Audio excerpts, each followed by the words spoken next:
Welcome to the next part of Manhwa recap from the voice of Manhwa. In the dark forest, amidst the midnight hour, a blonde-haired individual struggled to walk with darts lodged in their leg. Frustration and anger consumed him as he felt the numbing sensation in his leg. Suddenly, his gaze caught sight of someone rushing towards him screaming out loud, and he called out the person's name. It was Dale, who shared devastating news of their companions' deaths, claiming they were slain by a monstrous creature. The blonde-haired person found it hard to fathom that their team of PK pros, with an average level of 40, could have fallen to a single naked psycho.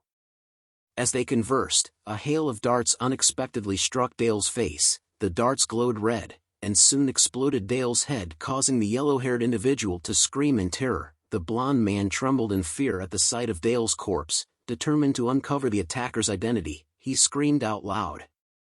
He points his sword at a creepy-looking guy who was glowing red, calling him a monster, but all the figure said was, "Who am I?" The scene shifted to the grand castle of the Demon King, with bodies of monsters laying on the ground, where our protagonist, battle god Damien, is seen resting after a fierce battle.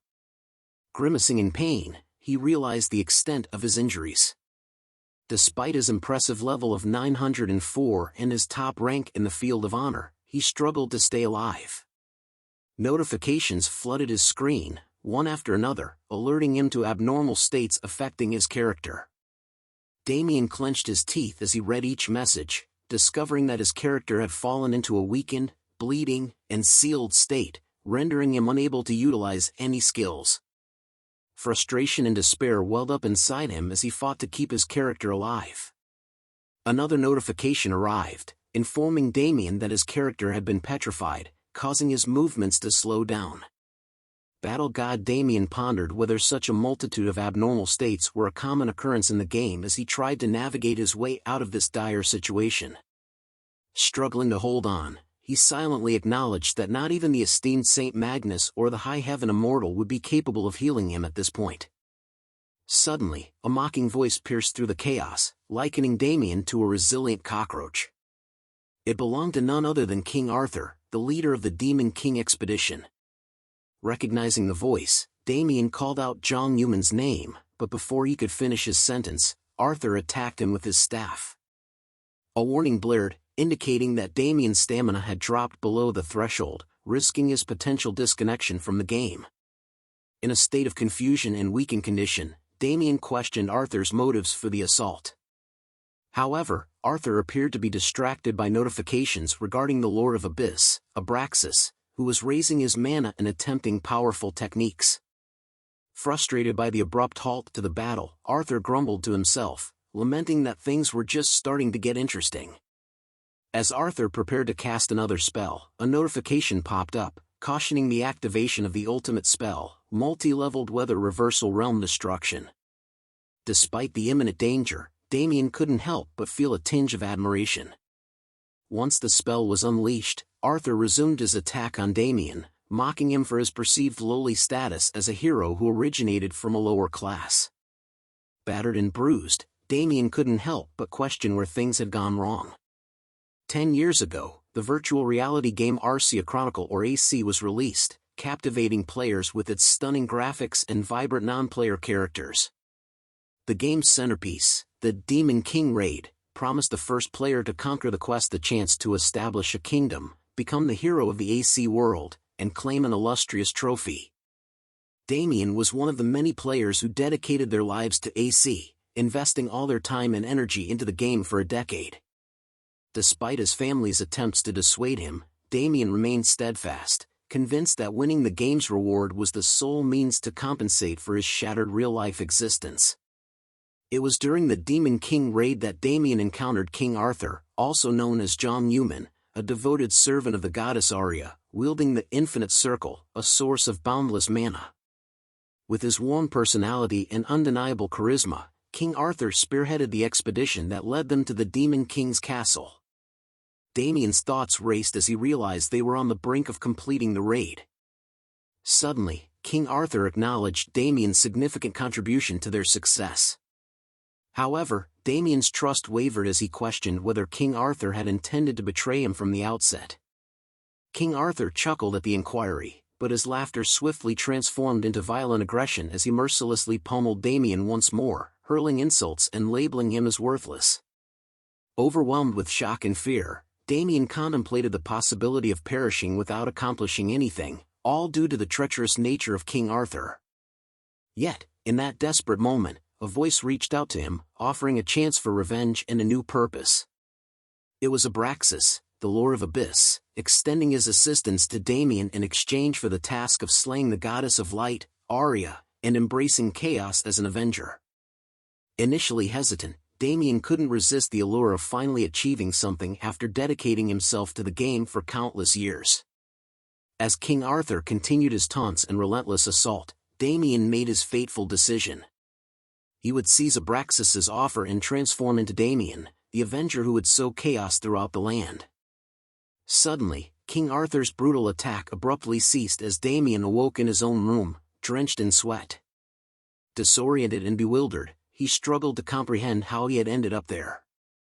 Before he could make sense of the situation, his brother, Ma Jin-hoon, burst into the room, announcing that it was time to eat. Damien was taken aback since his brother was supposed to be serving in the military as an officer. However, Jin-hoon now donned a school uniform, leaving Damien questioning his own sanity. Gazing at the calendar, he realized it was July 28, 2020, the day when Arisa Chronicles beta version was released. The bewildering thought dawned upon Damien that he might have somehow traveled back in time. The confusion and uncertainty left Damien feeling utterly lost and disoriented, as if he had taken a wrong turn in a maze of bewilderment. His mind was a swirling storm of questions, unsure of what was happening or what would happen next. Even Damien's mother and brother were confounded by his peculiar behavior, their eyebrows raised in a perplexed fashion, wondering why he was acting so oddly. As they gathered around the dinner table, Damien couldn't help but marvel at the mouth-watering deliciousness of his mother's cooking, each bite conjuring memories of his carefree childhood. However, his nostalgic reverie was rudely interrupted by a raucous commercial blaring from the television, promoting Arisa Chronicle, the world's first virtual reality game. In that moment, a realization struck Damien like a lightning bolt to the brain. Today was the launch of the open beta for the game. With a mixture of excitement and urgency, he informed his mother that he was heading to his own abode, promising to take care of himself and dutifully call her often. Hailing a taxi, Damien urged the driver to race to Jumjong Station with the speed of a cheetah on roller skates. As they sped through the city streets, Damien's thoughts drifted back 10 years to a time of great turmoil in his life. It was a period when the Galaxy M24 app was the hottest gadget on the market, and Damien's own life was simmering with challenges. Taking on the daunting responsibility of providing for his family in his father's absence, he toiled relentlessly to make ends meet. The weight of this burden became an unwelcome companion, gnawing at his spirit until he sought solace in the virtual realm of the game, severing ties with his family in the process. It was a desperate escape from reality, a leap into a world where he could be someone else, somewhere else. Lost in his ruminations, Damien was jolted from his reverie by a blaring notification, its urgency akin to an alarm clock set to explode. It warned him that the countdown had commenced and he had to log into the game, or face certain death. Damien's brows furrowed in confusion as he hadn't even logged in yet. As he tried to make sense of the situation, a sharp pain pierced his skull, and a mysterious voice began to echo in his ears. Alas, the words were as clear as a foggy morning in a murky swamp, leaving Damien scratching his head in befuddlement. In the midst of his disorientation, the perceptive taxi driver noticed Damien's pained expression and kindly inquired about his well-being. Time passed, and Damien finally arrived at Sinsadong-Garosa-gil, a bustling street in Korea. He ventured into a virtual reality electronics store called Evertail Store, where a cheerful receptionist greeted him with a warm smile. She informed him that all the store's capsules were reserved on a first-come, first-served basis. Sensing Damien's eagerness, she suggested he undergo a customized examination. However, Damien was hell-bent on exploring a product that had just been released that very day. Unfazed by the receptionist's suggestion, he insisted on seeing the latest offering. With a mischievous twinkle in her eye, the receptionist led him to a refurbished product that had been cancelled by another customer, now serving as the store's demonstration model. Damien, without skipping a beat, enthusiastically agreed to purchase it, requesting delivery and installation that very afternoon. Later in the day, Damien found himself ensconced within the capsule, as if cocooned in a futuristic spaceship. The system's voice chimed in, notifying him of the progress in his user registration. He listened intently as the system announced the commencement of virtual reality mode synchronization, confirming that his registration was complete. Damien couldn't help but reflect on the fact that he had spent most of his hard-earned savings for this pivotal moment. However, there was no room for doubt in his mind. He believed with unwavering conviction that he had made the right decision. The voice of the Demon King Abraxas only solidified his resolve, leaving him with a sense of purpose and a dash of villainous charm. With the synchronization of virtual reality mode complete, Damien took a deep breath and bravely uttered the command to begin his epic journey within the game. Meanwhile, at the top-secret department of Oracle in Evertail headquarters in San Francisco, California, chaos ensued. Strange errors popped up on the screens, prompting urgent notifications about a potential mainstream detection and an accelerating blockage of the main protocol of Arcia Chronicle. Operator Chloe's voice trembled with urgency as she called for a code black emergency, instructing all employees to take swift action. In the midst of the commotion, team leader Master Hayek dashed over to investigate the situation, his cape billowing heroically behind him. He demanded to know when the error had begun, and Chloe reported that it had just reared its troublesome head. The Akashic record of blocking protocol for the mainstream was gradually gaining momentum, posing a threat to their control. If the situation escalated further, they risked losing all command. The mainstream, a realm yet uncharted, lay before them, while the Akashic record, a hyper-AI responsible for the creation of AC, loomed over it like a mystical gatekeeper. Hayekgen and Oracle had been entrusted with its guardianship, but if something went awry, the entire system, along with the game, could be wiped clean, as if devoured by a hungry digital beast. Notifications flickered across the screens, mercilessly reporting a decrease in control over the mainstream, plummeting from 48% to 36%, and finally dipping below 25%. The warning was clear: the Akashic record had started nibbling away at the server, much like a ravenous squirrel devouring a nutty snack. In a daring move to salvage what they could, Master Hayek made the difficult decision to relinquish control over the mainstream, sacrificing a slice of their dominion to prevent total annihilation. The Akashic record, sensing its opportunity, withdrew its grasp, temporarily pausing the blocking protocol, and activated the mainstream.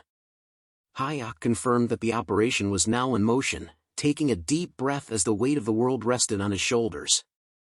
Back in the game, Damien found himself immersed in the virtual realm, greeted by notifications that confirmed his connection, displaying his player name, date of connection, and current location, the Whispering Island. Memories of 10 years of gameplay flooded his mind, along with the burning desire for revenge against Jong Yuman, the source of the humiliations he had endured. However, Damien quickly realized that he was not starting at the typical beginner's village, leaving him pondering the curious whereabouts of his virtual feet. Just as perplexity threatened to consume him, another notification popped up, confirming his connection log and initiating a countdown. The three conditions were laid out before him: failure to log in within 168 hours meant certain death, death within the game would lead to death in reality, and failing to accomplish a given goal within a specific time frame also spelled doom. Damien stood there, mouth agape, his frustration and confusion reaching new heights. The notification further taunted him by removing his sense limit and renewing his final goal as the Demon King's Descent, offering a whopping 87,599 hours, 59 minutes, and 59 seconds to achieve it. As if that weren't enough, the game had seemingly meddled with his physical form, leaving him in a state of bewilderment. Just when Damien thought he had experienced a full range of absurdity, another notification chimed in, announcing a class on the witch doctor specialization for his final goal.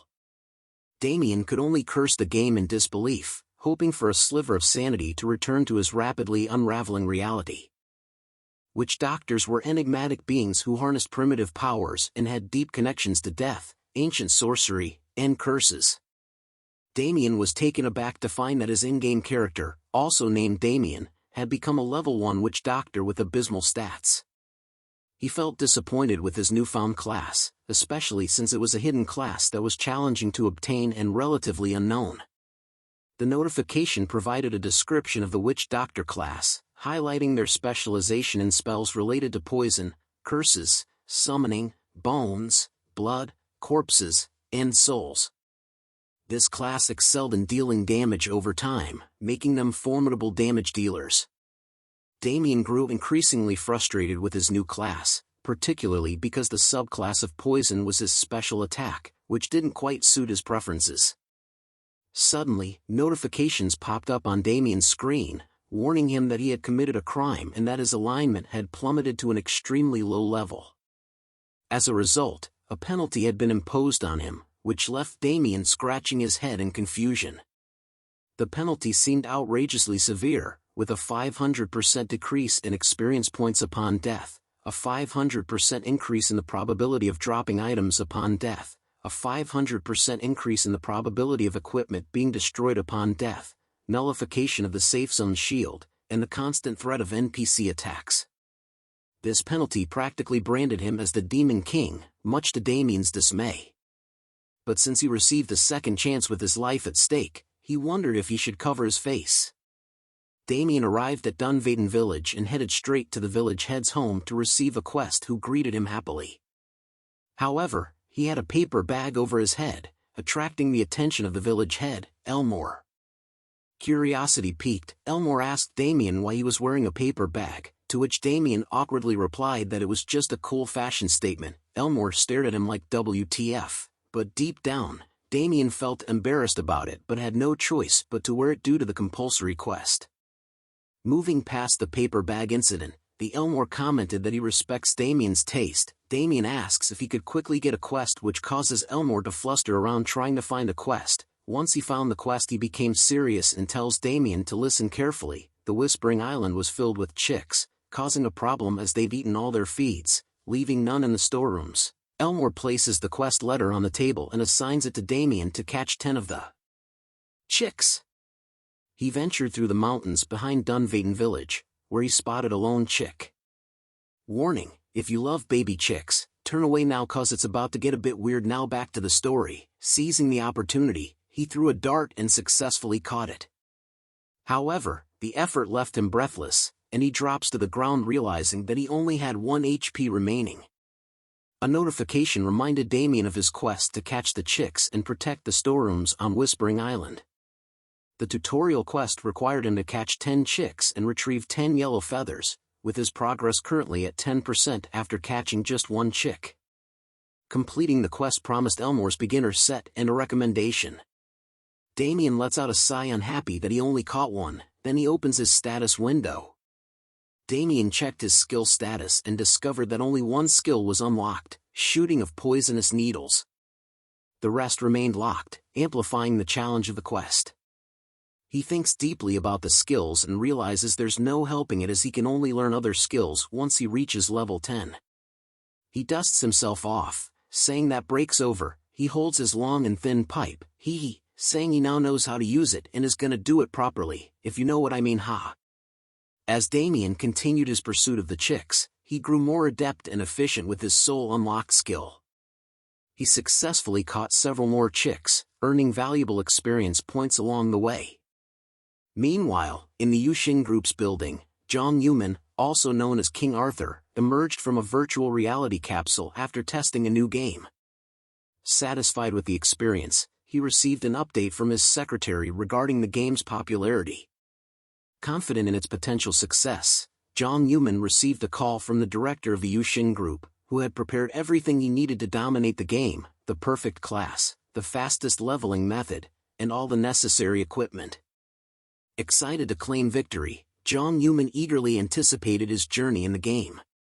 Back to Damien, he had just completed his quest of capturing 10 chicks from Whispering Island, panting heavily from the effort. But his exhaustion quickly turned into exhilaration as a notification informed him that he had leveled up.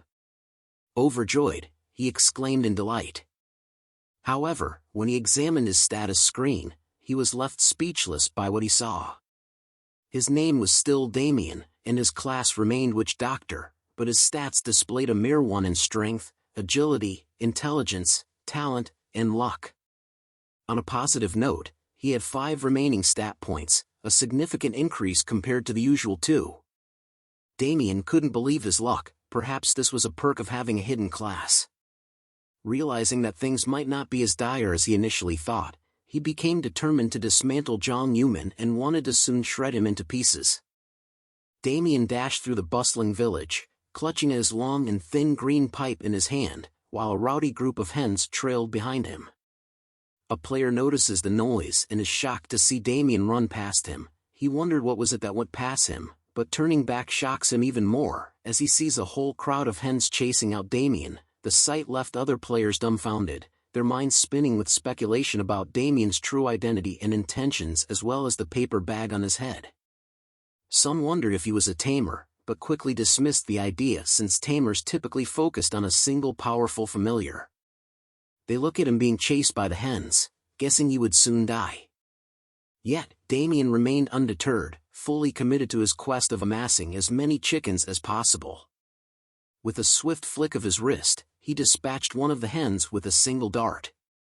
As he watched the lifeless bird fall, the other chickens began to rage towards him, startling him. He holds his long thin green pipe tightly and wondered if that was too much. He continues to run away from the chickens, thinking if he wanted to clear Elmore's quest about the chickens, hens, and roosters quickly, gathering a mob of them was like a play. Damien searched intently for something, his eyes scanning the surroundings. The hens, growing increasingly aggressive, only fueled his determination. With a wicked smile, Damien revealed his cleverly laid trap, luring the unsuspecting hens into a pit. A victorious grin spread across his face. I think I don't really know since his face is covered with the paper bag. So back to the story as the feathery mob fell right into his clutches. He relished the prospect of converting the captured chickens into valuable EXP, eagerly anticipating the rewards that awaited him. Amidst his triumph, notifications flooded Damien's screen, declaring his victory over the hens and rooster as they lay dead inside his trap and announcing his ascension to level 9. Damien clutches his fist in excitement. He blushes at the thought of keeping this up to level 10 to obtain a new skill. However, another notification caught his attention as EXP increased only by 1. His eyes darted towards a nearby forest as a chicken was slain with a blade, where he spotted a group of players joyously slaughtering the very chickens he had prepared for his quest. Anger simmered within him as he approached the players, demanding to know if they were having a good time. Without warning, Damien's fist connected with the face of a player named Chiol Min Jiang, sending him soaring through the air before landing at a safe distance. Chiol Min Jiang's screen lit up with a flurry of notifications, including one indicating that his character had fainted, rendering him temporarily unable to control it for the next 5 seconds. Fuming with indignation, Damien accused the group of voraciously devouring his hard-earned poultry and firmly insisted that they regurgitate their ill-gotten gains. The opponents, caught off guard, skeptically requested proof of their wrongdoing. With a triumphant gesture towards the fallen hens strewn about, Damien provided irrefutable evidence of their guilt. He sternly warned them that this was their final opportunity to make amends before ordering them to leave, demanding the return of their chicken dinners. One of the opponents, dazed but determined, rose to his feet and lunged at Damien, hurling a colorful expletive in his direction. Unfazed, Damien calmly warned him of the consequences and retaliated with a precise dart from his blowpipe, silencing the opponent's misguided bravado. Outraged, the remaining opponents launched a joint assault, seeking retribution. However, Damien's agility and skill allowed him to deftly evade each attack, countering with calculated strikes from his dart blower. With each successful hit, he reiterated his demand for the group to surrender their ill-gotten feasts. Bruised and defeated, the opponents questioned Damien's audacious conduct, prompting a notification that their party member, Dongqiu, had met an untimely demise. One astute player deduced that Damien must be a chaotic user, an infamous expert in player killing, akin to a notorious criminal within the game. As this realization dawned on them, panic set in, and they scattered in a bid to escape Damien's wrath. Yet, Damien had no intention of letting them slip away so easily. With swift precision, he unleashed a flurry of poison darts, ensuring that each opponent received a notification indicating their characters had been infected. Satisfied with his victorious display, Damien surveyed the battlefield, only to realize that one opponent remained unaccounted for. A puzzled expression crept across his face as he pondered aloud the whereabouts of the elusive player. Unbeknownst to Damien, the missing adversary had concealed himself within a nearby bush, muttering curses under his breath. Desperate to escape, he attempted to log out, only to be met with a notification: logout was prohibited during an active battle, leaving him stranded for another 300 seconds. Blaming his misfortune for stumbling upon a chaotic user, the hidden opponent begrudgingly accepted his fate. Suddenly, Damien's voice pierced the silence as he cheerfully greeted the trapped player before swiftly dispatching him with a dart, putting an end to his futile resistance. Damien couldn't contain his excitement as a cascade of notifications filled his screen, announcing his acquisition of yellow and white feathers, basic HP potions, and his attainment of level 10. Finally, he could unleash the skills that had been tantalizingly out of reach. The results exceeded his wildest expectations. However, Damien's jubilation was short-lived, as another torrent of notifications disrupted his revelry. He had committed PK, player killing, and his alignment had plummeted by 1. Notably, his alignment had already hit rock bottom, leaving no room for further decrease. Observing this revelation, Damien chuckled to himself, acknowledging that he had already scraped the bottom of the alignment barrel. He mused over the effects of the atrocity title, which, although bordering on cheating, boosted the drop rate of items and gold obtained from PK victims, while also granting him automatic possession of their assets and experience. With newfound determination, Damien embraced his controversial path, eagerly anticipating his future advancements. Damien decided to visit the supermarket to stock up on food supplies. As he entered the store, he recognized the cashier as someone from his neighborhood, and they exchanged greetings. Damien began loading his cart with convenience foods, but the cashier expressed concern about the amount of processed foods he was buying. Damien explained that he was busy and couldn't cook as often as he would like. The cashier seemed unconvinced but continued to nag him about his purchases.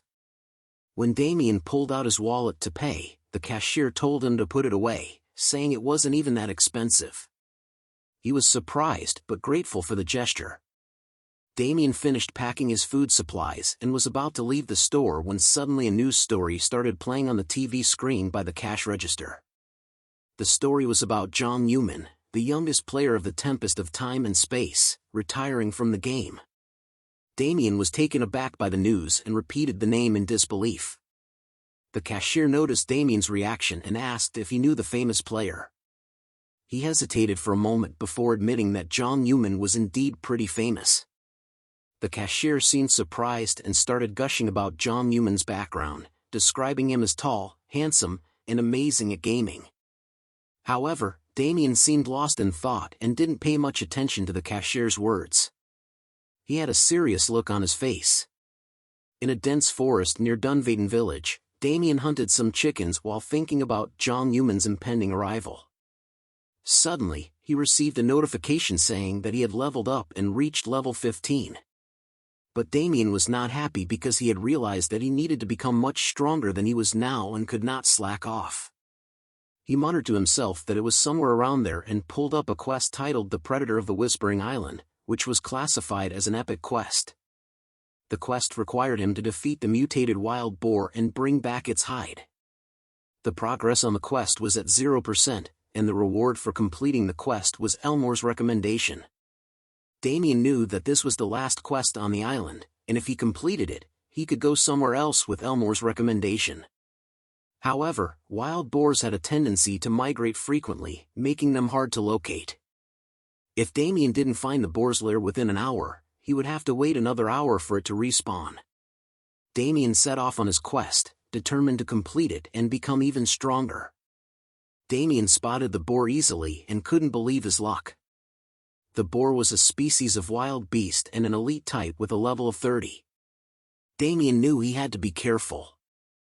He remembered that the monster types in the game were categorized as normal, elite, named, and champion, and that the elite and higher types had special characteristics.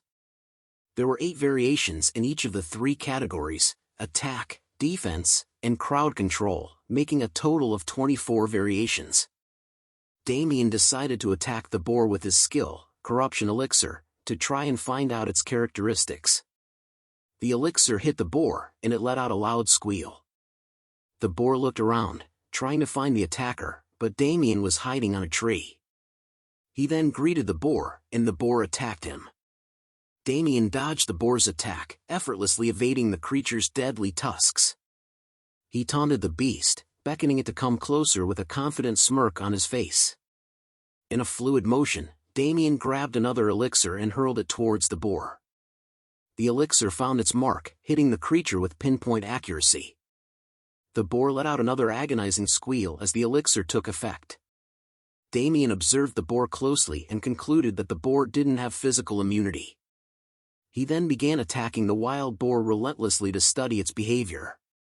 After several attempts, he observed that the boar did not summon monsters, had no magical immunity, and lacked a defensive barrier. He was pleased to receive notifications that the wild boar's defensive mechanism had corroded, indicating that his corruption elixir was working well. However, the boar attacked again, and Damien had to dodge quickly to avoid getting hit. He thought to himself that it was a close call.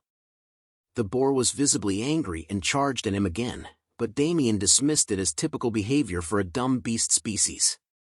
Suddenly, a wall appeared in front of him, which he had never seen before. Damien was surprised and wondered if the boar's characteristic was wall formation. As the boar charged towards him, Damien realized that he couldn't dodge it and thought to himself that he was in trouble. The boar crashed into Damien, and the impact caused a cloud of dust to cover the area of the collision, with his paper bag mask floating in the air.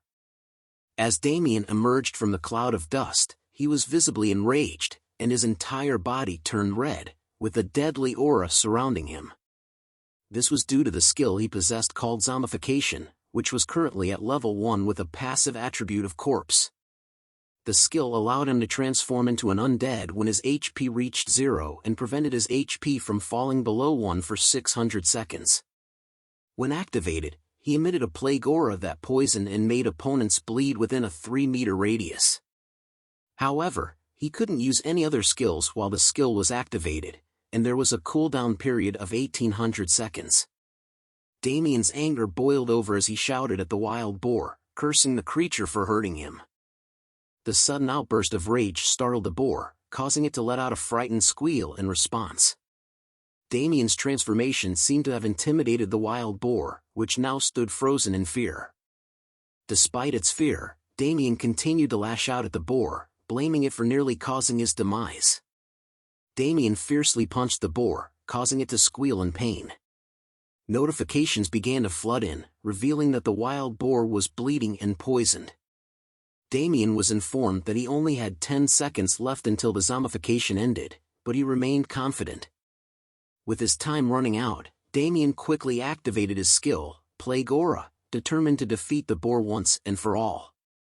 As the notifications counted down the remaining seconds, Damien declared that he would turn the boar into a bloody pulp. The tension mounted as the seconds ticked away, but Damien's determination did not waver. Finally, with the countdown complete, Damien declared that the boar was done for. Just as the last notification sounded, Damien struck the final blow, defeating the wild boar. Damien felt exhausted and fell to the ground, huffing and puffing. However, he also felt accomplished, as the notifications informed him that he had gained experience and had leveled up to level 16. He had also obtained the wild boar's fangs, hide, and essence, as well as a substantial amount of gold. After that, another set of notifications started pouring in. One notification indicated that Damien had obtained the title, the one who killed the wild boar alone, while another notification stated that he had cleared the quest, the Predator of the Whispering Island. Upon seeing these notifications, Damien felt a sense of accomplishment and excitement. He thought to himself how he could hog all the rewards since he cleared the quest and earned the title, the one who defeated the boar alone. The title came with bonuses such as strength and movement speed increases, as well as a characteristic resistance boost. Damien was thrilled to have earned a solo clear title and took a look at the items he had obtained. He planned on giving the hide to Elmore, and he was still considering what to do with the fangs and essence. Damien was engrossed in checking his acquired items when he heard a voice from behind. Turning around, he saw an old man with a white beard and a muscular body, who appeared to have materialized out of thin air. The old man seemed to be amused by Damien's presence, commenting on his peculiar nature as an otherworld adventurer who had risen again after death. Damien was puzzled by the old man's sudden appearance and noticed that his name was unclear, appearing as a question mark on his status window. Although the old man looked human, it was difficult to discern his age and level, except for the fact that he appeared to have lived for countless millennia. The old man's status window also warned that he had a bad temper, and Damien should be careful not to get killed. Damien was surprised that he was unable to see the old man's other information and wondered why this was the case. The old man seemed to be more interested in Damien and asked him how he was able to move as a dead man. Damien was taken aback by the old man's question and was unsure how to respond. The old man approached Damien and touched his forehead. Damien felt uneasy and asked him to keep his distance. The old man ignored Damien's request and continued examining the small rune on his forehead. The old man identified Damien as an otherworld adventurer who had borrowed the power of darkness to become undead momentarily. Damien was surprised and asked the old man how he knew. The old man calmly replied that he could see it very clearly, but Damien was not satisfied with his response and asked him to back away. Despite Damien's frustration, the old man seemed unfazed and continued to speak, saying that it was not bad to borrow the power of darkness, as it would make it harder for Damien to die. However, he questioned why an otherworld adventurer would harbor such a high level of darkness equivalent to that of the Demon King. At this point, Damien heard notifications indicating that new information had been updated, and the NPC's information was being displayed. Damien saw the new information and he was surprised to learn that the old man's name was Chiron, priest of the apocalypse. According to the information displayed, Chiron was a representative of the forgotten god Shaka and the chief of the Black Cult. He appeared to have lived for countless millennia and was currently seeking a talent to defeat Arya, the queen of the gods. Damien was taken aback by this information and muttered to himself in disbelief. He had never heard of the priest of the apocalypse or the Black Cult before. He read further and saw that Chiron's level and age were unknown, and he was described as ill-tempered, warning Damien to be cautious around him. He couldn't believe what he was seeing and questioned whether the Black Cult was some sort of pseudo-cult.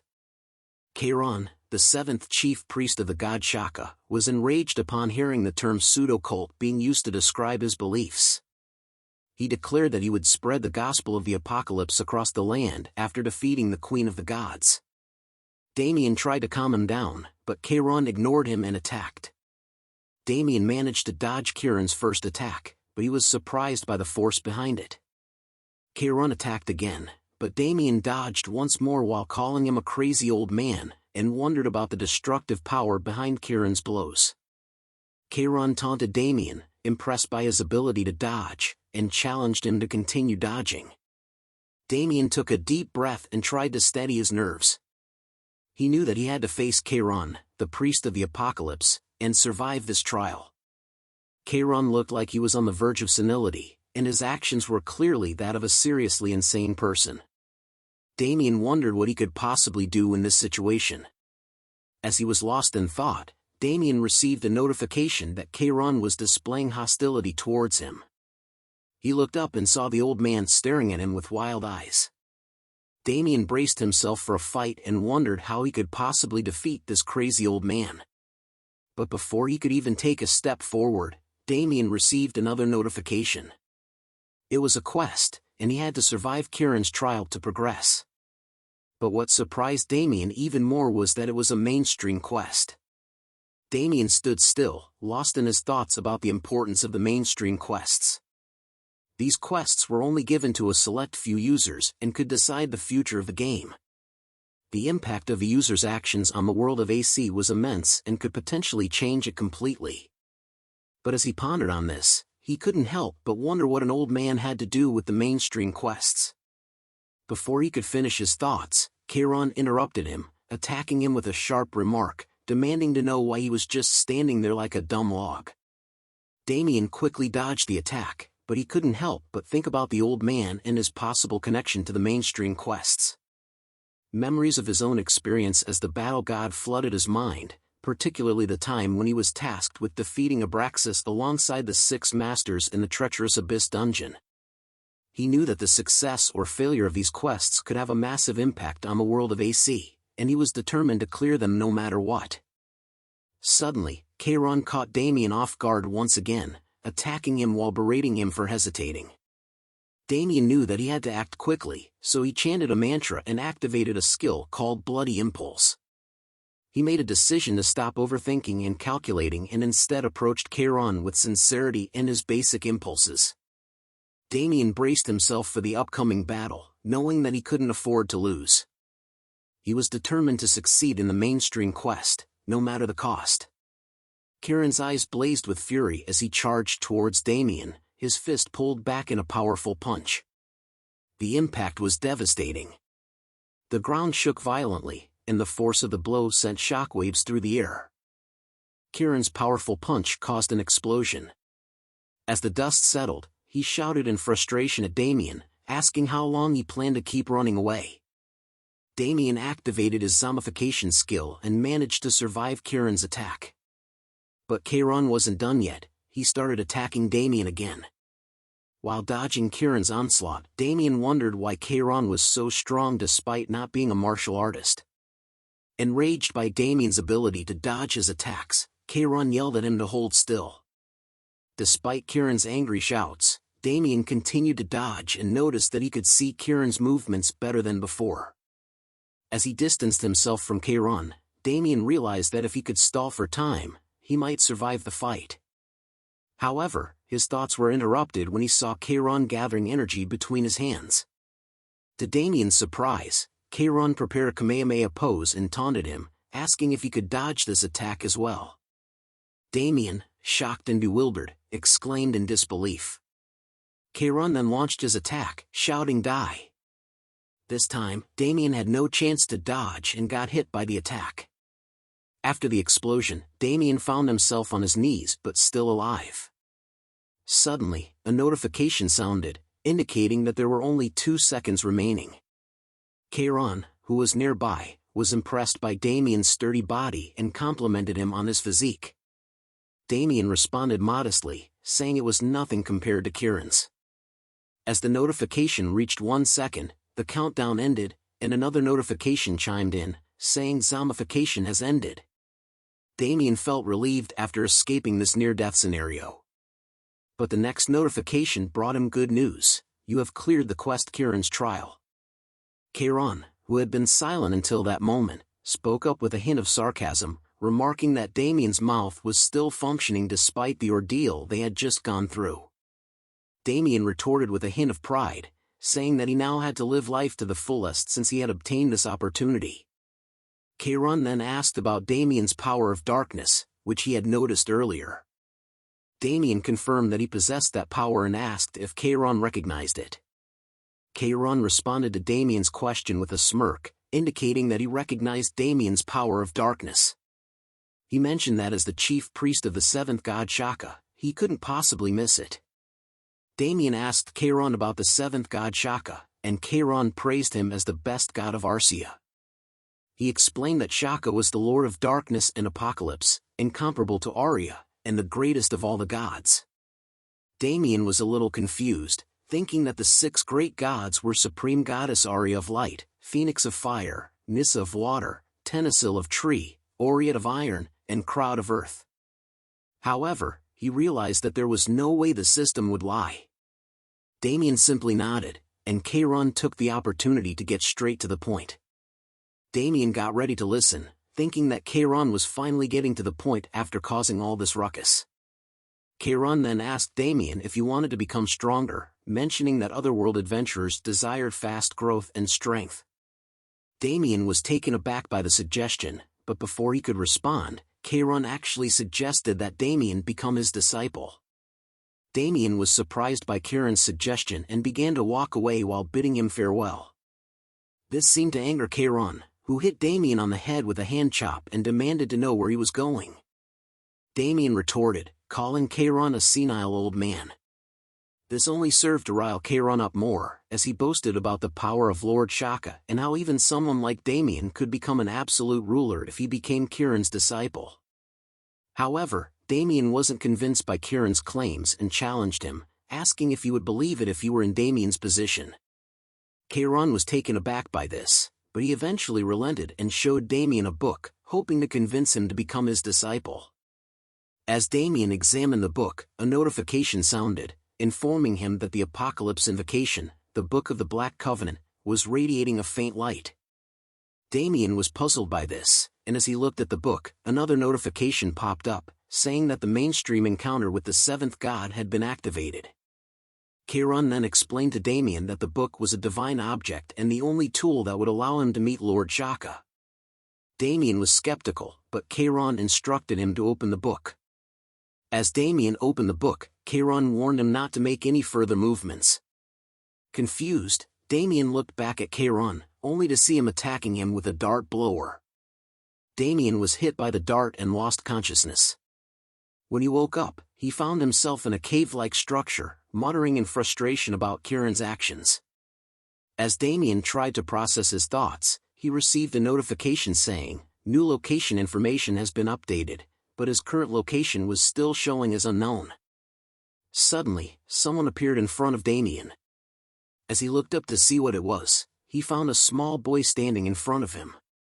He carefully observed the boy, trying to discern if there was anything unusual about him but couldn't find anything out of the ordinary.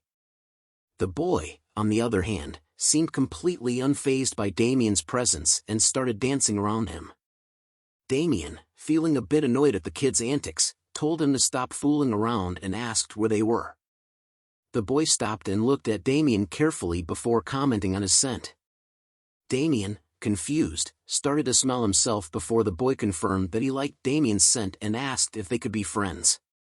Damien was taken aback by the boy's sudden request and couldn't help but wonder what was going on.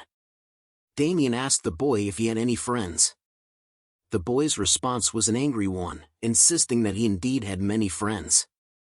He even went so far as to offer to give Damien a friend of his own.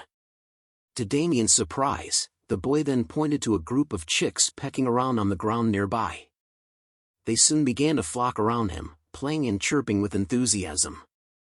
The boy was clearly proud of his feathered friends and insisted that they were all his loyal companions.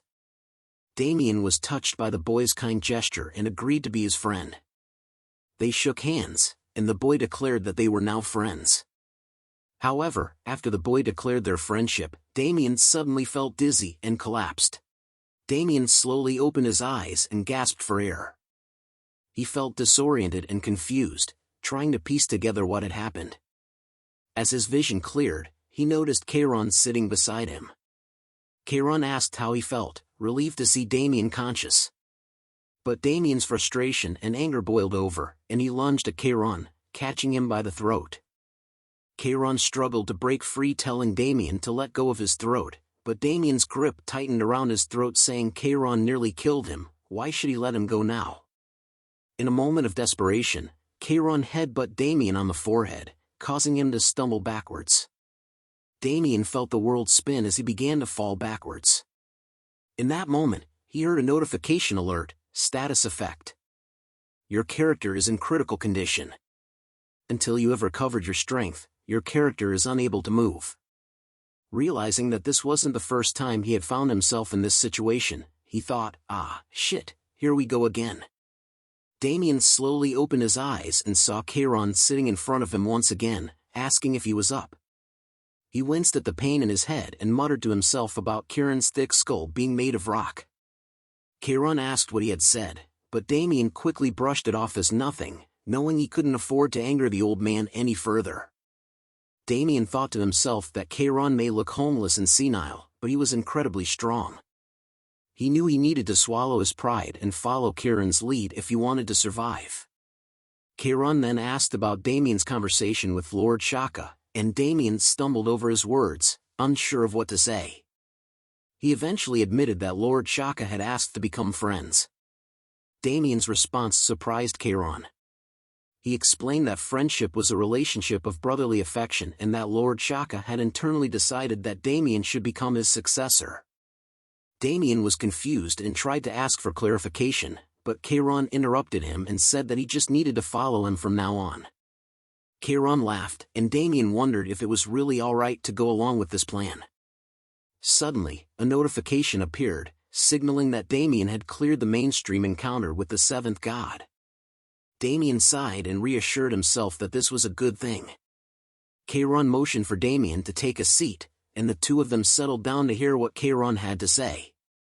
Damien couldn't help but wonder if they were going to meditate or do something spiritual. But Chiron quickly dispelled that notion and said that he wanted to talk to Damien about their upcoming plans. As Chiron began to speak, Damien's mind started to wander. He thought it was just going to be an old story, something he'd heard before. But then Chiron started to talk about the seven gods of their land. Damien was intrigued. Chiron explained that the circle of life and death was well balanced, thanks to the god of creation, Arya of light, and the god of the apocalypse, Shaka. However, one day Arya approached the other five gods, expressing her concern about Shaka's power of destruction. She suggested that they restrict it, and although there were differences in opinion, they ultimately decided to go ahead with the plan. The war between Lord Shaka and the six gods began, and it was fierce. The heavens shook, and the earth split open. It went on for a long time, and even though Lord Shaka was the god of apocalypse, he couldn't handle battling all six gods. Eventually, he was defeated, and he left everything else to his family, falling into an eternal slumber, maintaining only his divinity. The seventh god became forgotten by the people. Damien listened to Chiron as he spoke about the history of their world and the absence of Lord Shaka. He couldn't help but think that Lord Shaka's family member was the senile old man. However, as Chiron continued to speak, Damien's understanding of the situation deepened. He realized that Lord Shaka, who was the source of all darkness, was actually the pillar of balance that kept everything in place. And due to his absence, evil was created. Damien understood the gravity of the situation and the importance of what Chiron was asking of him. Chiron revealed that he had roamed the continent for thousands of years, searching for a force powerful enough to defeat Arya and the five gods and resurrect Lord Shaka. He asked Damien if he was willing to become his disciple in the sword of Lord Shaka, to defeat the six gods, including Arya of Light and their family. Damien heard the notification and realized that Chiron's wish had been activated. He was given the option to accept the quest or not. Damien's mind raced as he tried to process everything that had just been revealed to him. The forgotten seventh god, Lord Shaka, was actually the key to maintaining balance in the world. And because of his absence, the demons were born and evil had spread throughout the land. It was a daunting task, but Damien had accepted the quest to become the sword of Lord Shaka and defeat the six gods, including Arya of Light and their family. As he bowed down to Chiron, Damien felt a sense of determination and purpose wash over him. He had accepted the role of the agent of revenge and formed a relationship with the priest of the apocalypse. The old man's laughter echoed through the room as he welcomed Damien as his successor. With a newfound sense of purpose, Damien couldn't help but think of John Newman. But now, he saw an opportunity for revenge. Once he was done training with Chiron, he would be ready to face John Newman and bring him to justice. Chiron interrupted Damien's thoughts and announced his departure. Damien respectfully bowed and wished his master well. However, Damien suddenly realized that something was amiss and called out to Chiron. He asked if there was anything else he could teach him before leaving. Chiron responded that he had already chosen him as his disciple, and what more did he want from him? As Damien continued to express his confusion and disappointment, Chiron took out a book and handed it to Damien. He instructed Damien to refer to it whenever he needed help and to avoid seeking him out. Before Damien could react further, Chiron activated a formation and disappeared into it. Damien was left stunned and bewildered. He couldn't believe that his master had left him so abruptly without any further guidance.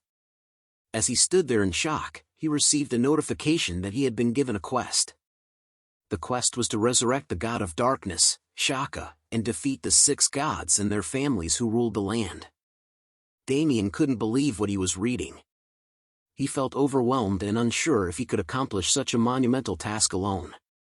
Damien was seething with frustration and anger. He shouted out loud, wondering how he could possibly complete the daunting quest assigned to him.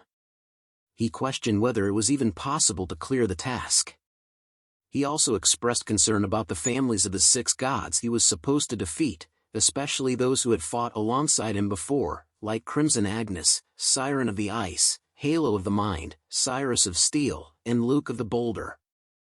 Damien's mind was racing, and he tried to come to terms with the gravity of the situation. He knew that these families were the most powerful in the world, with abilities that were considered disaster class. Among them, the family of Arya, John Newman, the Radiant King Arthur, had obtained the infinite mana item Infinity Circle and was praised as the god of magic. Damien wondered if he could really defeat such powerful adversaries. However, as he thought about his comrades, he realized that there was no need to be scared. For some reason, he had been given the opportunity to come back in time, just when he thought it was the end. This gave him the determination he needed to face the challenge head-on. With newfound determination, Damien vowed to clear the quest assigned to him, no matter what the cost. He declared that he would put an end to the ill fate that had befallen him. Damien knew that his path would be difficult, but he was ready to face it and bring justice to those who had wronged him. The quest to resurrect Lord Shaka and defeat the 6 gods became his purpose, and he would not waver in his resolve. As Damien processed the previous notifications, he was surprised to see even more popping up. He read through them and realized that he had obtained the Apocalypse Invocation, the Book of the Black Covenant. The notifications revealed that new clauses had been added, but because of his low level, some of the clauses were deactivated. Damien found the book fascinating because it offered various abilities like returning to the village, getting an oracle's advice, examining runes, appraising items, dismantling them, combining materials, and creating new things. He was thrilled to have acquired an all-in-one multi-item, something he had heard about before.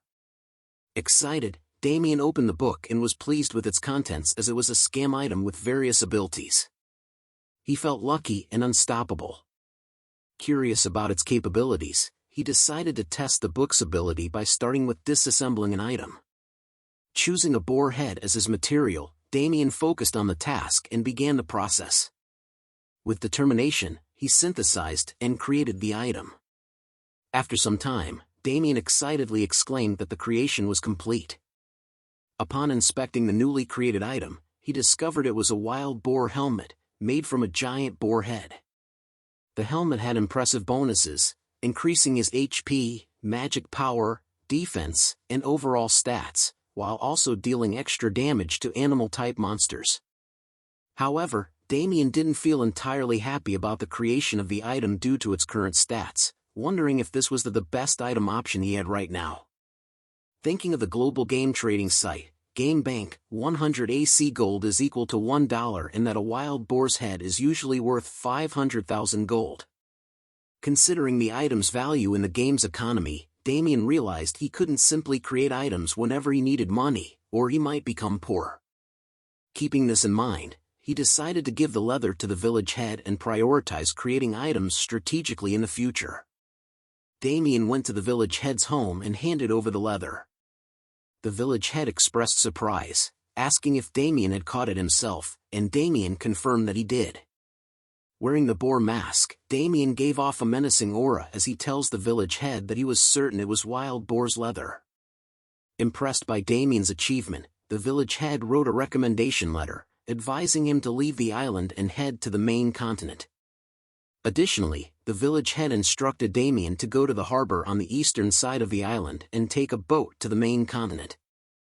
Damien received a notification acknowledging the recommendation had been acquired. The village head hands over the recommendation letter, telling Damien to show it to the branch head of the Adventurers Guild and thank the village head for his help.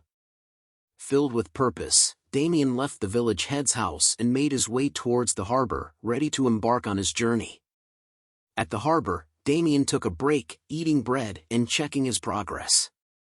He was a level 16 witch doctor with no affiliation and had a huge negative alignment. He held titles such as Atrocity, the one who defeated the wild boar alone, and Agent of Revenge. His stats were impressive, with high intelligence and talent. He had mastered skills like shooting poison darts, using bloody impulse, and performing zombification. He stares at the stat window knowing that he had no remaining stat or skill points and was still only level 16. He knew he still had much to accomplish.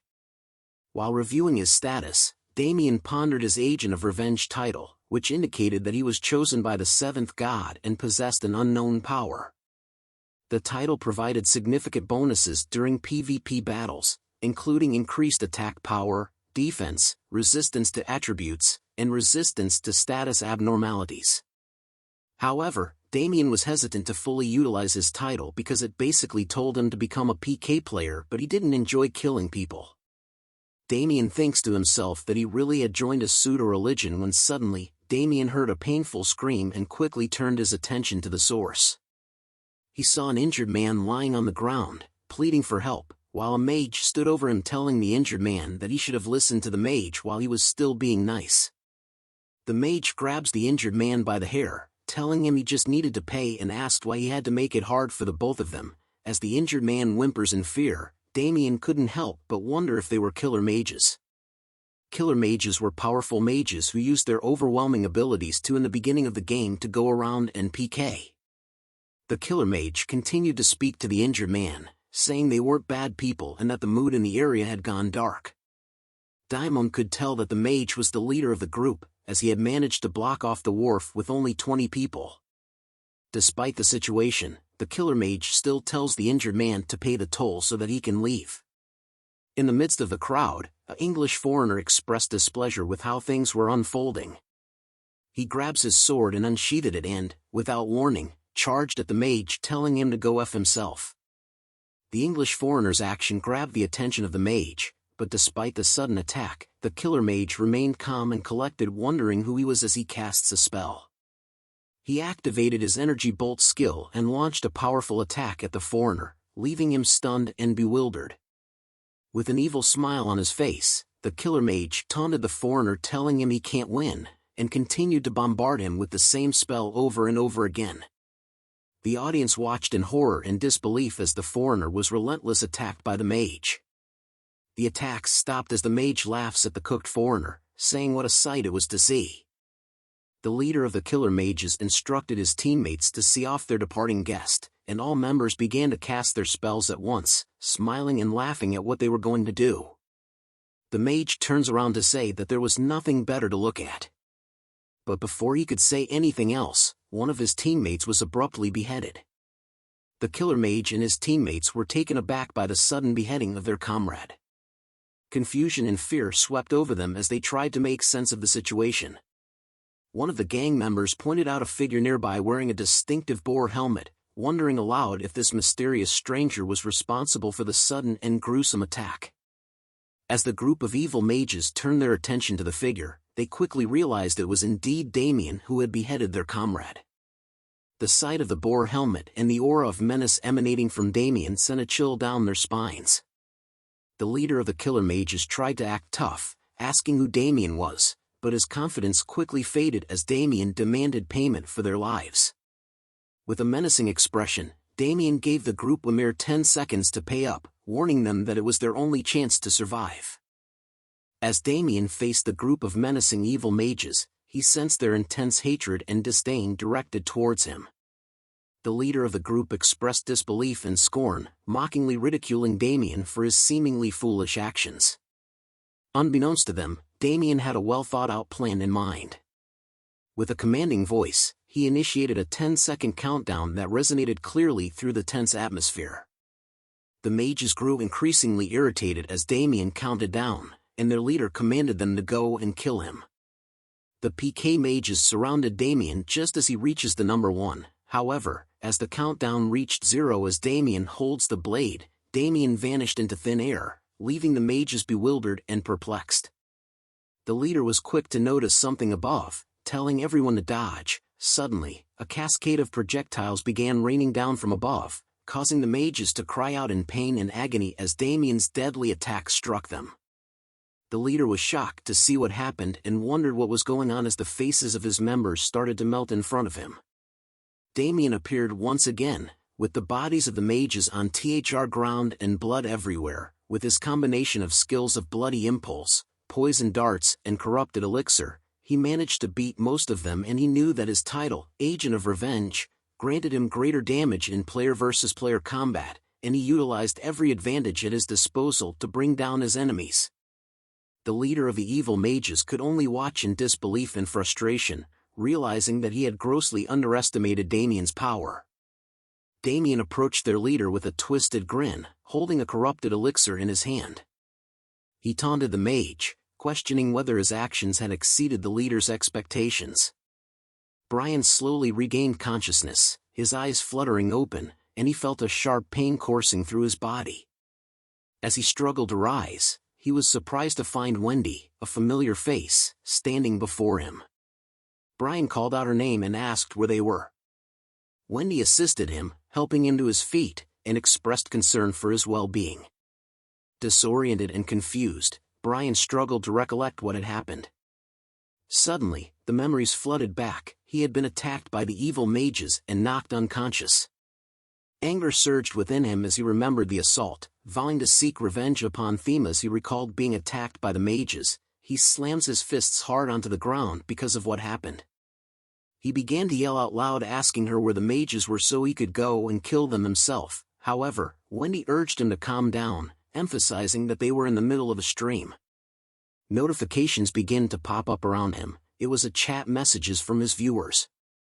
Brian's mind remained fixated on revenge as he posed a profound question to Wendy: when does a streamer truly die? Is it when they lose all their items or when they reach level 1? He answered his own query, stating that a streamer truly dies when they decide not to play anymore. Wendy wondered where his stupid mindset came from. As his determination was resolute, Brian swore to crush the evil mages and avenge his defeat. Just as they prepared themselves, a sudden explosion caught their attention, causing them to turn their heads toward the source of the commotion. To their astonishment, a group of evil mages sprinted through a hail of explosions, with Damien closely pursuing them and ruthlessly dispatching each one in turn. Damien tallied the number of enemies he had slain so far, laughing menacingly with each count.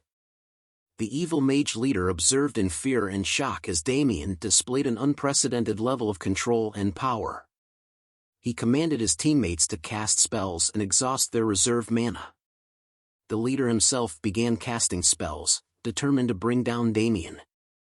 Damien, observing the group of evil mages, decided to employ his bloody impulse once again. The mages unleashed their spells simultaneously, directing a substantial amount of mana towards Damien. The attack landed in the spot where Damien had been standing, leading the evil mages to believe that they had finally struck their mark.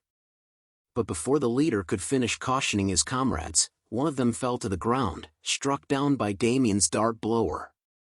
Damien stood triumphantly amidst the chaos, grinning at the leader and the remaining mages, saying that the effect of bloody impulse was amazing. Witnessing this, the evil mages grew increasingly anxious. One of them expressed horror, questioning whether their opponent was truly human and if he could possibly be on the same level as them. Another mage joined the conversation, wondering how their opponent managed to dodge all their attacks without being hit even once. The leader of the group felt frustrated, realizing that if they continued on this path, they would all meet their demise. With resolve, he made a decision, barking orders to his teammates to endure for just 3 more minutes. Meanwhile, Damien observed with curiosity, pondering what plan the evil mage leader had in store. Suddenly, the leader began casting a spell, muttering under his breath that he would turn Damien into a charred skewer with lightning.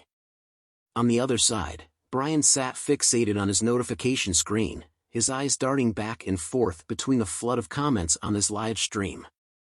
Perusing through the comments, he couldn't help but express his bewilderment, openly wondering where someone as audacious as Damien could have come from.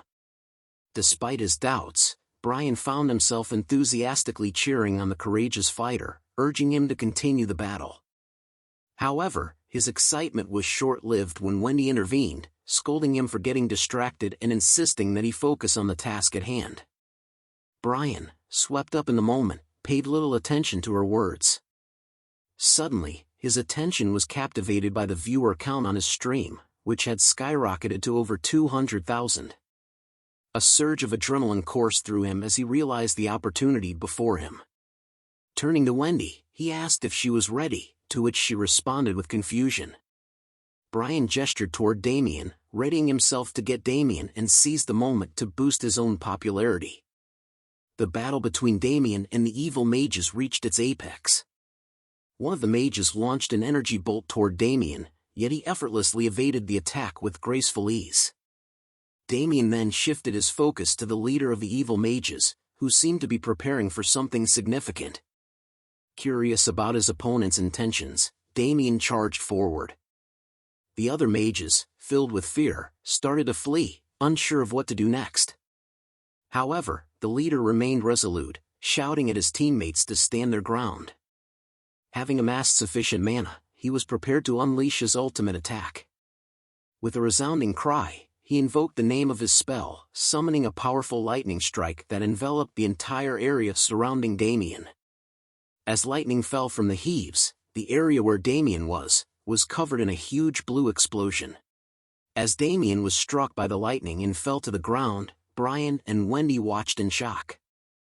The evil mage leader, who had exhausted all his mana, was breathing heavily. He chuckles to himself, saying he had did it, as Damien's roasted body laid on the ground not moving at all. With his final attack, his teammates congratulated him, calling him Park Mandu. The evil mage tells his team that he told them he could do it, but their celebration was abruptly interrupted by a sharp sound. Suddenly, one of the mages who had praised the leader had their head brutally severed. More heads were cut in half as the evil mage was confused by what was happening right now, and the leader looked toward the source of the sound that said that it hurt a little, with fear filling his eyes.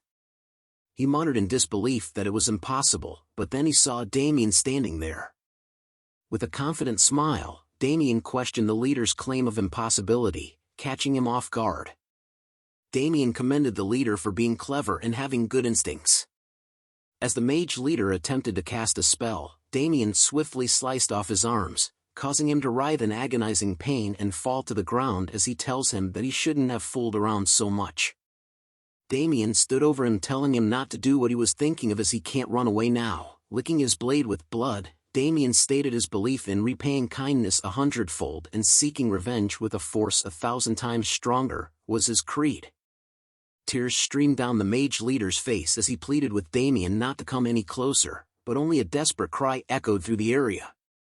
Brian, who had intended to attack Damien, was stunned by the gruesome scene before him. Wendy turned away, unable to bear witness, expressing her disbelief. Brian looked at the defeated mage leader and questioned if Damien had gone too far, realizing the extent of Damien's evil nature. The mage leader begged for mercy, apologizing for his actions. Damien poured an elixir on him, initiating the healing process, only to resume pummeling the mage once again, claiming that it would be even more satisfying to beat him up after healing him. Finally, after a long and grueling battle, Damien looked down at the lifeless body of the evil mage leader, taking a deep breath and remarking that it had taken a while. Amidst the aftermath, Damien heard a series of notifications and glanced at the dead mage, wondering why he had engaged in a fight he knew he couldn't win.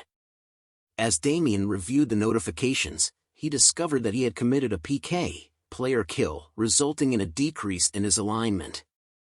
Among the notifications, Damien found that he had acquired a significant number of items, including 184 toothless daggers, 209 beginner's t-shirts, 113 coarse leather leggings, and 98 staffs made of old wood. He also stumbled upon a wilderness ring, unsure of its purpose, and wondered if he could eat it. Damien was surprised by something insane when he encountered a new notification informing him that he had obtained 3429325 gold. Overwhelmed by the shock, Damien realized that this amount of gold was equivalent to $3,000 to $4,000. Excited by his newfound wealth, Damien contemplated selling the gold immediately. he accessed the game bank's selling feature and promptly posted a message advertising the sale of his 3 million gold. Offering it at a reasonable price, Damien requested interested parties to leave him a message. Within moments, Damien was inundated with messages from potential buyers, all eager to strike a deal. One person even inquired about negotiations. Thrilled with the response, Damien deliberated on which buyer to choose. After careful consideration, he made a decision and selected a buyer, triggering a notification confirming the completion of the transaction. To Damien's surprise, his rank had changed from normal to VIP, thanks to the game bank's quick and efficient service. Another notification revealed that the total selling price amounted to 35,610,000 won, making Damien realize that his AC account was his future. Overjoyed by his success, Damien shouted with glee, "AC is the future." In Cambridge, Massachusetts, a man named Alan Jacobs, the CEO of the leading MCN enterprise and internet streaming platform called Switch, stood near a large glass window in a building, relishing the taste of his coffee. Suddenly, he heard a voice asking if the president was present in the room. A worker entered and informed him that the chief operating officer, William Balmore, was seeking him. Alan confirmed his readiness and asked the worker to let William in. Once William entered and settled on the sofa, Alan warmly welcomed him and inquired about his well-being, noticing his positive demeanor. Alan chuckled and expressed gratitude to William, stating his curiosity regarding the reason for his visit. After Alan inquired about the news, William asked if Alan knew about AC, to which Alan responded that it was a popular trending game among their streamers. William handed Alan his tablet, revealing the most popular clip of the week, leaving Alan astonished. William suggested the idea of acquiring a fresh perspective streamer and asked Alan if he believed it would be a fantastic business venture. Meanwhile, back in the game world, Damien called his mom and informed her that he had sent some money to her account. He also mentioned receiving a bonus. However, his mom replied that he should not have sent the money since he didn't have much for himself. Damien brushed off her comment and assured her that he would visit her soon. After ending the call, he looked at his virtual screen and contemplated investing the rest of his money. Due to the recent popularity of AC and Evertail, the cryptocurrency market had experienced a significant surge over the past decade. Damien decided to leverage this trend to establish a stable financial foundation. He considered investing 3 million won in one of the cryptocurrency future option stocks. However, as soon as he clicked on the buy option, he received multiple notifications about the cryptocurrency's sharp decline and loss rate. In just 3 seconds, he lost all of his money due to a forceful liquidation of his assets. Damien was shocked and frustrated as he revisited the fluctuation chart, only to receive notifications about the increased leverage rate of Bitcoin's future options. Damien realized that someone had interfered with his investment, and with tears streaming down his face, he understood that he now only had AC left. In Changchun City, Jilin Province, China, at the Jingsan startup business factory, an employee rushed into the room with a worried expression. The CEO, Mingchen, was lighting a cigarette and asked the employee what was so urgent. The employee reported that something bad had happened and the game bank had just revealed that 3 million gold had appeared. Mingchen was shocked and dropped his lighter, asking if the news was real. The employee confirmed that it was and showed him the proof. Mingchen was angry as he stares at the tablet knowing that it had been 2 weeks since he joined the gaming company called AC. He had invested a lot of time and money into AC, taking care of all the operational equipment with a huge investment from a higher up he knew and even purchasing a large amount of the Galaxy M24 apps capsules. However, the news of the 3 million gold sales was a significant setback. Mingchen slams his fist on the table as that the amount of gold exceeded the output of Jingsan. He holds his head in anger thinking that an individual, not a company, had made that much. The single sale price was also the best, which meant that if more people like him kept appearing, then AC Gold's market price would drop dramatically. Mingchen smacked his table in frustration and exclaimed, "What the hell?" as he tried to figure out how to deal with this unexpected turn of events. He hit the employee on the head with the tablet and demanded to know why he hadn't been told earlier and if he planned to bankrupt him. The employee tried to explain, but Mingchen cut him off with a shout, ordering him to find out who was responsible. Mingchen was worried about the future of Xingsan and realized that it was only a matter of time before he went bankrupt and couldn't repay his investment. He then ordered the employee to find out who this person was, and the employee ran out to fulfill his boss's orders. A boat is sailing in the sea as someone yells they were setting sail now. Damien lay on a boat that had already sailed, reflecting on the island he had just left. It was filled with many twists and turns, but thanks to a guy named Park Man-do, he acquired a lot of valuable materials. Damien opened his inventory and contemplated disassembling some items. Notifications popped up one after another of his successful attempts. After a successful item disassembly, he was pleased to find that he had acquired 8 low-grade iron. With this much material, he realized he could make more money than other users still on the island. His efforts had also paid off in terms of experience points, as he had gained multiple levels and reached level 20. Damien thought about how the effect of atrocity had helped him level up a lot and decided to take a look at his status. He was a witch doctor with no affiliation and very low alignment. He had the title of Atrocity, the one who defeated the wild boar alone and the agent of revenge. His stats were impressive, especially intelligence, which was above 50, and with strength, HP, agility, talent, and luck all being over 10. Damien had no stat points remaining, but he was satisfied with his progress. Damien pondered over his current skill set, wondering whether he should invest in any other skills. He opened the skill window to take a look at his options. Among the skills listed were shooting poison darts, controlling the dead, bloody impulse, corrupted elixir, voodoo doll, and zombification. He read the description of bloody impulse, which he had already invested in and reached level 5. It had the attribute of blood and could increase a target's attack and movement speed by 100% for 100 seconds while consuming 1% of the target's stamina per second. He then moved on to corrupted elixir, which he had also invested in and reached level 3. It had the attribute of poison and allowed him to throw a special elixir that would inflict 90% physical damage. Once hit, the target would also suffer 140% magic damage for 330 seconds, while their defense decreased by 20%. Lastly, Damien examined controlling the dead, which had the attribute of summoning and allowed him to summon applicable dead monsters at 50% of their stats. The number of summons would be proportionate to his magic power. He also looked at Voodoo Doll, which had the attribute of a curse and required him to consume an item and curse his target. Every time he stabbed the doll, his target's stamina would drop by 1%. Damien wasn't particularly impressed with these skills, especially Control the Dead, which could only summon weaker monsters such as chicks or chickens. Voodoo Doll also seemed impractical, as he would need to carry a doll item around. Nevertheless, he knew that these skills might come in handy one day. Suddenly, a notification popped up, breaking his train of thought. It informed him that information about a new location had been updated.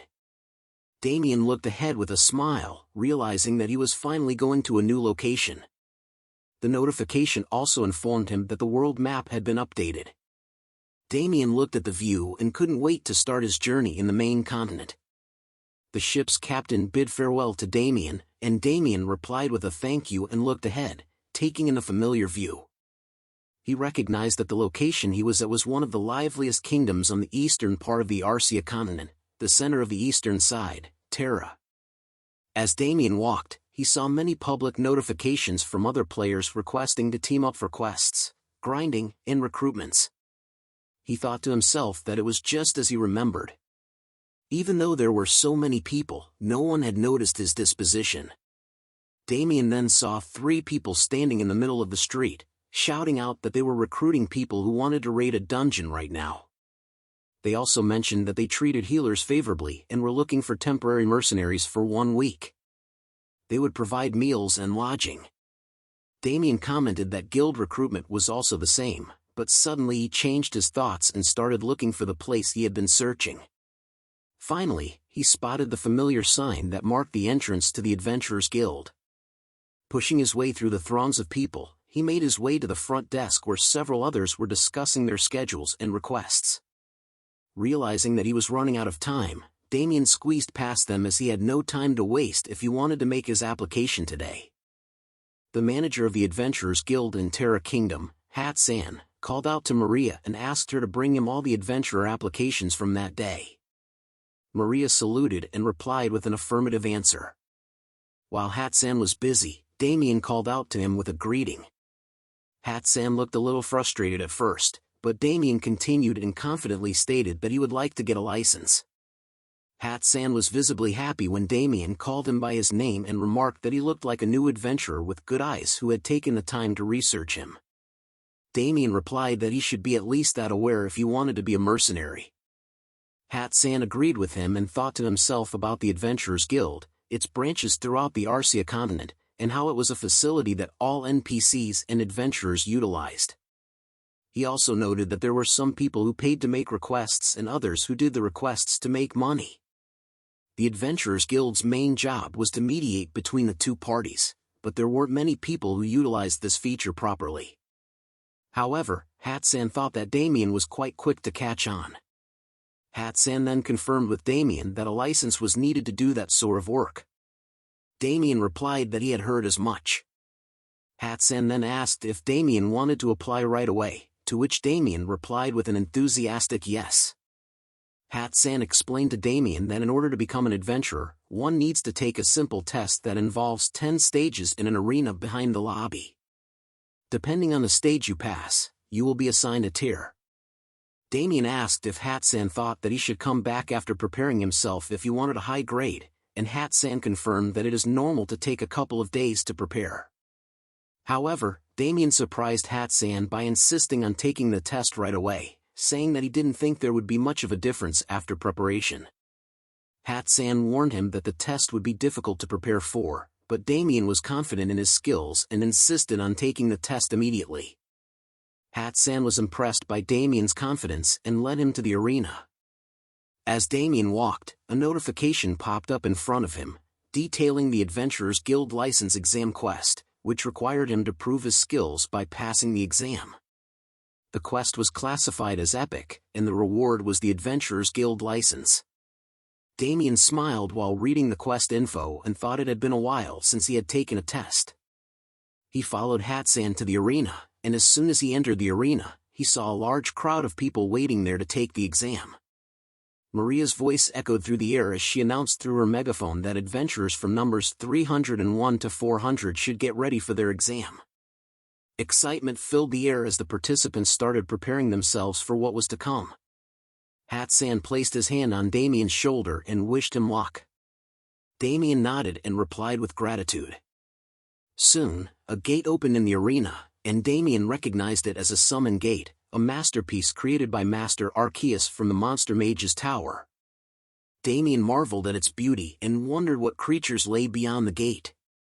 Maria's voice boomed once more, announcing that the exam area was beyond the gate. She explained that the adventurers would have to defeat the summon monsters to pass each of the 10 stages. If they couldn't continue anymore, all they had to do was shout "I forfeit." One of the players raised a question, asking Maria if the monsters were real. Maria responded, explaining that the monsters were an illusion created by the guild mages. She then added that there wasn't much difference between the illusion and reality, considering that most of the Adventurers Guild requests were related to monsters anyway. Damien thought to himself that it was a practical method. Maria smiled and announced that they would begin the exam. As she spoke, the gate closed, surprising the players who were still waiting for their turn. They wondered aloud if the exam had started already. Outside the gate, screams and shouts could be heard from the players who had already entered. Finally, Damien muttered to himself, asking if it had begun. Voices could be heard from inside the gate, shouting and commanding the players to kill the monsters. The players waiting for their turn were shocked and worried by what they heard. They wondered if it was dangerous to enter the summon gate. Maria reassured everyone that it was just an illusion and there was no need to be scared. She then announced that it was time for the next batch of participants, numbers 401 to 500, to get ready for the exam. The players were surprised that their turn had come so quickly. Damien started stretching his shoulders, preparing himself for the upcoming challenge. Another player expressed concern, asking if they were all trying to kill them. Maria reassured them that it was just an exam, and they needed to clear the monsters to proceed to the next stage. She added that those who weren't happy with the testing method could leave the testing area but would lose their adventurer's license. One of the players expressed determination to continue, saying that they were sure everything would be fine. Another added that since it was just a game, they could die and come back in 60 hours. Maria then pointed towards the summoned gate and questioned with a grin, ready to start the next exam. She gave the signal to begin, and the players entered the gate. Inside, an announcement greeted them, informing them of the rules for the exam. There were a total of 10 stages, and in each stage, the players had to defeat all the monsters to move on to the next area. If they wanted to forfeit, they could raise their hand and shout "I give up." Solo examinees who failed to defeat a monster would automatically be eliminated. The clock was ticking, and the players had only 9 minutes and 59 seconds left until the next test. Damien surveyed his surroundings, taking note of the 10 people present in the testing area. He didn't recognize any of them. Just then, an announcement blared, signaling the start of the exam. Damien felt frustrated with the lack of information provided. He had expected a battle royale system where the participants would fight each other, but it seemed like that wasn't going to happen. One of the players voiced their confusion, wondering if they were supposed to work together to clear the exam. Another player responded in agreement. Meanwhile, Umju expressed her fear to her teammate, prompting Umju's husband to reassure her and promise her that he would make sure they leave quickly. After the announcement, a user named Gentle-Mannered Guy approached some of the players and greeted them with a smile. He introduced himself and suggested that they work together to clear the exam. He mentioned that it was said that when you brush up against someone, it's fate and that they should help each other. Gentle-Mannered Guy then pointed out that if they cleared the last stage, they would start as a silver tier instead of an iron tier. The other players were surprised by this information. Damien, who was observing the situation, noticed that Gentle-Mannered Guy had a rare and expensive 5-piece set of full iron armor and concluded that he had spent a lot of money on the game. Gentle-Mannered Guy introduced his party members, who he had been playing with since the open beta. He suggested that they all work together to clear the exam, to which the others agreed happily. Damien observed the scene, noting that Gentle-Mannered Guy's social skills were above average. He wondered if his tongue was his true weapon. After introducing his party members, Gentle-Mannered Guy noticed a woman with a mask whom he hadn't met yet. He greeted her and suggested that they work together. However, the woman didn't respond and gave him a cold look. Gentle tried again, but the woman interrupted him and told him to stop spouting nonsense. She refused to be in a party with a bunch of idiots and told Gentle to get lost. Gentle was taken aback by the woman's harsh words and questioned her if she was being too harsh. But the woman ignored him and looked away while saying that she had no idea what this gigolo-looking guy was saying. Suddenly, the announcement sounded, saying that the next test would begin soon. Everyone was surprised by the announcement, and a portal opened up from which goblins started to enter. Gentle-Mannered Guy warned everyone that the monsters were coming in to prepare for battle. The players agreed, with one player expressing enthusiasm to give it a try, and another suggesting that they fight together to earn a high tier. Gentle-Mannered Guy scoffed at the standards of the Adventurers Guild, believing that they were not high enough if they gave everyone a license. Suddenly, a dart flew by Gentle-Mannered Guy's face and hit a goblin. The goblin flew back and cried out in pain. As Gentle saw the goblin's corpse disappear, he was confused and asked what had just happened. But the next second, he was surprised to see Damien charging toward the goblins with his fists. As Damien smashed goblins with his fists, Gentle-Mannered Guy asked him what he was doing, but Damien ignored him and began to slaughter the goblins. As the goblins were defeated, notifications popped up, indicating the number of illusionary goblins that had been defeated. Damien stood victorious, and the other players looked on in surprise at the dead goblin corpses. Soon, an announcement was made that the first stage had finished, and the test results would be announced. The results revealed that Damien had earned 10 points and informed all the players that the second stage would soon begin. Damien continued walking towards the next gate, ignoring gentle-mannered Guy's angry outburst. Gentle seethed in frustration, feeling like his plans to monopolize points had been ruined by Damien's actions. He shouted at Damien, calling him an immoral bastard and threatening violence. Damien just scratched his ears and responded with a clever remark about hearing a barking dog. He believed that the test was all about killing the most monsters and that the evaluation was based on fighting abilities, with the highest tier license going to the last survivor. Gentle, unable to contain his anger, swung his sword at Damien. Damien looked at Gentle with a calm face, unfazed by his sudden attack. He then quickly reacted by throwing an elixir bottle at Gentle's face, causing him to shout in pain and swing his sword blindly.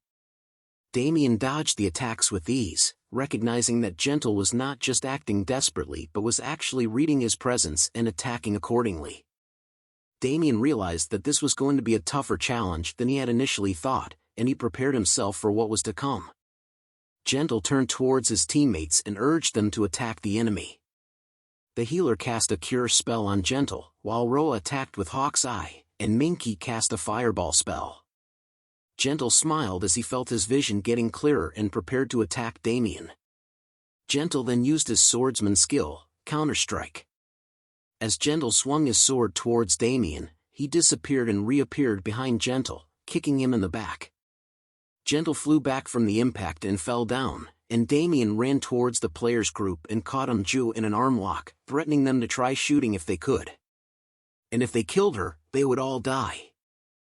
Ju's husband pleaded with Damien to release her. Just then, Gentle got up from the ground and demanded that Ju's husband shoot at Damien. Ju's husband was confused and asked why Gentle was behaving so aggressively. Gentle became increasingly angry and insisted that Ju's husband attack him. However, Ju's husband was hesitant and worried, unable to bring himself to harm his own lover. As the situation became more tense, Ju's husband caught hold of Gentle's arm and begged him not to shoot. Gentle grew increasingly frustrated with Ju's husband and threw him back in annoyance, declaring that he was not an easy target. He then scolded his teammates for not obeying his command to shoot. As his teammates struggled to figure out what to do, Gentle grew angry and lashed out at them, calling them pathetic bastards who were incapable of taking action. In a fit of rage, Gentle swung his knife at Ju's husband, causing Ju to cry out in alarm. Gentle then turned his attention to Damien and Ju, attacking them both with his knife and shouting for them to just die. Despite Gentle's aggression, Damien remained unfazed, his face lighting up with a smile and his eyes glowing as he faced Gentle's attacks. Damien glanced at the gentle-mannered guy attacking him, a mocking smile appearing on his face as he remarked that Gentle was even more foolish than he had initially thought. However, this lack of surprise was common for Damien because people who seemed important often turned out to be insignificant in the end. Once their skills were recognized, they would start showing off. Damien had wanted to avoid any confrontation with him while they waited, so he simply ignored him. But Damien knew deep down that the true colors of this guy would be revealed sooner or later, just as he had expected. As Gentle launched an attack at Damien, he shouted, "Die!" But Damien swiftly sidestepped, evading the attack. He then swiftly rotated his leg 180 degrees and struck Gentle on the shoulder. The blow was incredibly powerful, causing Gentle to cough in pain, which surprised his teammates. Gentle's three teammates simultaneously launched their attacks towards Damien, but he remained unfazed, standing there like a true man to take on their attacks. Damien counterattacked by reverse-kicking Gentle, sending him flying towards his own teammates' incoming attacks. Gentle's teammates exclaimed in shock and urged him to dodge the attacks. Gentle looked back at the incoming attacks but found himself unable to evade them while still in midair. The attacks landed on his back with a loud thud, causing him to cry out in pain. Gentle fell near Damien's feet, irritating Damien, who decided to finish him off with one decisive blow. He punched Gentle squarely in the face, and it was enough to incapacitate him. As Gentle's body disappeared, Damien visibly relaxed, muttering that it was finally over. A notification then popped up, indicating that gentle-mannered guy had left. More notifications followed, surprising Damien. The notifications read, Ju's husband has left, Roa Good has left, and Please Buy Me Chicken has left. All of Gendel's party members and other solo participants were disappearing, and Damien wondered what was happening as they were all fine just now. While Damien pondered, he heard a cry for help. As he turned back, he saw a girl desperately asking for assistance, but a blade appeared in her chest, but before Damien could act, the blade abruptly ended her life right in front of his eyes. Damien was stunned and bewildered by what was happening. Another notification appeared, indicating that Luo Bong Bong had left. Damien noticed a masked woman named Gumwa standing over the lifeless body of the girl. It became clear to Damien that Gumwa was the one responsible for the disappearances and killings of the other users. Damien looked at her and realized that Gumwa had been behind all of it. Gumwa met Damien's gaze and inquired if he was the only one left. Damien confirmed that he was. His attention shifted to Gumwa's sashimi knife, and he couldn't help but be impressed. The knife was a rare, one-handed dagger with a +9 enhancement and an exceptionally fast attack speed, making it a deadly weapon in the hands of a skilled individual. Its bonuses were equally impressive, providing a significant boost to both attack power and critical damage on normal and sneak attacks. Damien couldn't deny that it was an extraordinary weapon. Gumwa commented on Damien's lack of items, suggesting that he might be concealing something. Damien scoffed at the comment, reminding her that she was an overgeared noble, implying that she possessed an unfair advantage over others. As Damien picked up a sword dropped by another user from the ground, he thought that Gumwa might prove to be a formidable opponent, so he decided to take the sword just in case. Gumwa noticed this and questioned Damien about his intentions, given that he wasn't a knight and probably had no experience wielding a sword. Damien looked at the sword and replied, stating that Gumwa was more talkative than he had expected, much like the guy from earlier. Gumwa didn't comprehend his remark and asked for clarification, but Damien remained silent. He calmly assessed the situation, fully aware that assassins were typically formidable in one-on-one battles. Gumwa's mastery of the sashimi knife confirmed that she was no exception. Nonetheless, Damien was determined to overcome this challenge. Firmly gripping his sword, he issued a warning to Gumwa, informing her that time was of the essence and commanding her to engage him. Gumwa, furious at his disrespect, vowed to make Damien regret his words. Cash charged forward with all her might, alerting Damien. She jumps out and becomes a sword of Pokemon spinning in the air, utilizing her kunoichi skill called Tiger's Molar. Damien swiftly reacted, blocking her attack with his sword. He was impressed by Gumwa's strength and skill, realizing that without his titles or equipment, he would have already met his demise. However, Damien refused to back down. He praised Gumwa's fighting spirit and pointed out that her arms were still too weak. Gumwa was taken aback, wondering how he managed to block one of her most strongest skills, Tiger's Molar. Determined to prove herself, she intensified her attack, shouting a question, "What the hell are you?" But Damien remained calm and focused, effortlessly pushing her back and issuing a provocative question of his own, "I also wonder what I am." As Damien repelled Gumwa's advances, she resorted to another kunoichi skill called Mist Steps, vanishing and shrouding the area in purple mist. Damien stood within the mist, realizing that it was a stealth skill she had employed to eliminate the other participants. He scanned the surroundings, attempting to detect her presence as Gumwa's voice echoed from various directions, taunting him, telling him he can't do anything but just look around. Damien honed his senses, striving to locate her. He recognized that although the skill didn't render her completely undetectable, the moments of exposure were brief. Suddenly, he spotted her positioned at the top right, at a 45-degree angle, and began evading her attacks with unwavering focus. While skillfully dodging her strikes, Damien determined that it was time to gradually prepare for a counterattack. Gumwa grew increasingly irritated and insultingly referred to Damien as a rat-like bastard, questioning how long he believed he could continue dodging. However, before she could finish her sentence, Damien's fist connected with her, breaking an elixir bottle upon impact. Gumwa was taken aback by the shattered elixir and inquired about its nature.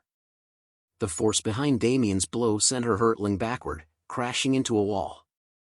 Damien answered her question, wearing a mocking smile. It was a skill, what else could it be?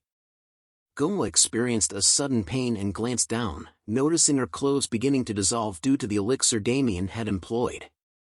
Embarrassed, she exclaimed, questioning what was happening to her.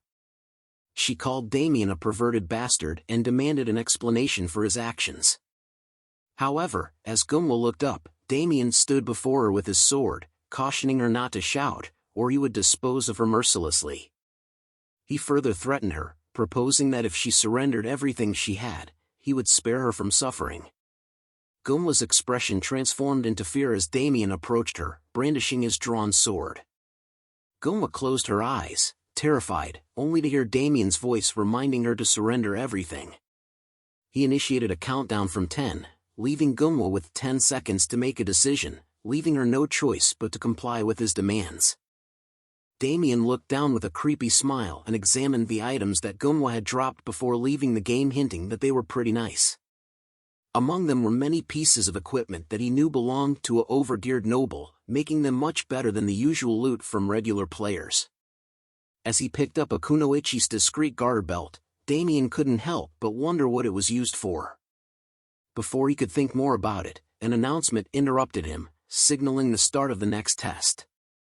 He added it to his inventory and prepared to move on to the next challenge.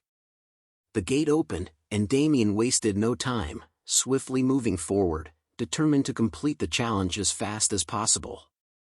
Damien faced his next opponents, the Wurrats. He decided to deal with them quickly and efficiently. As he skillfully eliminated the Wurrats, notifications kept popping up, informing him of his progress. Soon, he received the notification that he had defeated 10 Wurrat phantoms.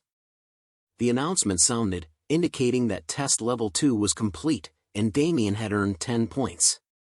Test level 3 was about to begin, with 9 minutes and 59 seconds remaining. Confidently, Damien approached the gate, declaring that he didn't need to wait and demanded to start the test right away. A notification popped up, asking if he wanted to skip the waiting period forever, and Damien confirmed it without hesitation. He looked ahead, ready to face whatever challenges the next test had in store for him. Damien continued his journey through the test, easily defeating various monsters such as skeletons and two-headed creatures. As he defeated the red-skin monsters and cleared the stage, the announcement sounded, signaling that test level 7 was complete and test level 8 was now open. With a determined mindset, Damien thought about who his next opponent would be. It didn't take long for him to realize that the lizard men would be his next challenge. One of the lizard men attacked him with an axe, but Damien remained unfazed. With a cold look in his eyes, he swung his weapon and killed the lizard man in one shot. As he continued to fight, Damien noticed that he could use other users' weapons with great proficiency. He remembered clearing Gladiator mode, one of the challenge modes, before his regression. In Gladiator mode, he had to complete a level using only the given equipment. Damien had earned the title of Grand Weapon Master for being the first to clear 100 levels. The intense practice he underwent to master all those weapons had been ingrained in his memories, and he could still recall everything he had learned from it. Damien continued his battle, easily slaughtering the lizard men. Notifications kept popping up, announcing that he had defeated 3, 4, and then 10 lizard-man phantoms. Damien remained focused and determined, finishing off the last of them before saying next. As soon as he finished the last of the lizard men, the announcement sounded, signaling that test level 8 was complete and test level 9 was now open. Without hesitation, Damien started walking towards the gate for level 9, ready for whatever challenges lay ahead. At the Adventurers Guild, Maria stood before a globe, observing the ongoing tests through it. Hatsan, the manager of the Adventurers Guild, approached her and asked about the testing ground situation. Maria replied, stating that not much was happening and that all the participants were newbies who didn't know what they were doing. Hatsan asked if there was anyone skilled enough to send immediately to the front lines, but Maria responded that there was no one who met the required standards. Hansan wondered if Maria's standards were too high, but she tells him that there are some people he could use as human shields, although they won't last long on the front lines. Hatsan thought to himself, realizing that despite tens of thousands of people coming for a license, it was challenging to find someone the guild would want. At this rate, NPCs would be more useful than explorers. Maria acknowledged that the situation was better than in the earlier stages when people claimed to come from other worlds. Hansan yawns and agrees with Maria but said he can't help but be disappointed anyway. However, Maria tells him that they were still only selecting obedient battle machines, and she advised Hatsan not to be too greedy in the selection process. Explorer guilds were known for their inclusive policies, accepting members from all backgrounds, regardless of their social status, past, or race. While this led to the formation of large guilds, it also meant that truly talented individuals were often recruited by prestigious institutions like the Royal Academy or the Magic Tower. As a result, many quests and jobs that required a high level of skill went unfinished. Hatsan took a lit up his cigarette and contemplated the situation. He realized they needed to start from scratch and train their members to tackle difficult quests. Taking in new members at the moment wouldn't be enough to address the backlog of quests. This meant they would have to work harder this month to ensure everything was completed on time. But then, Maria suddenly smiled and mentioned a unique case. Hatsan was intrigued since Maria the Black Rose was known to be strict and meticulous due to her many years of war mercenary experience. The individual in question must be truly exceptional if Maria was impressed. Hatsan asked Maria to elaborate on this unique case, eager to learn more. Maria's face twisted into an evil grin as she turned to Hatsan. She informed him that in the first level, 9 people had died, leaving only one survivor to make his way through the subsequent levels alone. She asks him what he thought of it and whether it was pretty unique. Hatsan was surprised to hear this news. He commented that even an average adult man could handle goblins, and he found it hard to believe that 9 people had died. He asked Maria if anyone had given up. Maria replied that nobody had given up. She went on to explain that the lone survivor was extremely fast, taking an average of just 2 minutes and 58 seconds to complete each level. This made him one of the top 3 contestants of the day, and that the 9 people were not killed by goblins. Hatsan was curious about the cause of the 9 deaths. Maria's face lit up with excitement as she smiled at Hatsan. She proudly declared that nobody was allowed to interfere with the testing process except for herself. She then posed the question to Hatsan, "Do you know what this means?" Hatsan was taken aback by this revelation, and he wondered aloud, saying, "Could it be?" But he hesitated to finish his thought. However, Maria could tell he was onto something. Maria responded with an evil smile as she turned to look at Damien's image on the globe. She confirmed Hatsan's suspicion, stating that Damien had potentially killed all the others in the first level and was currently making his way through level 9. Damien sat on the ground, covered in blood, and heard an announcement declaring the completion of test level 9. The system began calculating his test results, and Damien learned that he had earned 10 points. He then heard the announcement that test level 10 was opening. As he sat on the ground looking at the dead monsters, Damien couldn't help but notice something strange. The difficulty of the previous levels was higher than he expected, with orcs and dark elves replacing the slimes and skeleton mages from his past life's memories. Despite this, Damien remained determined to claim the rewards promised to him. He approached the last gate and confidently thought that level 10, the final stage, should be easy, remembering that the final boss might be a slime king, mud golem, or blood goblin. He even began to wonder what rank he might receive. However, his thoughts were suddenly interrupted by a loud sound. Damien jumped back in shock and looked ahead to see what was causing the commotion. He couldn't believe his eyes when he saw the Minotaur's phantom standing before him. The notification displayed the creature's information, revealing that it was a normal beast-type phantom created by the summon gate. Damien's gaze hardened as he surveyed the looming figure of the Minotaur. He couldn't help but think about the recklessness of those who thought they could just send adventurers like him to face such a monstrous beast. Nonetheless, Damien steeled himself for the coming fight. Damien's hand began to emanate a bright red glow, thinking he had no choice but to think about it after he defeats the and he told the Minotaur, "Watch closely because I'm gonna be quick." The Minotaur looked at him with a puzzled expression, unsure of what was about to happen.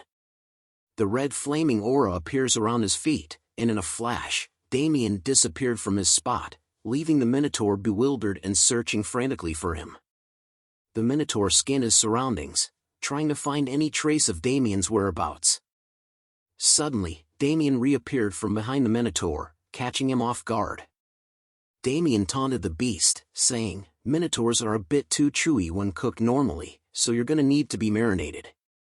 Damien knew he had to act fast if he wanted to defeat the Minotaur, so he used the decay elixir skill and hurled the elixirs at the Minotaur's head and body, causing the beast to let out a painful scream. A notification appeared, indicating that the Minotaur Phantom's defense power had decreased. As Damien landed on the ground, he saw the Minotaur covering its eyes and took the chance to dash towards it to attack it, but the Minotaur was able to regain its composure. But the beast's anger was apparent as it launched a punch at Damien. In a split second, Damien jumped to the nearby wall, narrowly avoiding the attack. Using the wall as leverage, he rebounded back and straight up bitch slapped the Minotaur's head. With a smile on his face, Damien taunted the beast, saying, "You're just beef, you cowhead." The Minotaur cried out in pain as he fell to the ground, writhing in agony. He looked up and saw Damien charging towards him with fierce determination in his eyes. The Minotaur quickly crossed his arms to block Damien's attack. As he blocked, a notification popped up, indicating that the Minotaur's phantom had fallen into an overdose state. The Minotaur begins to back away, but Damien attempted to blow a dart at the Minotaur, but the Minotaur senses the attack and manages to counterattack by slamming the ground with its hand, sending a shockwave towards Damien, causing him to quickly back up and dodge the blow. Damien was amused to see rocks being thrown at him. Enraged, the Minotaur let out a loud moo in anger and started hurling rocks at Damien. Damien swiftly dodged the Minotaur's attacks, taunting him by calling him a crazy cowhead and remarking that there was no way he would fall for the Minotaur's slow attacks. Despite the dangerous situation, Damien couldn't help but feel a surge of excitement coursing through his veins. He tried to understand what was happening to him. Even though it was a life-or-death situation, his blood was boiling. He realized that his heart was beating fast and he felt a sense of joy because of his fighting spirit. With a smile on his face, Damien turned to face the Minotaur and said, "Let's see how tough you've become." The Minotaur threw a powerful punch, but Damien was too quick. He dodged the attack and managed to injure the Minotaur's arm in the process. Jumping upward, Damien taunted the Minotaur by asking if he was still holding up well. He focused his attention, trying to find the Minotaur's weakness, knowing that he had to strike quickly. He soon discovered the weak spot and swiftly attacked the Minotaur's vulnerable area with his sword and dagger, making a cross motion. As he did so, notifications began to pop up. The first notification indicated that it was a critical hit. The next one revealed that the Minotaur's phantom had fallen into a state of bleeding. Finally, the last notification appeared, stating that the Minotaur's phantom had fallen into a state of near death. After landing back on the ground, Damien wondered if the battle was finally over. His doubts were soon cleared as another notification appeared, informing him that he had defeated the Minotaur's phantom. Damien stood still, hearing the announcement that test level 10 was complete and that he had earned 10 points. He hadn't expected to face such a monstrous creature, but it wasn't as challenging as he initially thought. He realized that he had grown significantly since he started, and he couldn't even tell what level he was now. Damien was amazed by his progress and reminded himself that he had to keep moving forward. Suddenly, the announcement interrupted his thoughts, declaring that Damien's total score was 100 points and that the test. Damien stored his weapon in his inventory and started walking towards the exit. He walked over to Hatson's desk, and the guild workers looked at him in shock. He greeted Hatsan, stating that he had arrived. Hatsan responded, acknowledging Damien's presence and commenting on how the test must have been quite the experience. Damien replied that it wasn't easy. As Hatsan looked at Damien, he couldn't help but recall Damien's impressive test results. Damien had cleared the summon gate in record time and ranked first in general combat skills, situational judgment, and execution of actions. Additionally, he had defeated all his fellow test participants, which made him a popular topic among the employees. Hat-san understood why Maria had called him a unique case. Hat-san remembered Maria's insistence on scouting Damien, stating that skilled individuals like him were rare, and he was exactly what she wanted. Hat-san couldn't deny that Damien's test results were impressive, but he expressed concern about making a decision like that so quickly. Han-san tells Damien that his test results were impressive, but the killing of teammates bothered him a bit. Damien stated that he was good at judging people and he was sure that the other participants were all bad. He clarified that killing people wasn't a habit of his. Hat-san chuckled and commented that Damien sounded like a psycho, to which Damien didn't know how to respond. As Hat-san and Damien talked, Damien couldn't help but think that his excuse for killing the other test participants wasn't random. It was because he had played the game for so long that he could easily understand what other people were thinking. Damien knew that if Hat-san still refused to accept him, he would have to say goodbye to the license. Hat-san then addressed Damien, saying that he didn't seem like someone who would cause trouble for them, but he couldn't act the way he did during the test from now on. Hat-san emphasized that a guild member's blade should be facing a monster, not a human. Damien assured Hat-san that he was aware of that. Hat-san then asked Damien one final question, inquiring if he would take the license and work as an adventurer guild mercenary. Damien answered enthusiastically, saying that it would be an honor to work with the Adventurer Guild. A smile grew on Hat-san's face because of Damien's answer. Hat-san and Damien shook hands, and Hat-san officially welcomed Damien to the Adventurer Guild. Hat-san expressed his excitement about working with Damien, and Damien couldn't wait to start his new adventure as part of the Adventurer Guild. Damien sat down in a nearby sitting area to relax when he received notifications. The first notification indicated that he had obtained an adventurer license, and the second notification informed him that his affiliation had been changed to Adventurer Guild. Damien felt relieved and looked at his new adventurer license, which was Gold 5 tier, feeling proud of his accomplishment. He thought to himself that now he could take quests and receive news from all over the continent. After a while, Damien received another notification that informed him he had earned the title Record Time Clear. He felt a sense of accomplishment, realizing that he had obtained a new title without any difficulty. The title Record Time Clear was given to the person who cleared the Summon Gate test provided by the Adventurer Guild the fastest. This title was awarded to only one person and came with a few perks, including a 3% increase in attack and movement speed. The title also had a unique trait that read, "This man is very fast." Hat-san noticed Damien's expressions and asked if Damien liked his rank. Damien replied with a smile, confirming that he certainly did. Hat-san sighed and thought to himself that Damien's gold tier license was unprecedented and was only given to those who had accomplished various difficult quests or passed Maria's challenging promotion test. Hat-san approached Damien and explained that gold tier licenses were awarded to those worth 10 iron tiers and 3 silver tiers, and Damien would be able to accept high-ranking quests as well. Hat-san showed Damien 3 missions to choose from, all of which were gold-tier quests. Damien looked at them and saw that they included the exploration of the deep waterway beneath the royal palace and Drake's breath cultivation. However, the last mission caught his attention, and he asked Hat-san about it. Hat-san looked at the mission and informed Damien that it was about a village where sheep had been disappearing. The village was called Cornel, and the government had sent the mission. Since the village was located in the middle of nowhere, the government didn't want to send their precious knights for this task. Damien asked Hat-san if they thought it would be better to solve the problem by hiring adventurers with money. Hat-san agreed and added that, from what he had heard, the sheep kept disappearing, and he assumed it was a pack of wolves that had moved into the area.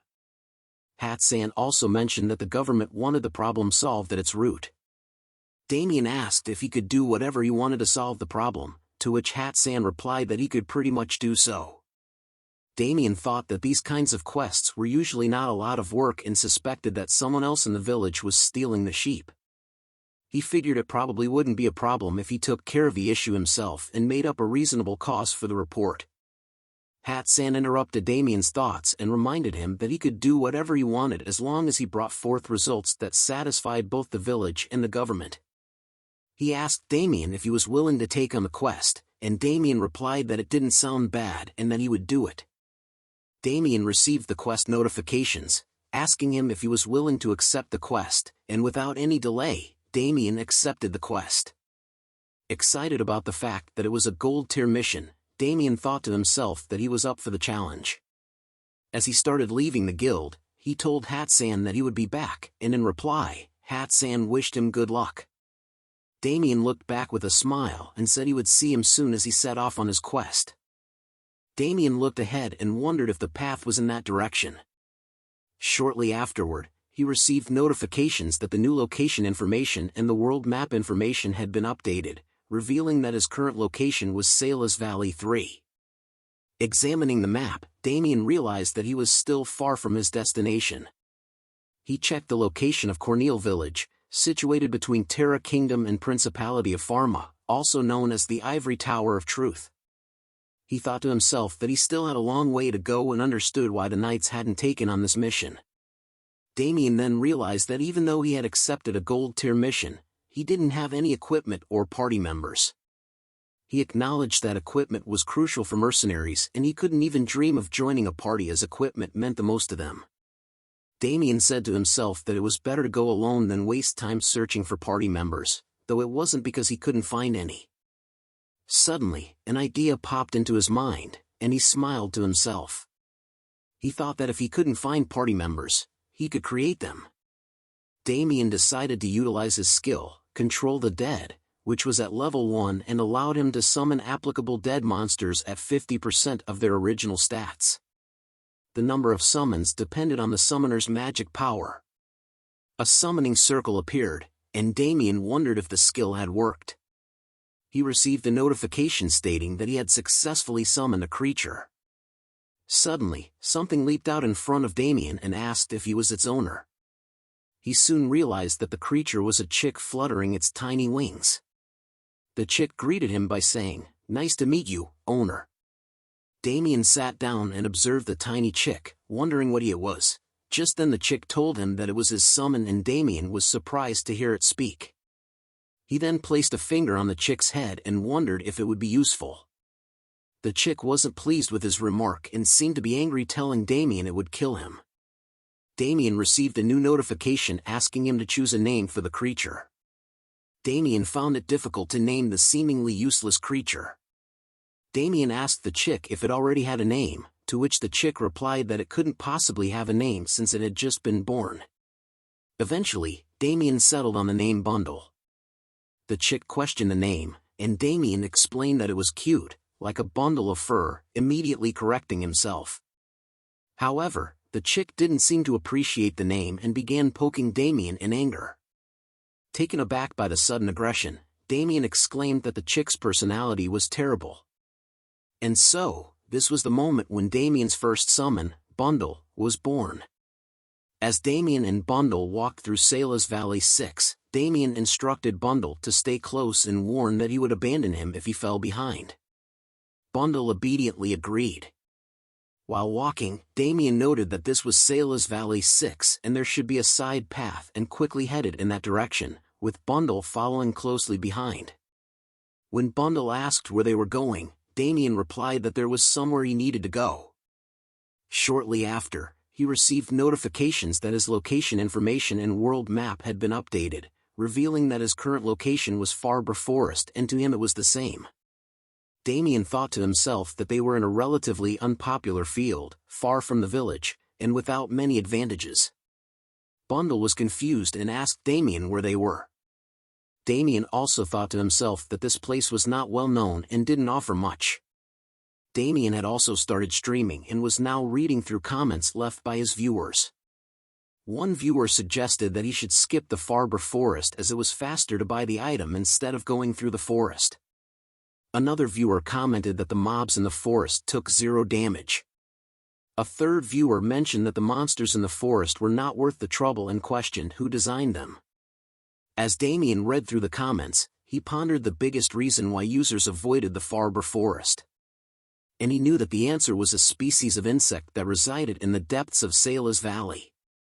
They were called Farber and could easily be found on trees, stayed in groups, and resembled unripe bananas. The Farber in front of Damien was a normal level 25 species with a unique trait: their strings were very strong and viscous, so it was important to be careful not to get hit by them. Damien looked up at the Farbers, realizing that they were pretty high up, making it challenging to attack and defend against them. However, he was confident and said to himself that he would give it a try. He walked towards the Farber, catching its attention. He activated his skill, the Decay Elixir, and prepared to throw it like a baseball pitcher. With a smile on his face, he threw the elixir directly at one of the Farber and shouted, "Shoot!" Damien cheered as the elixir hit the Farber. The acid from the skill lingered on the Farber, causing many of them to drop from the trees like fruit. And notifications started popping up, informing him that the Farber had fallen, its defensive exoskeleton had decayed, and its defense power had decreased. Damien held the blow dart in his hand, stating that the Farber looked like fruits dropping from the tree. The Farber wasn't going down easily and was angry, and it attacked Damien with sticky liquid from its mouth. Damien easily dodged the attack, saying it was too slow, and blew 3 darts at the Farber. The notifications indicated that the Farber had been poisoned, and it rolled around in pain. Damien looked at it with an evil smile and said, "Thanks for the meal."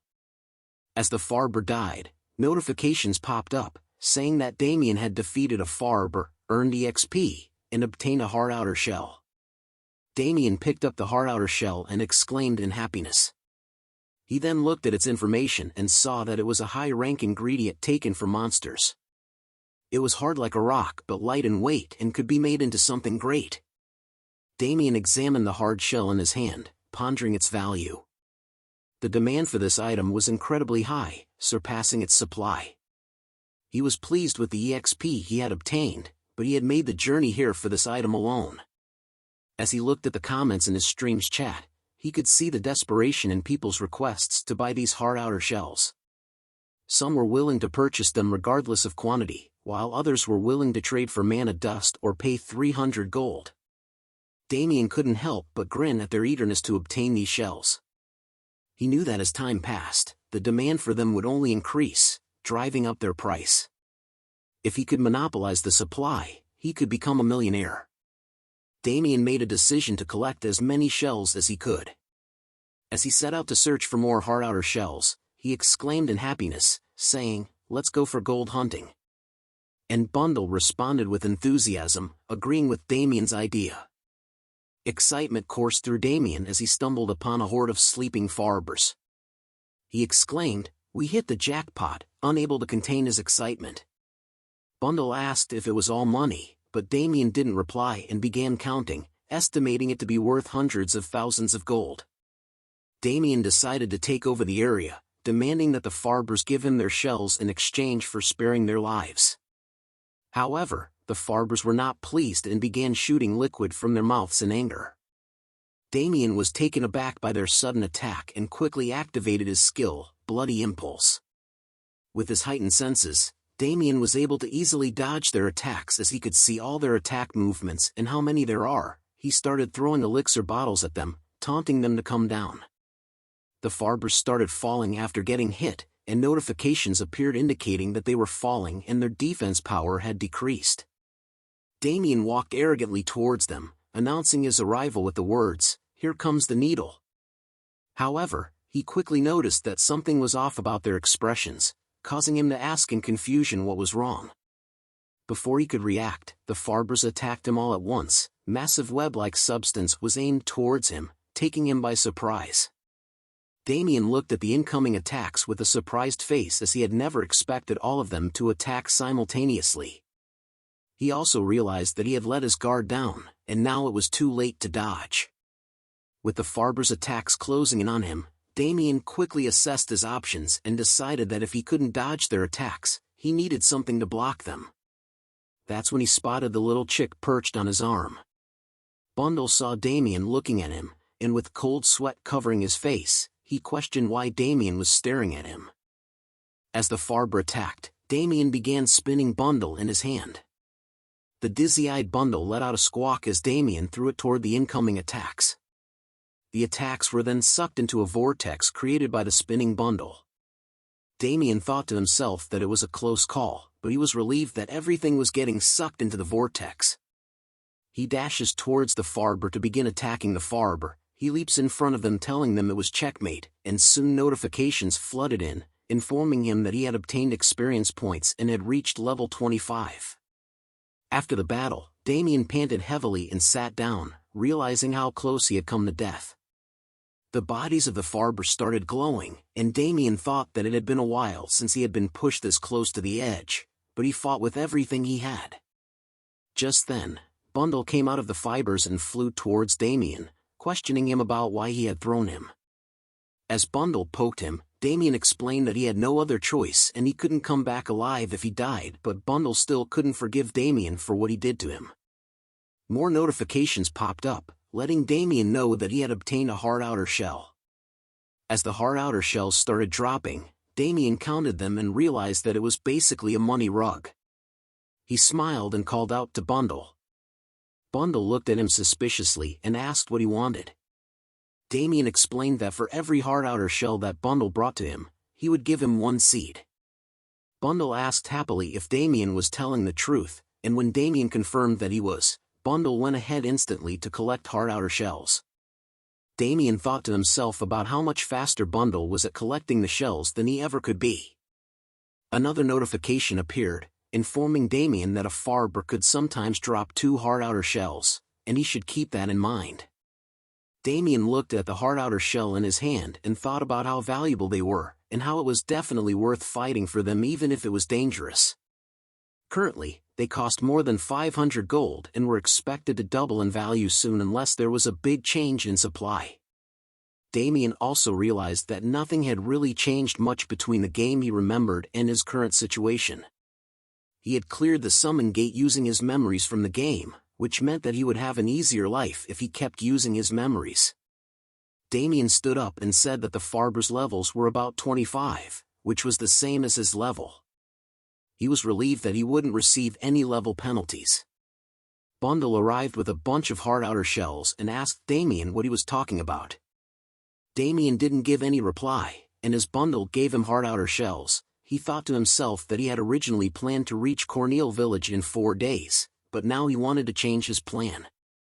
He decided that he would spend the next 2 days collecting as many hard outer shells as possible, and then hurry to the village in the remaining 2 days. Damien then prepared himself and said, "Let's sweep up some money." To which Bundle, sitting on his shoulders, responded with excitement and got ready for the adventure. On the edge of the forest, a mercenary heard blasts in the distance. He was immediately alerted by the sound and turned his attention towards the forest. Before he could investigate, his elder brother, Liang Chao Ming, who was leading the Jingsan startup Team 1, smacked the back of his head and scolded him for spacing out. The mercenary tried to explain that he heard a noise, but Liang Chao dismissed it and reminded him that there was no one else in the forest beside them. The mercenary still seemed unsure, but Liang Chao appeared uninterested and unimpressed. He firmly stated that they would die regardless and suggested that they continue on their journey. The mercenary hesitated but eventually complied with Liang Chao's decision. Liang Chao reminded his team that they had a quota to meet for the day and they needed to hurry. The team responded with enthusiasm, acknowledging his order. As they walked deeper into the forest, the mercenary asked Liang Chao if he was sure they could collect everything they needed for the day. Liang Chao, in a frustrated tone, told him that it didn't matter if they could or not, they had to do it somehow. He knew that hunting Farbers in this hidden and dangerous forest was difficult, but the outer shells were a major profit item for Jingsan startup. He couldn't afford to come back empty-handed or risk being reprimanded. So, he urged his team to move faster and fill their quota for the day. Liang Chao was visibly exhausted and frustrated. He wanted to get over with their task and log out. He led his team deeper into the forest in search of caterpillars, and in frustration, he asked his teammates where the caterpillars were. His teammate pointed ahead in shock, saying that all the caterpillars were dead. Liang Chao couldn't believe it and questioned his teammate's sanity. He turned his gaze forward, claiming that they must have gone blind since he couldn't see any reason why the Farbers would be dead. However, when he noticed the lifeless Farbers, he was shocked and angry. He wondered aloud who could have arrived before them and killed all the Farbers. This was a major blow to Jingsan's startup, as they had been monopolizing the supply by killing all users who came across their path. Liang Chao couldn't understand how someone had managed to get to their territory without them knowing. In a fit of rage, Liang Chao demanded his team member to find the person who had invaded their territory and killed the Farbers. The teammate, visibly panicked, agreed and promised to find the culprit. Just then, Damien suddenly appeared there. Liang Chao stood nearby and looked at him in shock. Damien picked up a hard outer shell and exclaimed that it was right there. He then continued to pick up more hard outer shells while muttering to himself as Liang Chao wondered what the hell was it. Liang Chao looked at Damien and noticed the boar head, as Damien tells himself that they forgot some shells and needed to look around more. Liang Chao began to rage as veins appeared on his face. He also noticed that Damien had only equipped himself with some cloth and a boar head. He wondered how a guy who looked like an NPC could have entered the area. Liang Chao shouted at Damien, calling him a boar bastard and asking him what he was doing. Damien turned back and looked at Liang Chao calmly, asking if he had a problem. Liang Chao's teammates became angry and started shouting at Damien, threatening to split him open if he didn't give them everything he had taken. Damien looked at them with a questioning expression on his face as he didn't understand their language. He couldn't even tell if they were from North Korea or China. Liang Chao asked Damien if he knew who he was. Damien casually responded with a question, asking, "Who are you?" Liang Chao, angered by Damien's response, revealed that he was Liang Chao Ming. Damien repeated the name and suddenly remembered something. He pointed at him while saying that Liang Chao was the evil factory leader who he had read on the community forum before. That he had appeared in Sailor's Valley, the Chinese farming factory who was killing other fellow users. Just as the stream chats were telling Damien about the group, Damien called them violent and garbage human beings whom didn't expect to come across.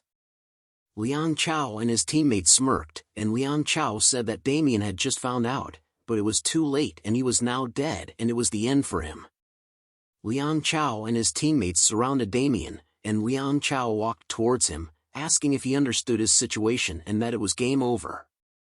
Damien stood there, fearless, and scratched his ear saying what the hell, asking if they were paying rent here. Liang Chao, confused, asked what he meant, but Damien repeated his question, asking if they were paying rent here. Liang Chao was shocked again by Damien's fearless questions. Damien looked at them with cold eyes and warned them to play nice before he started getting violent unless they all wanted to die. Liang Chao, unable to control his anger any longer, ordered his teammates to kill Damien. Though they hesitated, Liang Chao shouted at them, urging them to do it. They then launched arrows at Damien, but he dodged them easily. Damien then ran towards Liang Chao with his hand in front, catching him and bending his shoulder. He said that their actions were too obvious. Damien looked down at Liang Chao with an evil smile and stated that as confident as Liang Chao and his teammates were in ganging up on one person, he was just as confident in PvP. Liang Chao growls in pain as Damien held his arm. Seeing their leader in pain, Liang Chao's teammates were outraged and began shooting arrows at Damien, telling him to let their leader go. The arrows fly towards Damien as he sees it, however, Damien used Liang Chao as a shield to block the arrows. As Liang Chao got hit by the arrows, he shouted at his teammates, questioning why they were shooting him. Damien then threw Liang Chao to the side and charged toward the group, starting a brutal fight. He effortlessly defeated his attackers without getting hit once. As he ran toward another duo standing on the side, they shouted in fear as Damien approached them. One of them charged at Damien with a sword, hurling insults and curses. Damien quickly responded and blocked the sword attack using his steel wrist guard, which was impenetrable. The attacker was surprised by Damien's strong defense and began trembling in fear. Taking advantage of the opportunity, Damien used it to strike him down. Liang Chao, who had been lying behind Damien, saw this and cursed him, threatening to kill him. Liang Chao began preparing to attack with an arrow, but Damien was one step ahead and saw him. He rushes somewhere and used the fallen attacker as a springboard to leap toward the Liang Chao, catching him off guard. Liang Chao looked at Damien in shock. Without hesitation, Damien warned Liang Chao to not think about making it out of here alive. In Zeggensen, at a startup farming factory, an employee burst open the door and shouted in a panicked voice. Mingchen, who was smoking a cigarette, expressed annoyance at the sudden intrusion. He threw an ashtray at the employee and reminded them to knock before entering. He then asked what the problem was, but warned that if it wasn't urgent, he would harm the employee. The employee responded that there was a big problem, and Mingchen asked for more details.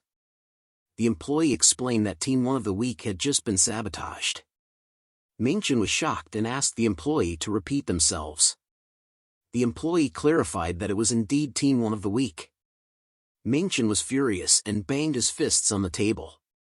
He couldn't believe that Team 1 had been defeated, as there were so many people on that team. He wondered if it was the Japanese and if they wanted to start a fight with them. The employee quickly clarified that it wasn't the Japanese who had attacked their team. Mingchen, still furious, grabbed the employee's collar and demanded to know who was responsible. The employee hesitated before reminding Mingchen of the person who had deposited 3 million gold into the game bank. Mingchen remembered the incident and asked what it had to do with the current situation. The employee revealed that the person was a Korean with the username Jinsung123 and that they were responsible for the attack. Before the employee could finish their words, Mingchen struck them in the face and accused them of lying. The employee, scared and trembling, insisted that it was true.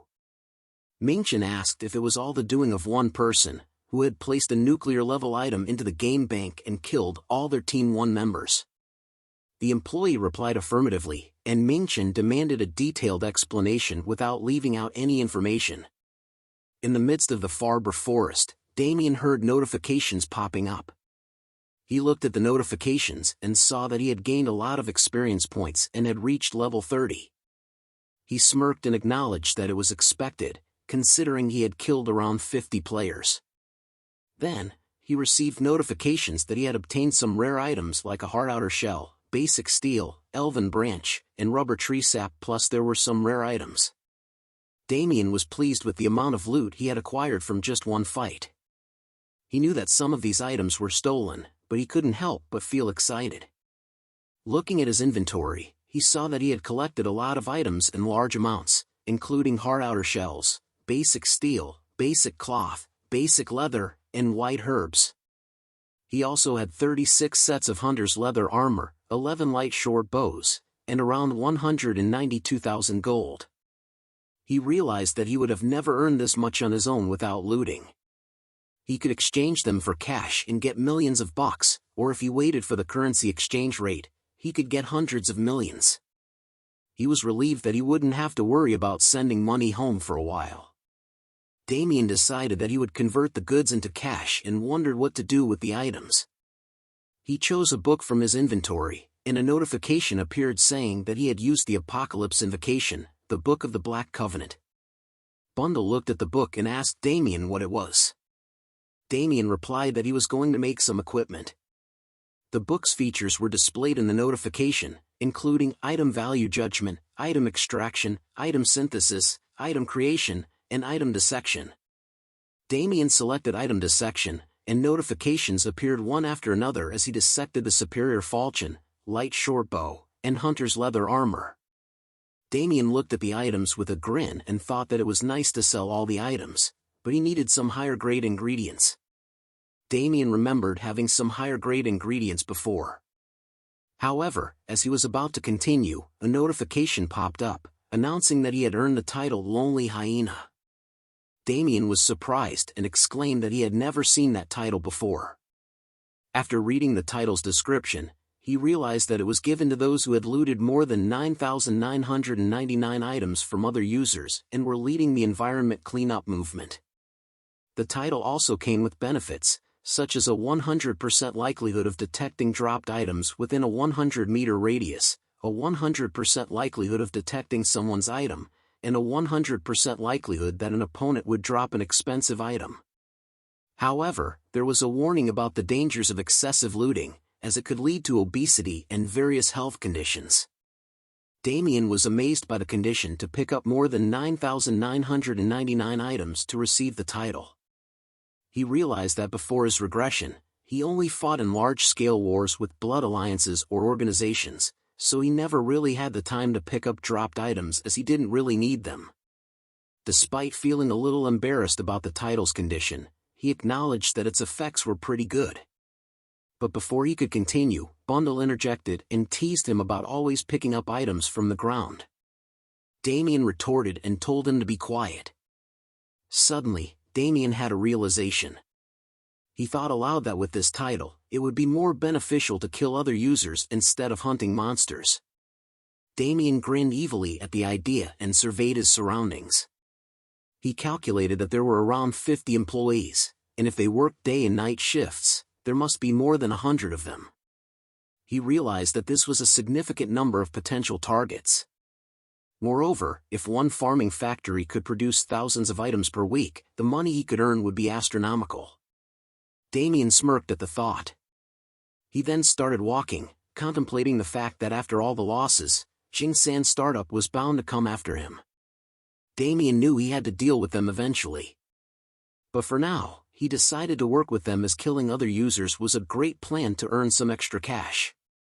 A group of people were seen panting heavily as they walked through a forest. The group leader, Chang Tingbao, Jingsan Startup Night Shift Team 1 leader, expressed his frustration and exhaustion at the situation. They had been chasing a Korean player for more than 35 hours. One of the team members asked how much longer they had to go, while another expressed concern about the lack of any signs of human or animal life. Chang Tingbao also thought to himself about how much longer they had to chase Damien.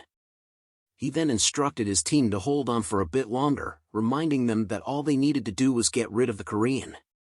When one of the team members tried to voice his opinion, Chang Tingbao cut him off, threatening him that if he spoke one more word, he would be dead.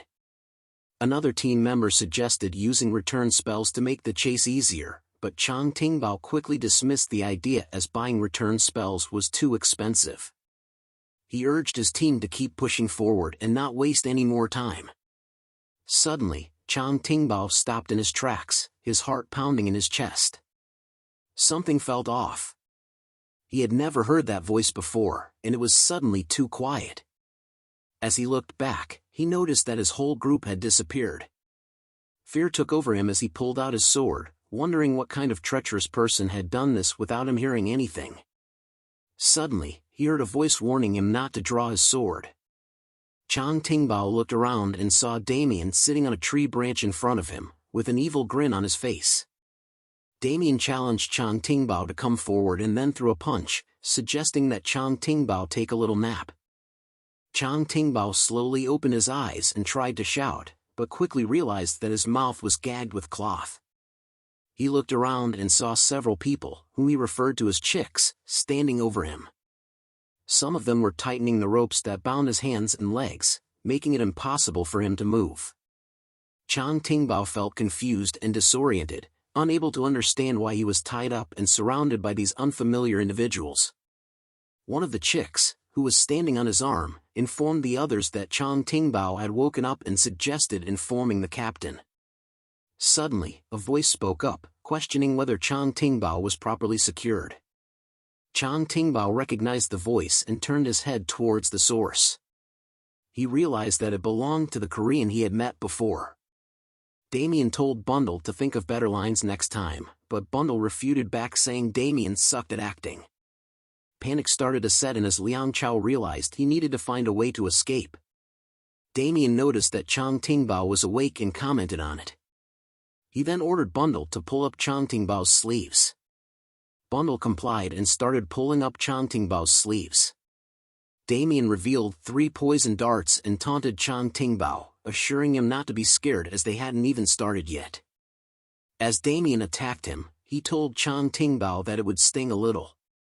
Chang Tingbao felt the impact of the darts and heard notifications popping up. He saw that his character had been poisoned, and his health points, HP, were gradually decreasing. Damien grinned at him and remarked that it didn't hurt that bad. He warned Chang Tingbao that this was just the beginning and to prepare for what lay ahead. As time passed, Damien lay exhausted on the ground, listening to notifications popping up on his screen. He had obtained a pair of Ranger's gaiters, an old hinge belt, and 3,888 gold. Damien sighed, feeling tired. He had managed to eliminate all 100 members of Jingsan's day and night shift teams without resting for 48 hours straight. He was even more exhausted from summoning all the chicks. Damien checked his status window and noticed the skill necromancy, which was at level 1 and allowed him to summon creatures. The summon stats were lower than he had expected, but he had no limit on how many he could summon. Most summoning skills had time limits, and the summons would disappear once the user ran out of mana, but this skill had no such restrictions. Damien told the chicks that their work was done and that they should go home. However, one of the chicks refused to leave, saying that the Soul Realm was boring and that it was much more fun where they were. Damien thought to himself that although these chicks' abilities were not great, with enough mana and casting time, he could summon an infinite number of them. They had proven useful when he used them to locate the Jingsan guys. Damien questioned if there were any more pursuers after them. The chick confirmed that there weren't any. Damien smirked and said that killing and looting them had been fun, and their reactions were priceless. Bundle looked at Damien, confused, and asked what he was talking about. Damien thought to himself that he only needed to use one kill with the poison darts and didn't need to use the decay elixir or bloody impulse. He believed it would be better to use necromancy since avoiding the death penalty was difficult. Damien opened his status window and selected the Apocalypse Invocation, the Book of the Black Covenant. He thought to himself that the items created with this book were more expensive but also had higher stats and efficiency. As he flipped through the pages, he found the formula he was looking for. Damien called out to Bundle and the chicks, then showed something in the book to Bundle and the chicks and asked if they wanted to try it out. In a skyscraper in Shanghai Pudong, a man is walking and noting that something had happened in AC which was a bit of a concern. It was Zhang Wei, the chairman of the Business Kirin Society, looked concerned upon hearing about the incident in AC. He lit up a cigarette and thought about Jingsan Startup, which was one of his sources of funds for money laundering. One of his brothers had led its development, and he had invested his funds there. Although it was a small amount of money, the fact that one person had killed everyone there was definitely concerning. As Zhang Wei started calling someone on his smartphone, he expressed his disdain and stated that he would have to get rid of the person responsible for the incident. Outside the skyscraper, one of Zhang Wei's bodyguards received an order from him on the call and confirmed his acknowledgement of Zhang Wei's order. In the world of AC, a man ran in fear, convinced that he had encountered a monster. He thought about how dozens of his teammates had been killed by just one user and how he needed to escape quickly. Suddenly, a spell appeared from above him and went towards him to attack him from above, but he managed to dodge it by jumping forward. However, he injured his knee in the process. The attacker approached the injured man thinking he didn't expect the man to dodge his spell, who turned out to be King Arthur, also known as Zhang Yuman, the man who had betrayed Damien. King Arthur complimented the man on his dodge and remarked that he wasn't a captain for nothing. The man shouted at him to stay away, but King Arthur just smirked and asked if he was scared. He reminded the man that this was what he and his teammates had wanted. King Arthur wielded a powerful staff called the 12 Wing of Tetra, which was a mage-class hero-ranked staff with many powerful options, including increased magic attack power, wisdom, faster casting speed, and additional damage. King Arthur began casting spells, and the man cried out in fear upon witnessing this. King Arthur enjoyed the fear on the man's face and told him to go tell his allies that if they wanted to defeat him, they would have to bring the entire Blood Alliance. As the man continued to cry out in fear, King Arthur's spell engulfed him. Meanwhile, Damien scratched his ear and wondered if someone was talking about him behind his back. Bundle saw this and jokingly asked if he was digging for gold there. Damien replied that it was just itchy. Suddenly, a notification appeared, informing him that new location information and world map information had been added, indicating that they were currently in Cornel Village. Damien admired the beautiful view and commented on the nice and fresh air. As they walked around the village, Bundle asked where they were. Damien explained that they were at their workplace and noticed the tension in the atmosphere, so he advised Bundle to hide. Approaching the chief's house, Damien realized he had barely made it on time and had wasted a lot of time due to Jinsan. He had received valuable items and experience, but being late for his first quest was not ideal. Damien knocked on the door and asked if anyone was inside. An old man opened the door and inquired about Damien's identity. Damien introduced himself as a member of the Adventurer Guild and reminded the old man that he had requested government support. Albert, the chief of Cornel Village, was overjoyed and shed tears of happiness. He invited Damien inside, offering him a seat and some refreshments. Damien noticed that Albert's wariness towards him, a foreigner, had instantly disappeared, making him realize that the problem must be quite serious. The village chief then explained that the village's sheep had been disappearing, causing anxiety among the villagers as their numbers dwindled. He requested Damien's help and asked him to be understanding of the tense situation. Damien inquired about the number of sheep that had disappeared, and the village chief responded that it was around 20 every week. He was at a loss as to where they had gone, and the problem had started about a month ago. Damien asked about the person responsible for herding the sheep and whether different people took care of them at different times. The chief explained that there was an orphan named Joseph who was in charge of the sheep. However, the chief was unsure if Joseph was actually herding the sheep or just fooling around. According to Joseph, the sheep were taken by wolves. Damien pointed out that if 20 sheep were disappearing each week, then it would make sense that wolves were behind this. The village chief shared that Joseph had a history of pranking people by lying about wolves appearing. This caused the villagers to dislike him, and he had been imprisoned because they thought he was responsible for the missing sheep. However, even though Joseph was in jail, the sheep continued to disappear. The chief pleaded with Damien to do something, as the villagers might starve to death if this continued. Upon hearing the village chief's plea, Damien agreed to help and asked to meet Joseph. With a smile, Damien promised to solve the problem quickly and find out what was really happening to the sheep. Damien wondered if he had arrived at the correct place.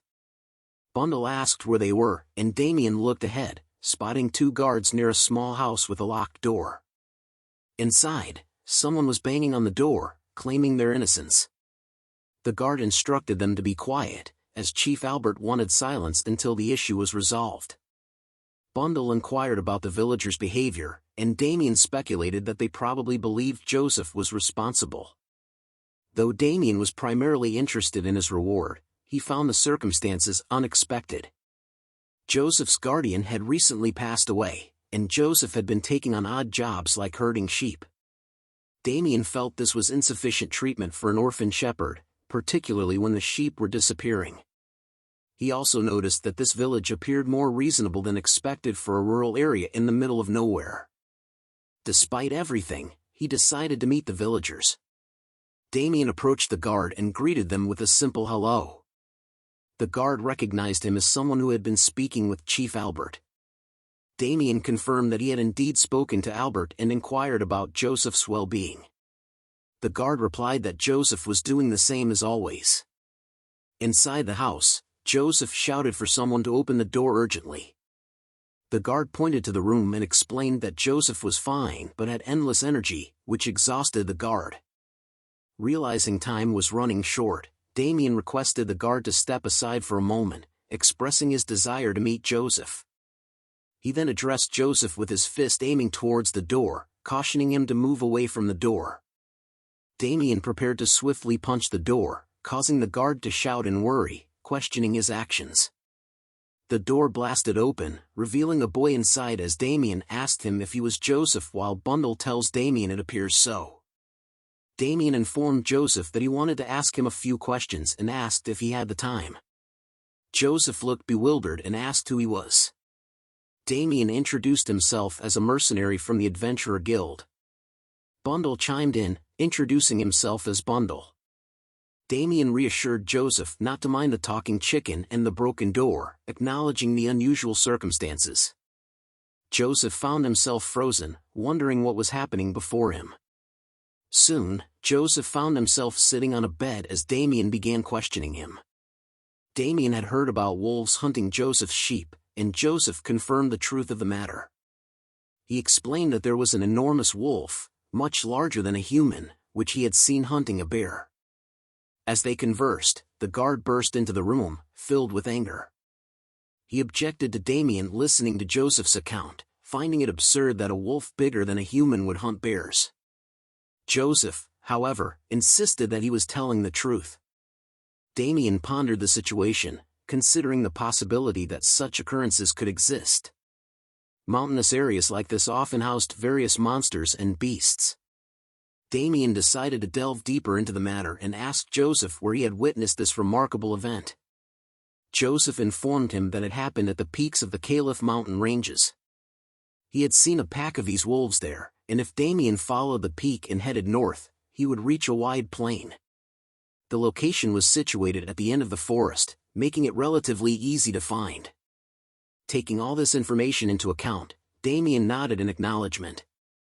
At that moment, notifications appeared, presenting a quest titled Caliph Peaks Wolves and prompting Damien to accept it. Damien, after accepting the quest, sprinted towards Caliph Peak, his mind filled with thoughts about the benefits of having excellent items and money. Bundle agreed, affirming Damien's sentiment. As Damien ran, he reminisced about the impressive set of witch-doctor items he had obtained through the Apocalypse Invocation, the Book of the Black Covenant. The Flame Lizard bracelet boosted his defense and wisdom, providing some resistance to fire attacks. The bracelet's special ability, Flame Banquet, created flames for 30 seconds, continuously damaging enemies at the cost of durability. Nijawala's leather pants increased Damien's defense, health pool, wisdom, and provided some magic resistance.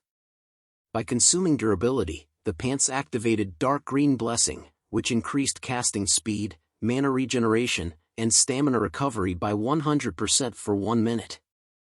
The Golden Rabbit sandals boosted Damien's defense, increased his agility, and granted an increase in moving speed. By consuming durability, the sandals triggered Golden Flash of Light, exponentially increasing Damien's first step speed by 10,000%.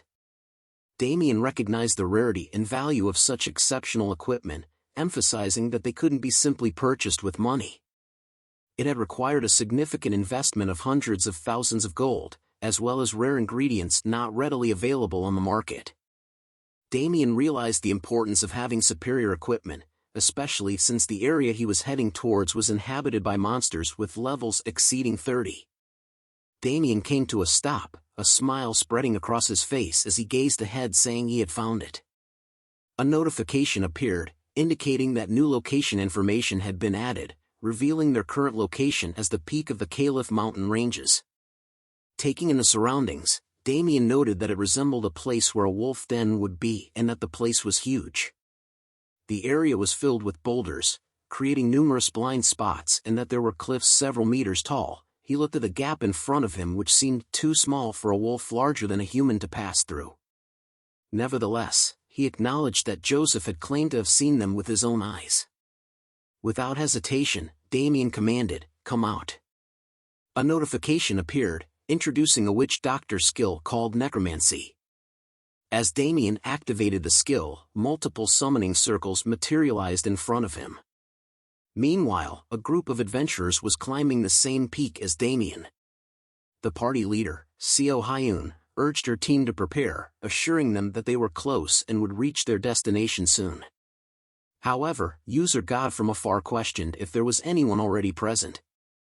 Seo Hyun replied that she hadn't come across any information about someone successfully raiding this location, indicating that the quest had not been cleared yet. God from afar expressed his determination to take on the challenge, while user Selling Heal S500 raised concerns about defeating the powerful Great Wolf King. God from afar tells him that killing the boss was why they were here, but Selling Heal S500 tells him that he had heard that the boss was extremely strong. God from afar reassured him, confident in his own experience and abilities, claiming that the monster wasn't intimidating and its patterns were predictable. He advised Selling Heal to focus on healing their party. User Gel Punisher interjected, urging the group to continue without further delay, suggesting that there could be others already attempting the quest. This comment annoyed God from afar, leading him to curse at Gel Punisher. Gel Punisher then yells at God from afar for cursing at him, but God from afar tells him that he said nothing, I was just talking to myself. Gel Punisher tells him to watch his mouth as God from afar agrees with him. He thinks about getting back at him later with an evil grin. Seo Hyun intervened, reminding them of the importance of their current objective. However, before Seo Hyun could finish speaking, surprise crossed her face as they witnessed massive explosions ahead. They realized that someone was already engaged in a fight. It was Damien, surrounded by his summoned chicks, battling the wolves. Damien observed the number of wolves and couldn't help but smile, remarking that there were quite a few of them. He seemed content with the situation, not complaining about the challenge that lay before him. As the wolves continued to emerge from the narrow cracks, Damien was taken aback by their sheer numbers. He wondered if they lived between the boulders, comparing the bottom of the cliff to an ant's nest, only filled with wolves instead. Observing the increasing wolf pack below, Damien expressed his surprise. However, he quickly shifted his focus to the wolves in front of him, addressing them casually and remarking on their appearance. A notification displayed their information, identifying them as Caliph wolves.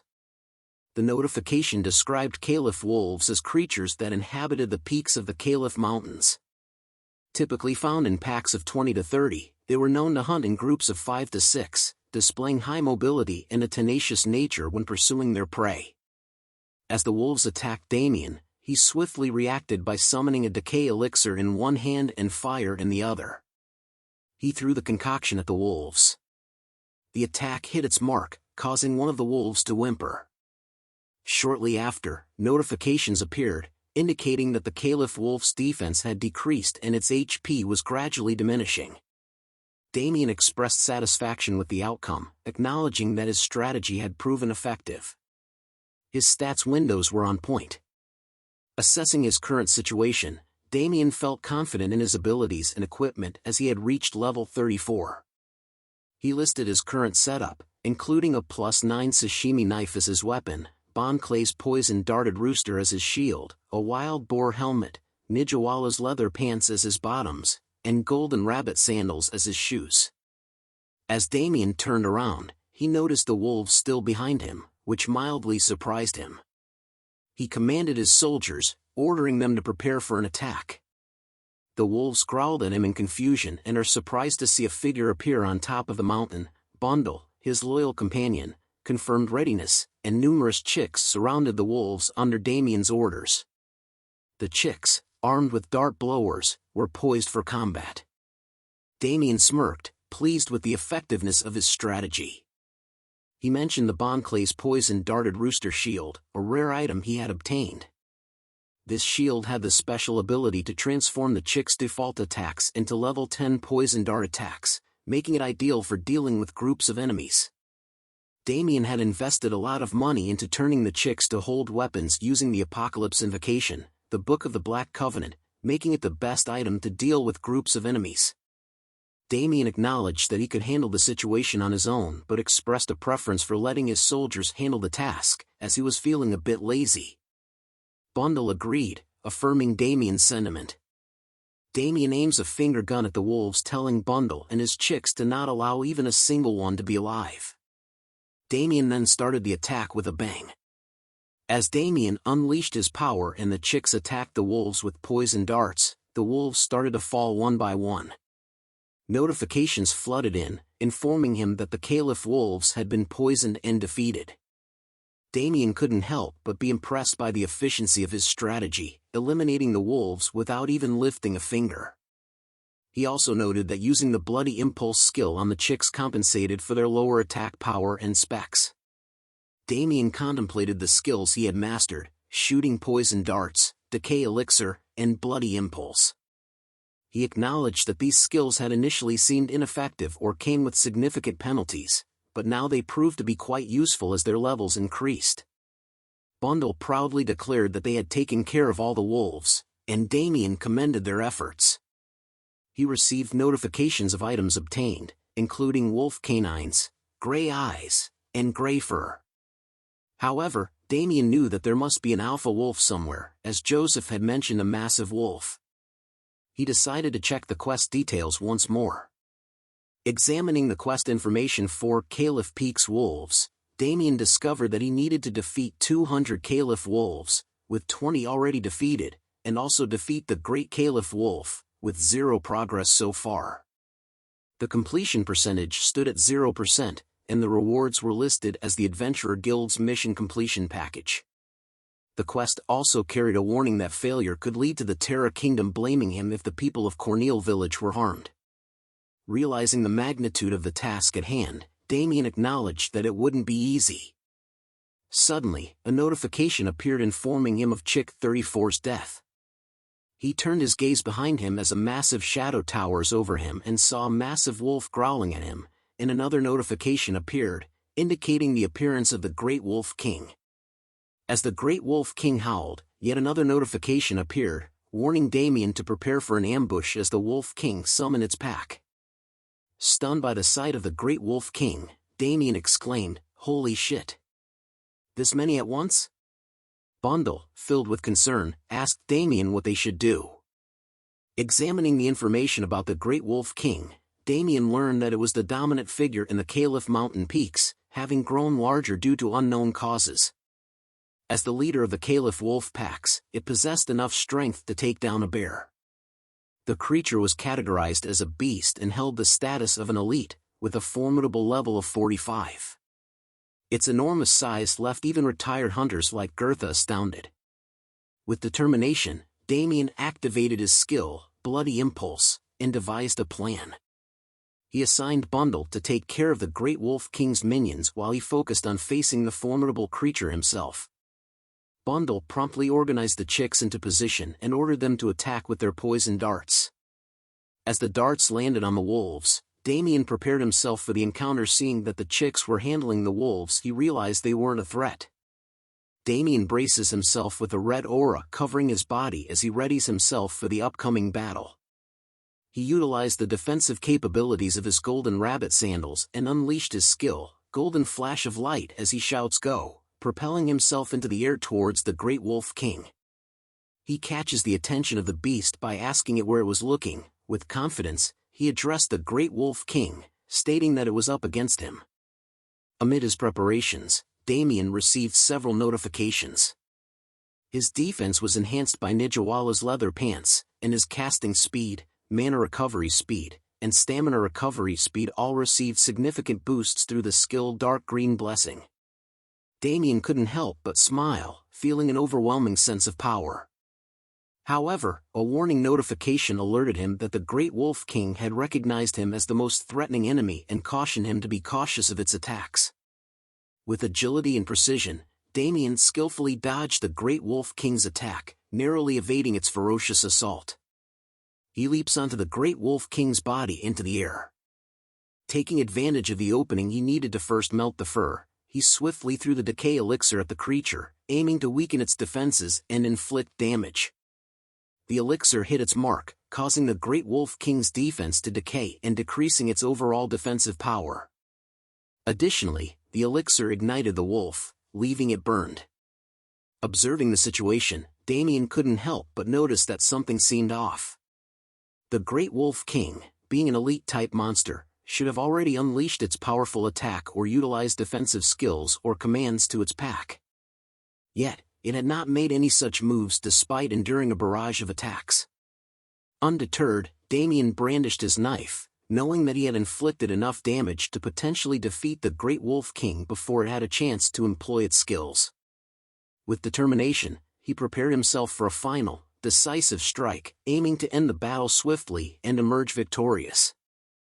The Great Wolf King roared into the air, feeling the pain of Damien's earlier attacks. As Damien engaged in a fierce battle with the Wolf King, he swiftly analyzed its behavior and deduced that its trait was likely attack-oriented or leader type. Regardless of its trait, Damien knew he needed to finish the fight quickly. As he dashes towards the king, he looks down and notices that he doesn't have to pay attention to the minions below as the chicks were handling it well. His eyes gleamed brightly as he shows the long blade, thinking that it was his turn to do his part in the battle against the king. With determination, he approached the Wolf King and delivered a powerful blow, eliciting a painful howl. Meanwhile, a group of adventurers led by Seo Hyun arrived at the scene, witnessing the dust-covered battlefield. Confusion and speculation filled the air as they observed the ongoing battle. Gel Punisher wondered if the monsters were fighting each other, while Selling Heel pointed out movement in the fog. God from afar expressed frustration, questioning what was happening. Seo Hyun suggested that it was unlikely to be another user since they had left early in the morning after the quest had recently appeared.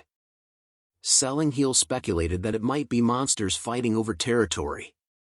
Seo Hyun quickly assessed the situation and called for everyone to prepare for battle, instructing the healer to ready their buffs. As the fog began to dissipate, Selling Heel exclaimed that something unexpected was happening. They couldn't believe that a single player was fighting against the Great Wolf King by himself. God from afar was shocked to realize that it was a single person fighting the Great Wolf King alone. In a panic, God from afar exclaimed that someone might steal the kill and immediately started running toward the battlefield. As the Wolf King's attacks narrowly missed Damien, he expressed his frustration, acknowledging that the creature seemed unkillable. After landing on the ground, Damien pondered the situation, recognizing the formidable nature of a field boss. He reflected on his previous actions, having weakened the Wolf King's defense and reduced its HP with the Decay Elixir, while utilizing the synergy of the Deep Green Blessing and Flame Banquet techniques. However, to his dismay, he noticed that the creature still possessed half of its HP. The Wolf King lunged at Damien once again, but with agility and quick reflexes, Damien managed to evade the attack. Assessing the situation, Damien acknowledged that dodging the Wolf King's assaults was becoming more challenging as the creature closed in on him. Realizing the need for a change in tactics, Damien decided to switch to a ranged weapon, acknowledging that fighting from a distance would be easier. Despite the relentless attacks from the Wolf King, Damien skillfully evaded every strike and attacked him with a dart blower.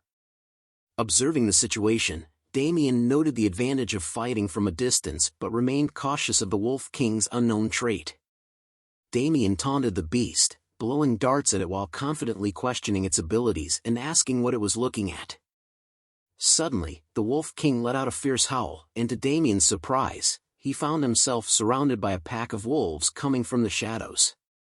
Realizing it was too late as the shadow wolves lunged at him, Damien finally understood that the Wolf King's elite trait was the ability to summon its pack. As the wolves sank their teeth into him, Damien cried out in pain while notifications flooded his vision. He received notifications of an abnormal status, being inflicted with bleeding and muscle rupture. Warnings about his falling HP levels urged him to be cautious as his eyes began to close. Fearing for his life, Damien's thoughts raced, realizing that he was on the verge of death. He soon began to put his hands together as if he was about to pray. When suddenly pieces of the shadow wolves began to fly around, which even startled the Great Wolf King. A purplish skin tone foot slams heavily onto the ground where the shadow wolves were. The activation of a skill called zombification with limited remaining time allows for the user to transform into the undead once their life reaches 0. Damien reveals himself as is shown to have completely changed his looks into an undead as he spits out blood with a deadly crimson aura surrounding his body. Notifications began to pop up reminding him of his remaining duration of the skill zombification. The Great Wolf King growls in anger as it notices Damien's changed appearance. In a mixture of anger and pain, Damien directed his frustration towards the Wolf King, taunting it while vowing to tear its snout apart. Despite the excruciating pain he felt, Damien declared his determination to kill the Wolf King without hesitation.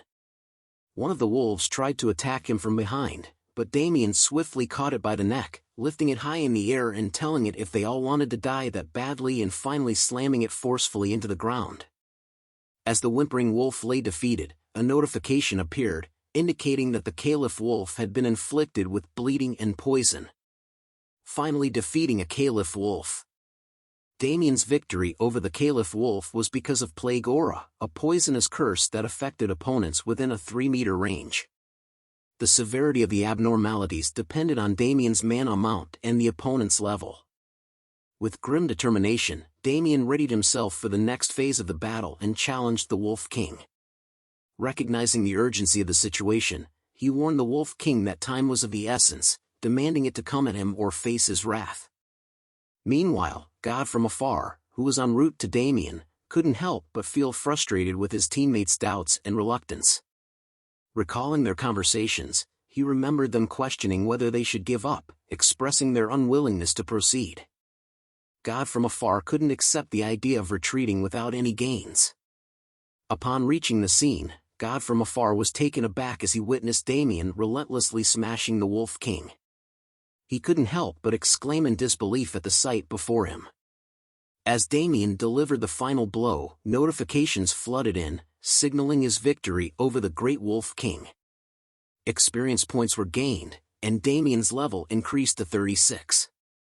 Additionally, he obtained valuable items such as the Essence of Wilderness and the Great Canine. Sitting down to catch his breath, Damien muttered to himself, acknowledging that he had ultimately succeeded in killing the creature. Notifications continued to appear, indicating the acquisition of the wolf head leather and the token of heresy, as well as the completion of the quest Caliph Peak's Wolves. Damien was instructed to return to Chief Albert in the Caliph village to claim his rewards. Picking up the drops left behind by the defeated Wolf King, Damien recognized the value of obtaining the Essence of Wilderness. He also acknowledged the usefulness of the chicks in taking care of the additional wolves, resulting in his level increase. With the quest successfully completed, Damien decided it was time to leave. However, just as Damien was about to depart, he noticed something amiss and instinctively blocked an arrow with his arm. Damien examined the arrow lodged in his arm and quickly deduced that it was a catapult arrow, aimed directly at his head. Realizing that the attack had come from nearby, he acknowledged the presence of a strong user who had gone unnoticed. With a calm yet assertive tone, Damien called out for the mysterious assailant, issuing a warning while still offering a chance for a peaceful encounter. God from afar emerged from the shadows, impressed by Damien's quick reflexes. He cautioned Damien against making any sudden moves, threatening him with the consequence of death. Unfazed by the warning, Damien calmly pulled out the arrow from his arm, displaying an unsettling smile. He directed his question towards God from afar, demanding to know his identity. A standstill begins between Damien and God from afar as he looks at Damien with his pointed crossbow. Damien finally removes the arrow in his arm and throws it to the side. Damien examined God from afar's weapon and noticed its resemblance to the ones used by the Xingsan startup guys. He deduced that God from afar was a ranger class due to the crossbow and semi-automatic catapults, known for their mobility rather than raw destructive power. This realization made Damien somewhat confident that the encounter might not be as challenging as he initially thought. However, his confidence was short-lived as God from afar swiftly fired another arrow, grazing Damien's face and leaving a cut. Annoyed, God from afar reminded Damien to not move and to just listen to what he wants him to do. Damien wiped the blood from his face and realized that God from afar's speed exceeded his expectations. Judging from God from afar's agility and superior equipment, Damien estimated that he was likely at least level 30, surpassing the Xingsan guys in both skill and gear. God from afar, pleased with Damien's realization, had a smile on his face. Meanwhile, Damien received notifications that his zombification was wearing off, and he understood that God from afar had intentionally waited for the skill to expire. It became evident to Damien that he was facing a formidable opponent. God from afar acknowledged Damien's accomplishment of killing the Great Wolf King as a close-range fighter and expressed his surprised admiration. Damien wasted no time and directly asked God from afar what he wanted. In response, God from afar expressed his frustration, telling Damien if he really didn't know what he wanted. God from afar then started to claim that Damien had wasted his time and effort as the Great Wolf King was meant to be his. He demanded that Damien hand over everything he obtained from the Great Wolf King, including his equipment, and then he will let Damien live. Unfazed by the demand, Damien firmly responded with a simple nah. God from afar was taken aback by Damien's defiance, and Damien questioned whether God from afar thought he was crazy. Considering the effort he had put into killing the Great Wolf King, Damien wasn't foolish enough to give up his hard-earned rewards. God from afar, filled with anger, whispered die, but Damien couldn't hear it properly. God from afar shouted die. You bastard! And launched countless arrows at Damien. However, Damien skillfully dodged the attack, pleased that his provocation had worked. He activated his skilled bloody impulse, increasing his attack and movement speed by 200%. Formulating a plan, Damien decided to consume a healing potion and activate the skills Deep Green Blessing and Flame Banquet. Damien aimed to deal as much damage as possible while God from afar was still shocked by his evasion. Smirking, Damien noticed that God from afar's attack pattern was straightforward, allowing him to easily dodge and counter.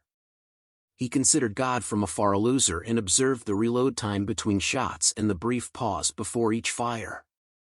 Meanwhile, God from afar grew frustrated, realizing that Damien was successfully evading all his attacks as he calls him a little rat and keeping his attention fixed on him. God from afar, aware that he was at a disadvantage and seeing Damien dodge his attacks easily, voiced his concern about potentially losing the fight. He also saw the way Damien was looking at him, like a new man in prison where everybody is waiting for him to drop the soap. God from afar realizes he has to do something quick. However, in a sudden move, Damien appeared in front of him, holding a decay elixir in his hands. Damien confidently declared that he could see all of God from afar's attacks and promptly threw the elixir at his face. God from afar fell to the ground, coughing, and realized that the damage inflicted by the elixir was less than he had expected.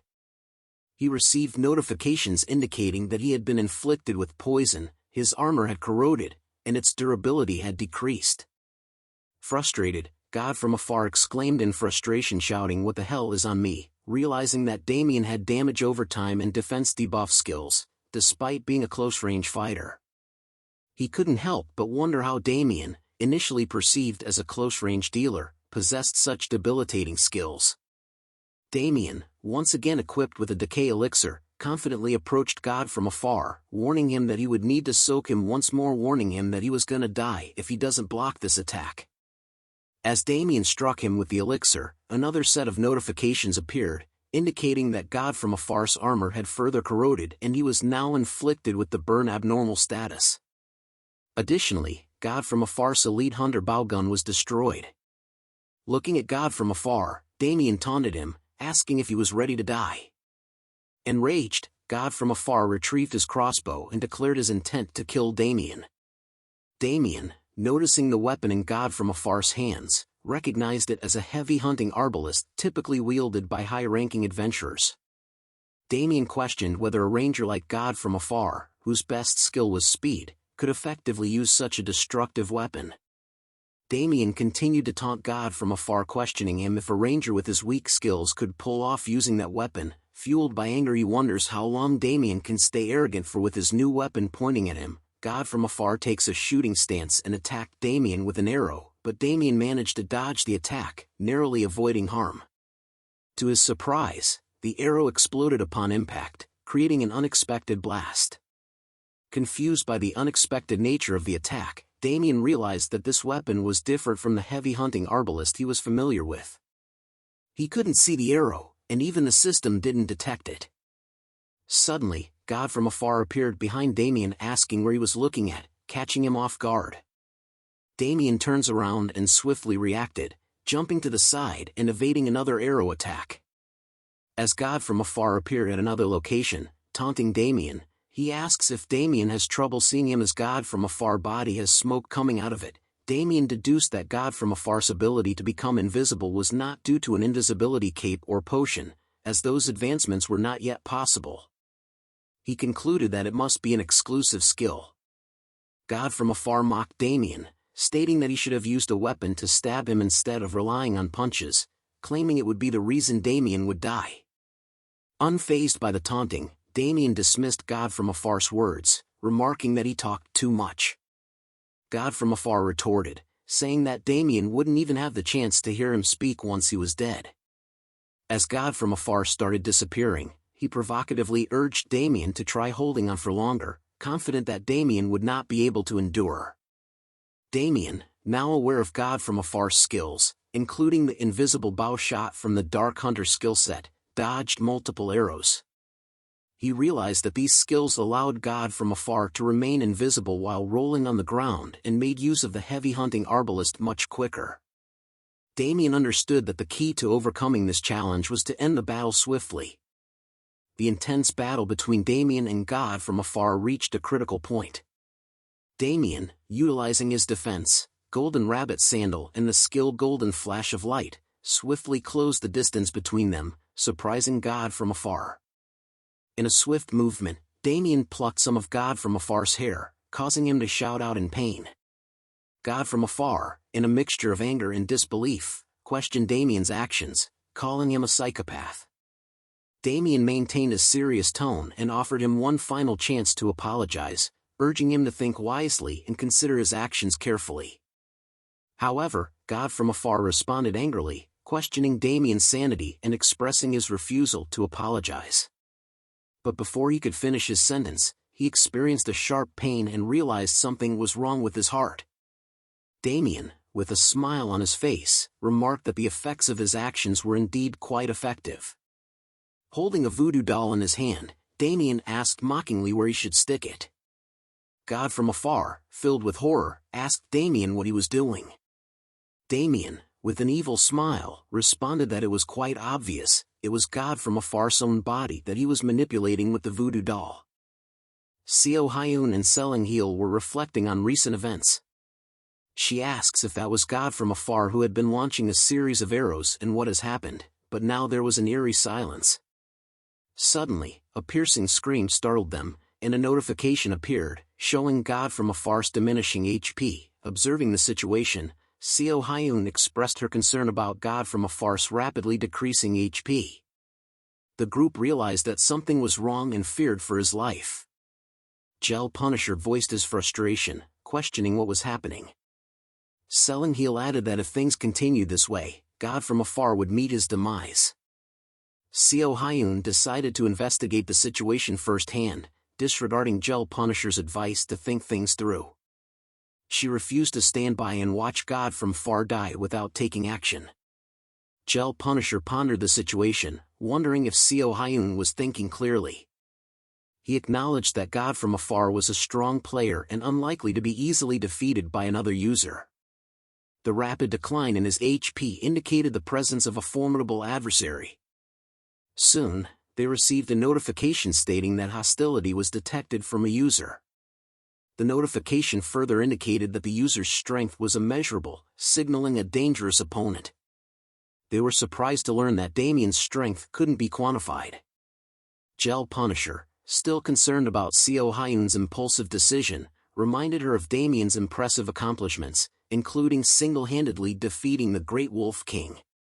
He cautioned her not to underestimate Damien's capabilities. However, Seo Hyun paid no heed to his words and instructed the group to prepare for battle. She requested buffs from Selling Heel, who readily agreed. God from afar screamed in agony, bewildered by the pain coursing through his body, wondering what Damien had done to his body. Damien taunted him, questioning if he was curious about the source of his suffering. God from afar, filled with anger, glared at Damien and muttered curses. Damien, wearing a malevolent smile, revealed his sinister plot. He explained how he had used God from afar's hair to create a doll that represented him. According to Damien, the pain inflicted on the doll was mirrored in God from afar's own body. God from afar dismissed the idea as utter nonsense, still in disbelief. But to demonstrate his power, Damien cracked the doll's arm, and instantly, God from afar's arm twisted in tandem, causing him to cry out in agony. Damien relished in his control over God from afar's body, taunting him further. Damien wondered what else he should do, and with the most evil smile in history he pointed at the doll's crotch area, wondering what would happen to it. Ladies and gentlemen, watching this act itself is a low blow. Please do not do this to others. Use this as a last resort method. Now back to the story, insinuating another potential act of harm, leaving God from afar horrified. Overwhelmed with fear, God from afar desperately pleaded with Damien, grasping his legs, and begged for mercy, offering anything in return.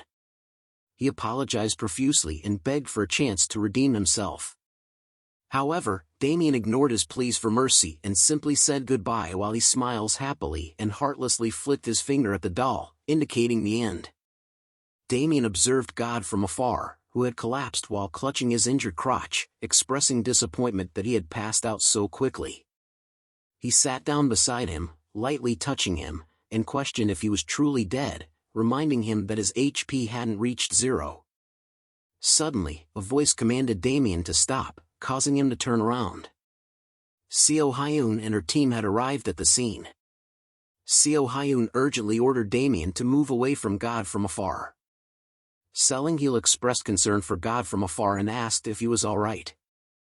Seo Hyun assessed the situation, observing God from afar's state, and concluded that he was still alive, albeit barely conscious.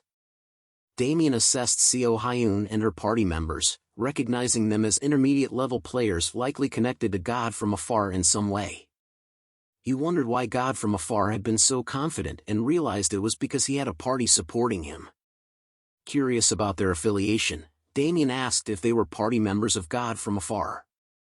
In response, Seo Hyun glanced at Damien, and a notification appeared, indicating that Damien's strength couldn't be measured. She swiftly ordered her team to prepare for battle. Damien received further notifications, revealing that Seo Hyun considered him an enemy and warning him about penalties in case of death. Frustrated, Damien questioned the meaning behind these developments, realizing that the opposing party might have discovered his own strength, putting him at a disadvantage. More unfortunate notifications followed, informing Damien that the effects of his skill, Dark Green Blessing, were vanishing, and his stamina and mana recovery had paused. He realized he had depleted many resources during the previous fight and needed time to let his skills cool down. Attempting to initiate a conversation, Damien suggested they talk first. However, Seo Hyun forcefully silenced him, labeling him a murderer and accusing him of killing numerous users. Damien realized that the situation was not going as smoothly as he had hoped as he thought of them as not being agreeable. Damien interjected, asserting that it was actually their party member who was in the wrong. He claimed that God from afar had demanded he drop all the items obtained from the Great Wolf King, along with his own equipment. Damien believed his actions were justified in response to God from afar's demands and suggested that they should take responsibility for their party members' actions. He insinuated that they might have ordered the attack against him. Indignant, Seo Hyun denied the accusations, vehemently stating that they were not the kind of people who would engage in such behavior. Suddenly, everyone's attention was captured by God from afar, who had regained consciousness. He pointed his hand at Damien, leaving Seo Hyun to question his intentions. Damien recognized the arrow in God from afar's hand and realized it was a baby arrow, causing panic to spread across his face. Damien realized that he wouldn't be able to evade this attack and might need to sacrifice his arm. However, before God from afar could execute his attack, foam started foaming from his mouth, and a notification appeared, stating that God from afar had logged out. Damien received a notification indicating that he had committed PK. Damien, holding the doll with a pierced head, expressed his unintended actions, claiming he hadn't meant for it to happen. Seo Hyun responded with suspicion, accusing Damien of causing God from afar's death using spells. She believed that he had intended to kill him from the beginning. Selling-Heal expressed his disapproval, stating that he shouldn't even be considered human. Damien looked at them in disbelief and tried to explain that it wasn't his intention, but Seo Hyun silenced him, dismissing his words. She ran towards Damien, declaring that there was no need for further discussion and that he could make his excuses in hell. Damien contemplated his options as he equipped his wild boar helmet, realizing he had no choice but to face them. He regained his HP, and the cooldown on his skills had ended. He activated Blood Impulse, Flame Banquet, and Dark Green Blessing, preparing himself for the confrontation. Damien confronted Seo Hyun and warned her that they had started the conflict, reminding her not to beg for mercy later. He attacked her with his knife, but the healer cast a buff called Axolethio on Seo Hyun's sword. She successfully blocked Damien's heavy attack, leaving him in disbelief that such a thin blade could withstand his strike. Seo Hyun smiled and taunted Damien, expressing disappointment in his abilities. She questioned whether he had been going around killing other users with his weak-ass skills. As Seo Hyun continued to order the healer to keep buffing her, the healer cast various buffs such as Restore, Divine Aura, and Lux Gloria. Damien observed the situation and realized that there was no chance of winning unless he eliminated the healer first. Before Damien could further strategize, Seo Hyun dashed instantly and swiftly attacked him using the skill Undo Triad. Damien managed to block her attack with his knife, but he was taken aback by the advanced swordsmanship displayed by Seo Hyun. Damien noticed that the paladin was collecting all the buffs such as Will of Solidarity Reduction Armor and Shield of Trust as well, and realized that it would be extremely difficult to defeat them if they were heavily buffed, leaving him with only one choice. He thinks of the choice as Seo Hyun asked him where he was looking at. She rushes in to deliver the final blow, but with limited options available, Damien swiftly took out an elixir and threw it on the ground, forcing Seo Hyun to back away for a moment, while causing a thick fog to envelop the area. Seo Hyun looked around in surprise as the fog surrounded them, making the voices of her teammates calling out to her become faint and unclear. A voice calls out to her saying hi. Just as she turned around, Damien appeared behind her with a sinister grin and informed her that she was now trapped within the fog. Seo Hyun calls Damien a bastard as the fog covers the area. She prepares her attack thinking of killing him in one attack. She leaps forward with immense power, appearing right in front of Damien using her skill counter-attack, but Damien easily dodges her attack by moving his head. He counter-attacks with an elixir in his hand. The attack lands on her as she backs away screaming in pain. A fog is created and her teammates call out to her in concern. Gel Punisher asked her if she was okay, but Seo Hyun noticed something and couldn't respond. She slaps him in the face telling him to close his eyes, which causes Gel Punisher to be confused. Seo Hyun wondered why it was melting in shock just as Damien appears. He was surprised to see that not everything had melted away. Seo Hyun calls him garbage, but Damien refutes back saying it was just self-defense. Damien then takes notice of the healer, who was now trying to run away as he was unprotected. The healer begs Damien to not shoot at him, but Damien was like, nah fam, I'ma shoot away. With his long dart blower, Damien's attacks lands on the back of the healer who tried to run away, causing notifications to appear telling the healer that his character has been inflicted with poison, and that his HP was slowly decreasing. Soon afterwards a notification appears, indicating that selling Heal S500 has died. Damien watches the healer disappear due to his death and calls out next. Gel Punisher sees Damien walking towards him and begins to panic, thinking that it was all over him and that the team should have think beforehand. He opens his window thinking that this wouldn't have happened if they had just threw out God from afar, and attempts to log out from the game, but a notification appears telling him that he cannot log out during battle. Gel Punisher wonders why he couldn't log out and repeatedly presses the log out button, causing notifications of the countdown to appear until he can log out, but Damien appears behind him with an evil grin, asking what he was doing. Gel Punisher turns around with fear in his face, knowing that he cannot win against Damien as he was too good. Gel Punisher then decides to kneel before Damien, calling him brother and saying he was sorry and to spare him this one time. He continues to tell Damien that he will stripe everything and crawl on all fours if that's what he wanted. Damien scratches his thinking that he was one strange dude. Damien looks at him and sees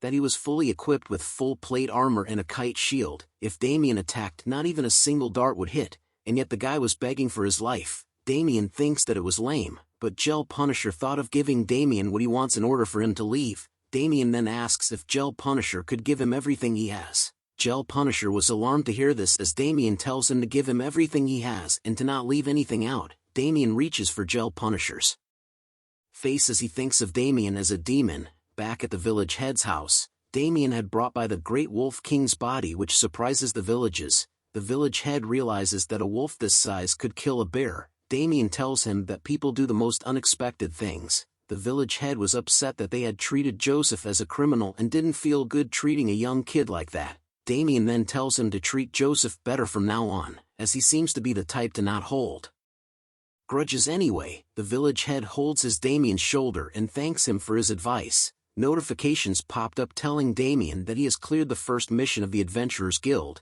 and to return to the Adventurers Guild and report Rewards appear around Damien as the village head hands over the promised reward to Damien. The village head tells Damien that he could return any time he wants, as he was their hero. Damien then asks for permission to get going and the village head agrees to see him out. As the village head leads Damien to the exit, he thinks about how he has to apologize to Joseph and to calculate the damages caused by the wolf, and to have a meeting on what to do from now, but he has motivation now thanks to Damien. As they open a door, a voice calls out asking for Mr. Explorer. Joseph appears running towards them asking if Damien was leaving already as the other villagers try to calm him down.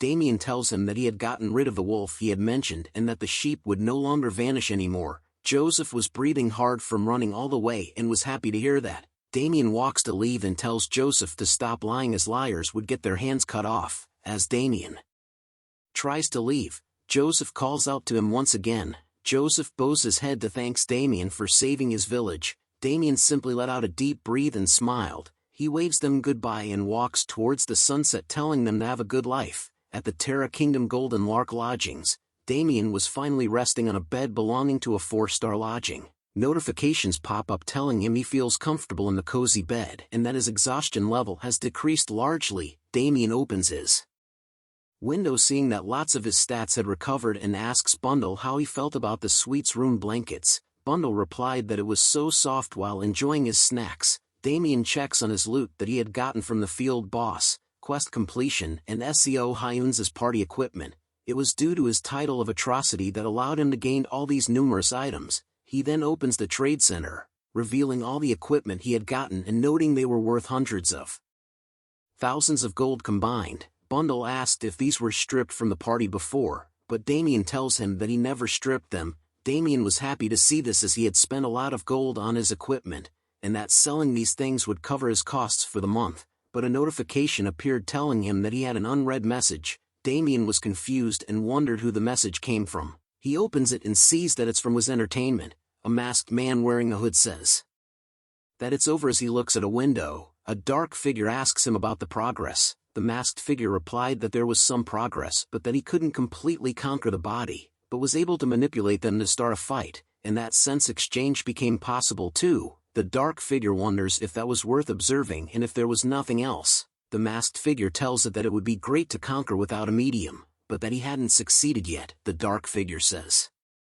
that he won't be able to create it yet. It continues to say that the authority he received from God allowing for him to create and conquer monster bodies will be very necessary in the future, and that this assignment was the most important thing in the world. The masked man cups his hands together, as the dark figure tells him that they were the true followers of God and the chosen ones, and to recite their prayers once again. The dark figure and masked man began to chant their prayers, causing a blue aura to arise. Once the prayer was finished, the dark figure tells the masked man that the grand plan was near, Alistair, and it was their duty to open the eyes of the poor and the ignorant and expose the lies of the world. Alistair tells it that he was aware. The dark figure continues to speak, telling Alistair that it was only here to check on his progress and that they couldn't afford any mistakes. It asks Alistair if he has something to say. Alistair lets it know that there was one thing that was bothering him. He reveals a unique explorer that he had saw through the test subject. It was Damien.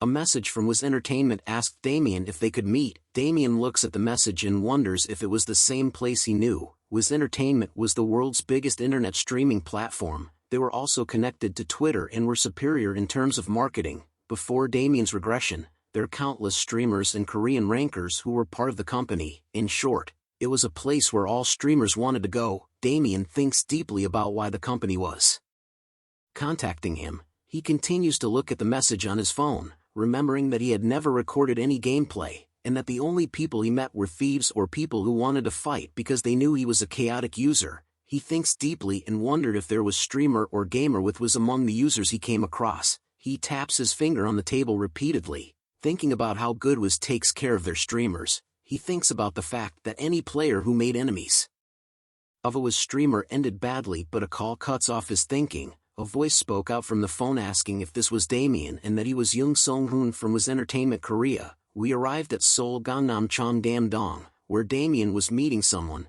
It was Young Song-hoon who happy to meet Damien.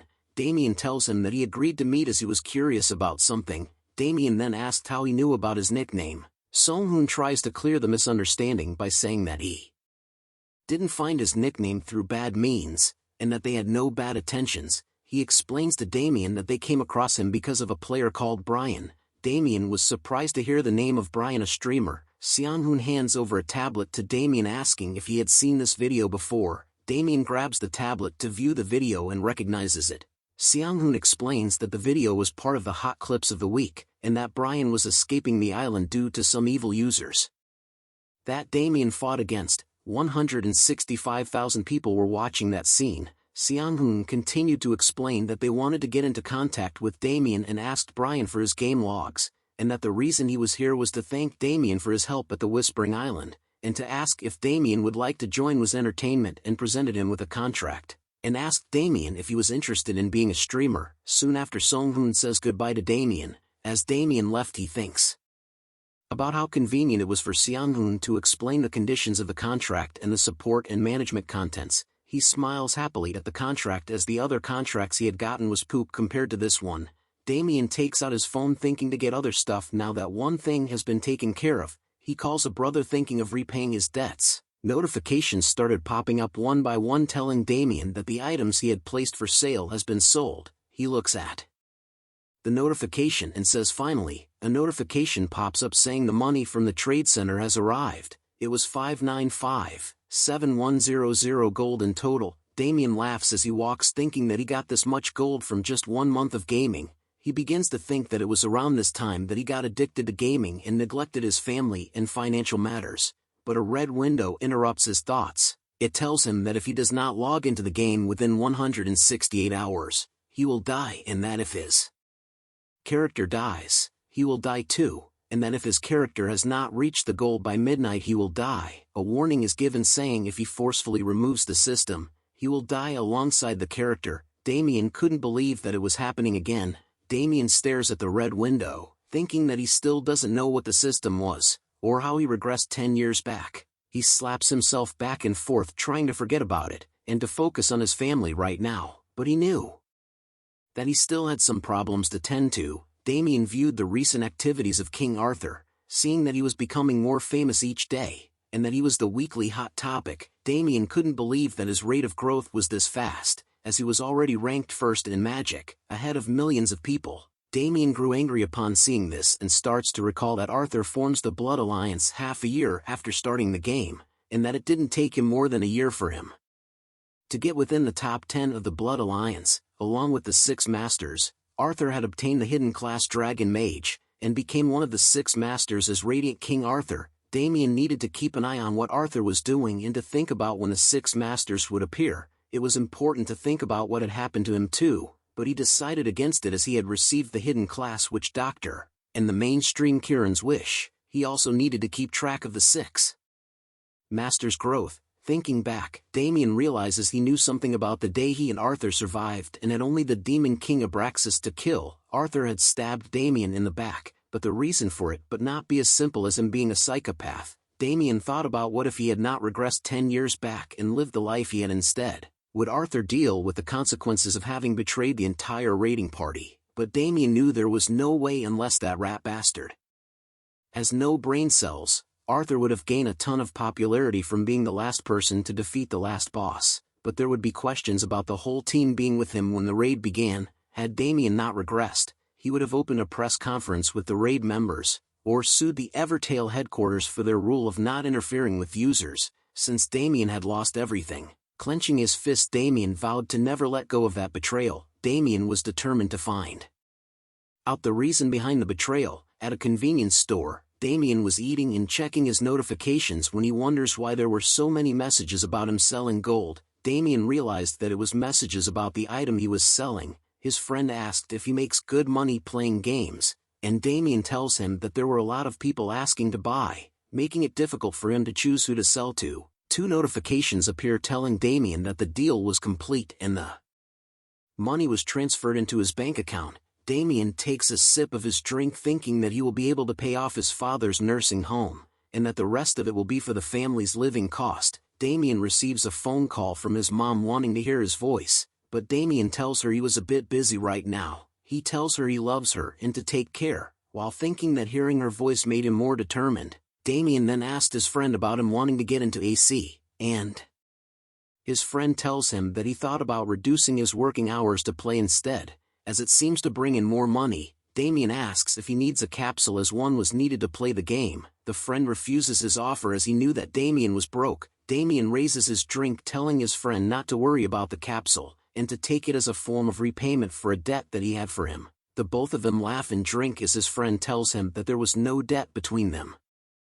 Damien continues to talk and think about doing nice things for the people who were nice to him before his regression. Back in AC, Damien summoned the token of heresy. It was a wooden card that had an ominous symbol and an unknown aura, looking like it was cursed or casted onto somehow. Damien looks at it saying it was a bit suspicious, thinking that it was probably a collectible, but he smiles happily thinking that the rank unknown was interesting. He opens his inventory, thinking there might be a chance that the item was super valuable. He hopes to find something good by using the Book of Covenant later to find its value. A foot appears saying what an interesting item. Damien turns around and couldn't believe what he was seeing. Chiron had appeared asking how his stupid student was doing. Damien wondered what he was doing here. Damien asks him what he was doing here after running away for his life before. This made Chiron furious as he yells at Damien.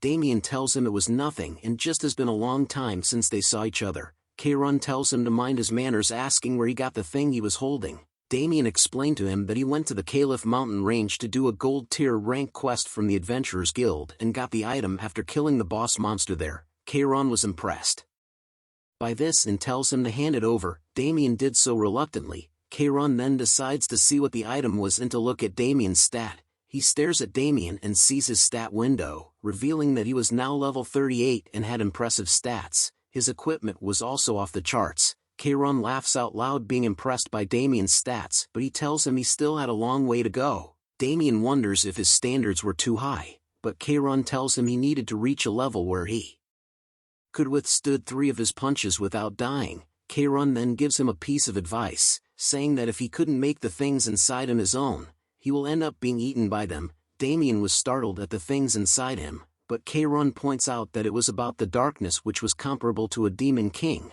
which was the foundation of his power. Damien was impressed by Chiron's ability to see through everything, about the OVO system that he earned and the stats he got from regressing because of Abraxas. Chiron then tells him to find a way to renew his body. It was either take everything out of him, or make everything inside his own. Chiron throws the item back at Damien saying that it might be the answer. Damien holds the token, questioning whether or not it could help him, as it exudes unholy deadly aura. Min Young sees that Damien had logged on and messaged him about whether he was doing this right. Damien tells him to get stronger by killing chickens and doing the village citizens quest, as those were the quickest ones. Min Young sees this and agrees, hoping to see Damien on the main continent. Damien stares at the token, thinking that he had told Min Young everything he needed to know, and needed to understand the token now. Thinking back to when he asked Chiron about the inscription on the token, Chiron told him it was the rune of domination, and that it was a power similar to what Damien has. Damien thought to himself that the token was either used to amplify the force of a spell or to complete an incomplete spell. He opens a window thinking that if his penalty was a form of a curse, he needed to find a solution to find the origin and destroy it. Damien didn't want the curse to affect him in the real life, as he trusts Chiron. Damien opens the quest window, Heresy's Traces, which needed him to find out more about the organization that was using the token of heresy. Damien thinks of it as the most important quest after the mainstream Chiron had left him. Damien was determined to find an escape outside his stupid penalty, and to find out how he was able to regress 10 years. Back at the Adventurers Guild, Damien was greeted warmly as having completed his first mission and for coming back so quickly. Everyone in the guild knew about him, making Damien embarrassed. The guild leader tells Damien he hopes that he enjoys the reward as the government liked how good of the job he had done. He further asks if wanted to work for the government, but Damien declines, saying he was only a gold tier adventurer. But the guild leader adds on that people were desperate to hire gold tier adventurers all over the nation. Damien was happy with that, but he thought about how nice a treatment it was since he went through all that work. Guild leader praises Damien about his debut in the guild going smoothly, and that with his skills, he could get a job easily anywhere, even with those high risks. Damien was happy about that. The guild leader thought about Damien's great potential, and that even though there were many that surpassed him in martial arts weren't the only thing that will carry you in this field. Damien proceeded to ask if he had heard any rumors, and the guild leader told him about an expedition team that went to the swamps and all died. Damien thought about it and wondered if it was the Karakoram swamps. It was a swamp that lays in the path between the harbor city Masis in the east, and the Arno kingdom in the south. Damien thought that there was something else there, as there was no way an experienced expedition would die in such a place. The guild leader added on that the swamp wasn't that dangerous, and the worst it had was a zombie or skeleton. Just like in Minecraft, the team was also made up of 20 people who were mostly silver-tiered adventurers, and that people mocked the leader for sending such a team for an expedition.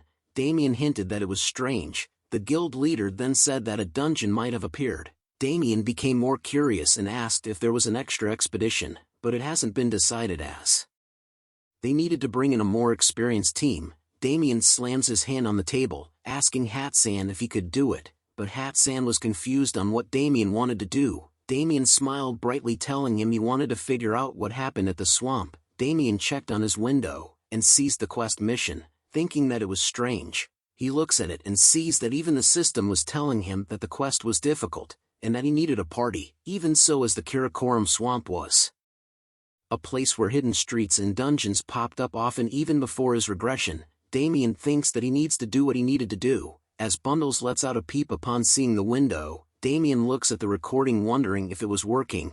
Deep in a dungeon covered with blood, an announcement states that a lycanthrope has been defeated and that the test level 10 has been completed.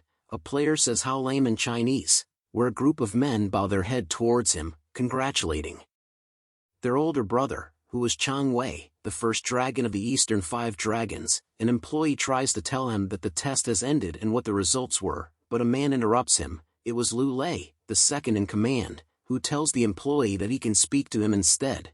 The employee felt scared as he believed that this person was a higher up. He tells him that Chang Wei had passed the test faster than anyone has, and that if he takes into account as doing it with a team, the score might change. He asks if they wanted to register right away. Lu Lei tells him that they will send someone right away. The eye patch man tells the employee that they should go, and the employee agrees, saying that certification won't take long. He wanted to know if this group would be willing to join their guild, as they were newbies. The employee noticed that the group run under a strict system, which was most noticeable in their battle style. Their leader did not cooperate with others, as if his purpose was just to gain as much experience fighting as possible, while the other members hunted monsters that weren't boss level. But Lu Lei's method was strange, as he hunted monsters with just a gloved hand. The employee turns to leave, knowing that this group wasn't your normal adventurers.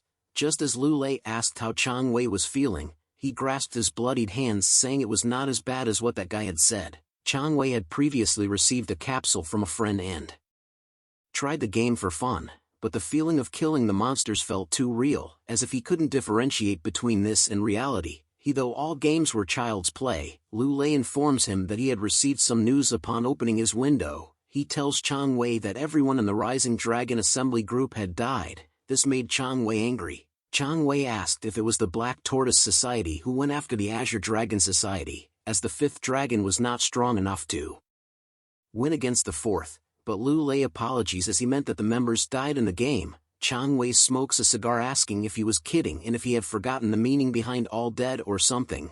Lu Lei recites a poem that a dragon has reached the end of the sky, meaning that it could only fall from here onwards, which describes the situation between the fourth dragon and the Azure Dragon Society at the moment. Recently, the Azure Dragon Society has been active in the virtual reality realm, having created their own force here, and after ceasing all their external activity, they had Wang Yue take over the Rising Dragon Assembly, and poured 70% of their money into their virtual reality force. But not long after they expanded their force, the entire Rising Dragon Assembly died. But it wasn't a group that killed them, it was just one person. Chang Wei snaps his cigar in half upon hearing this. He couldn't believe that the Azure Dragon Society all died against one person. Chang Wei was pleased to hear about how the fourth dragon went down based on Lu Lei's report. He smiles while holding his cigar, knowing the fact that the fourth dragon's reputation was at rock bottom. Decades ago, blood was spilled on all sides because of a fight within the factions of the Triad. The groups began quickly rallying into 5 forces, including the Business Kirin Society. That is how the Eastern Five Dragons were formed. They quickly recovered the losses from the era of the Triad, and became a much larger and more powerful organization than the previous one. Chang Wei thinks about how the Eastern Five Dragons had fallen to some unknown bastard, which ruins the reputation of the entire Eastern Five Dragons. He thinks about the fourth dragon Chung Bing of the Azure Dragon Society, who must be enraged since he was always putting his focus on gambling and entertainment. He must have taken a big loss from the investment. Chang Wei wishes that he could have seen his face when he heard about the news. Chang Wei then snaps his cigar, informing Lu Lei about how interesting it was for two of the five Eastern Dragons to have met the same fate. Chang Wei was beginning to get curious about the person who was challenging the Eastern Five Dragons and asks Lu Lei if he agrees. Lu Lei gave a weird expression but ultimately says yes to Chang Wei's question.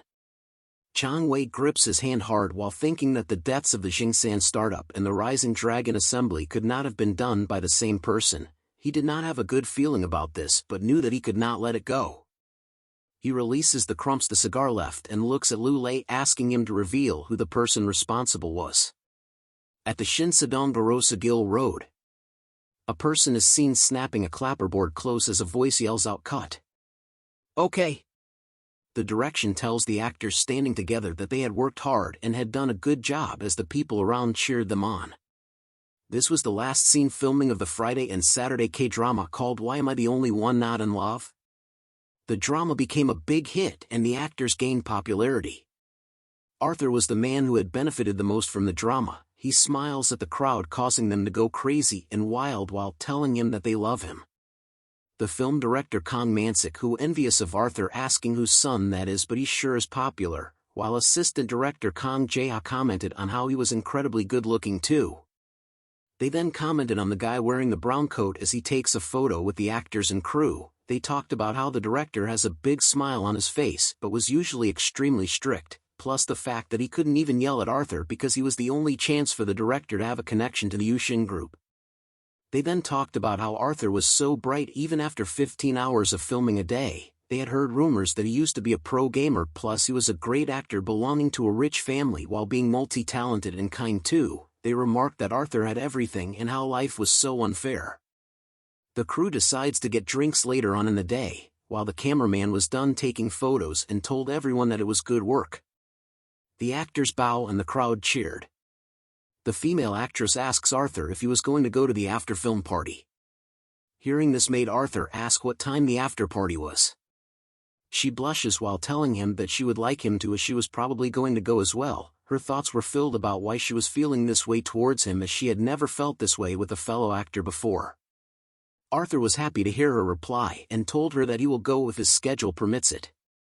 He then leans close to her face, asking her if she wanted him to come, as he would love to see her. The female actress blushes hard and was flustered. She tells Arthur not to joke with her, but Arthur tells her that she wasn't. He then hands over a piece of paper to the female actress, telling her to contact him anytime even if it is not about the after-film party. The paper had his personal number on it. The female actress was surprised to see that Arthur was handing over his personal number to her. She holds the paper carefully as Arthur tells her that if it feels too overwhelming she could reject him, but the female actress told him that she really likes it. He smiles and winks at her while informing her that his personal number was only meant for her and that he would be waiting to see her. Seeing this sight caused the female actress to exude a mean face aura which startles everyone around her. But secretly Arthur was thinking that she looked fun to play with. He soon enters his car and asks Kim Woozing, who was his executive, about what was next. Woozing informs him that he had a contract with the Sun High Group to sign, a talk show filming that he was a guest in and a brand commercial filming. Arthur lets out a tired sigh, asking if there was a fan meeting too. Woozing informs him that there was one in 15 days that Sangamdam, which an entertainment program had requested for it. Arthur then tells Woozing that he was going to log onto AC and that he should message him once they were there instead of waking him up. Arthur was using the mobile virtual reality capsule called Galaxy H55 Apple to log into AC. But before he entered into AC, Arthur asks if Woozing had found the group he wanted him to find.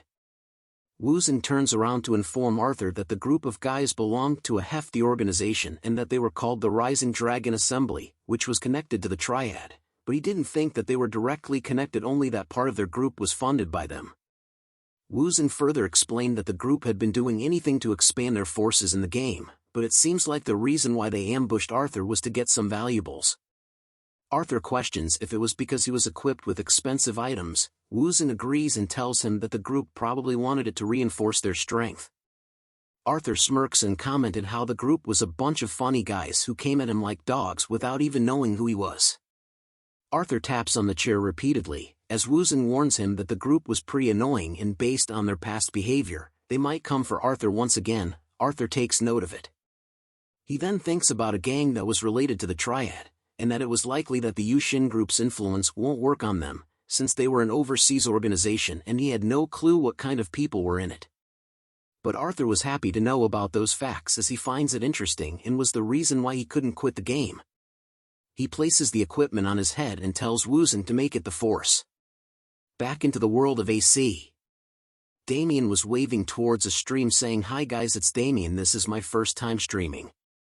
He tells his audience that today they were going to go to the Karakoram swamps, a place which was a great hunting spot for those who weren't at level 50 yet, and that they should go together. Bundle then asks Damien about what the hell he was doing. Damien then explains to Bundle that the purple screen in front of them was filled with people who were watching them from all over the world. Bundle was surprised to hear that it was from Damien's world that he lived in. Damien started to move towards the swamps while thinking about the contract condition on the way.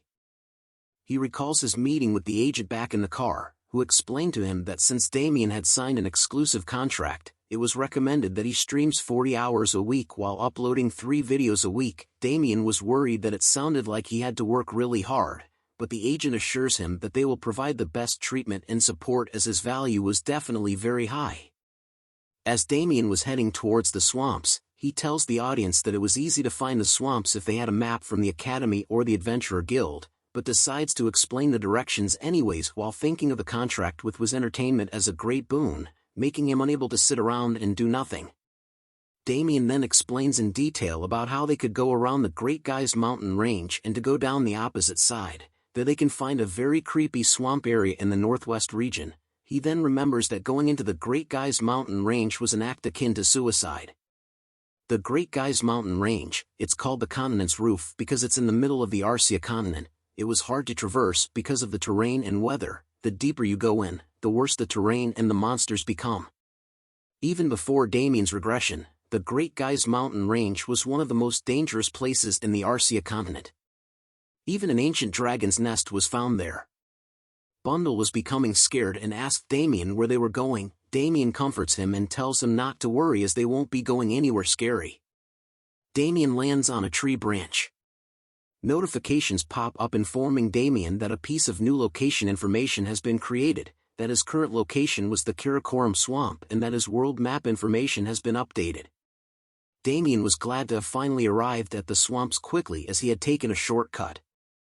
He informs the audience watching his stream that most people here would get confused about how they should walk around, but once that problem was solved, this place would be the perfect hunting spot.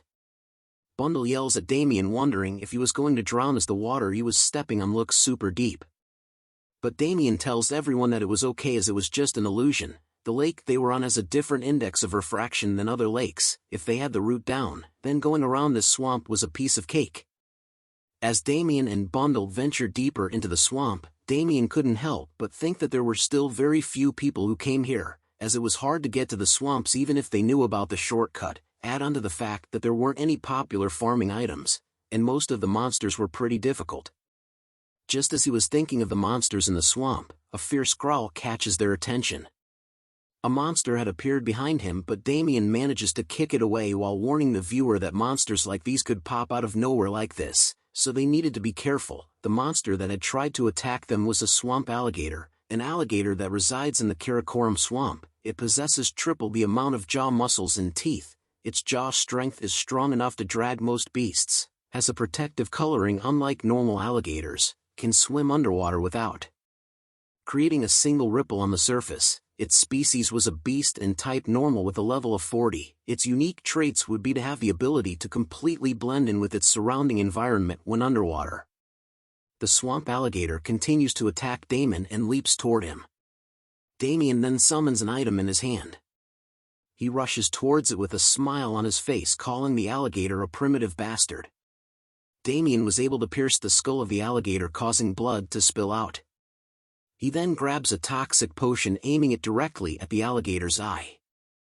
A green explosion is set off, causing the alligator to be sent flying into the air. Damien chases after the alligator with his skills, which Doctor and Bloody Impulse activated. The alligator is seen flailing its arms around in a panic. Damien swung his knife towards it, telling the alligator that it was going to die since it couldn't adapt and get better. Bundle was holding onto his dear life as Damien went in for the kill. Notifications appear informing Damien that he had defeated the swamp alligator and gained EXP, as seen from the decapitated head of the alligator and X marks on its eyes. Damien then lifts his head up and turns to point at the disappearing corpse of the swamp alligator, informing his audience that was how they hunt them and that it was easy. But Bundle thought otherwise, as he thought of Damien as a liar, because killing a swamp alligator was not easy at all. Damien then smiles and adjusts his helmet, telling them that the time for warm-ups was over.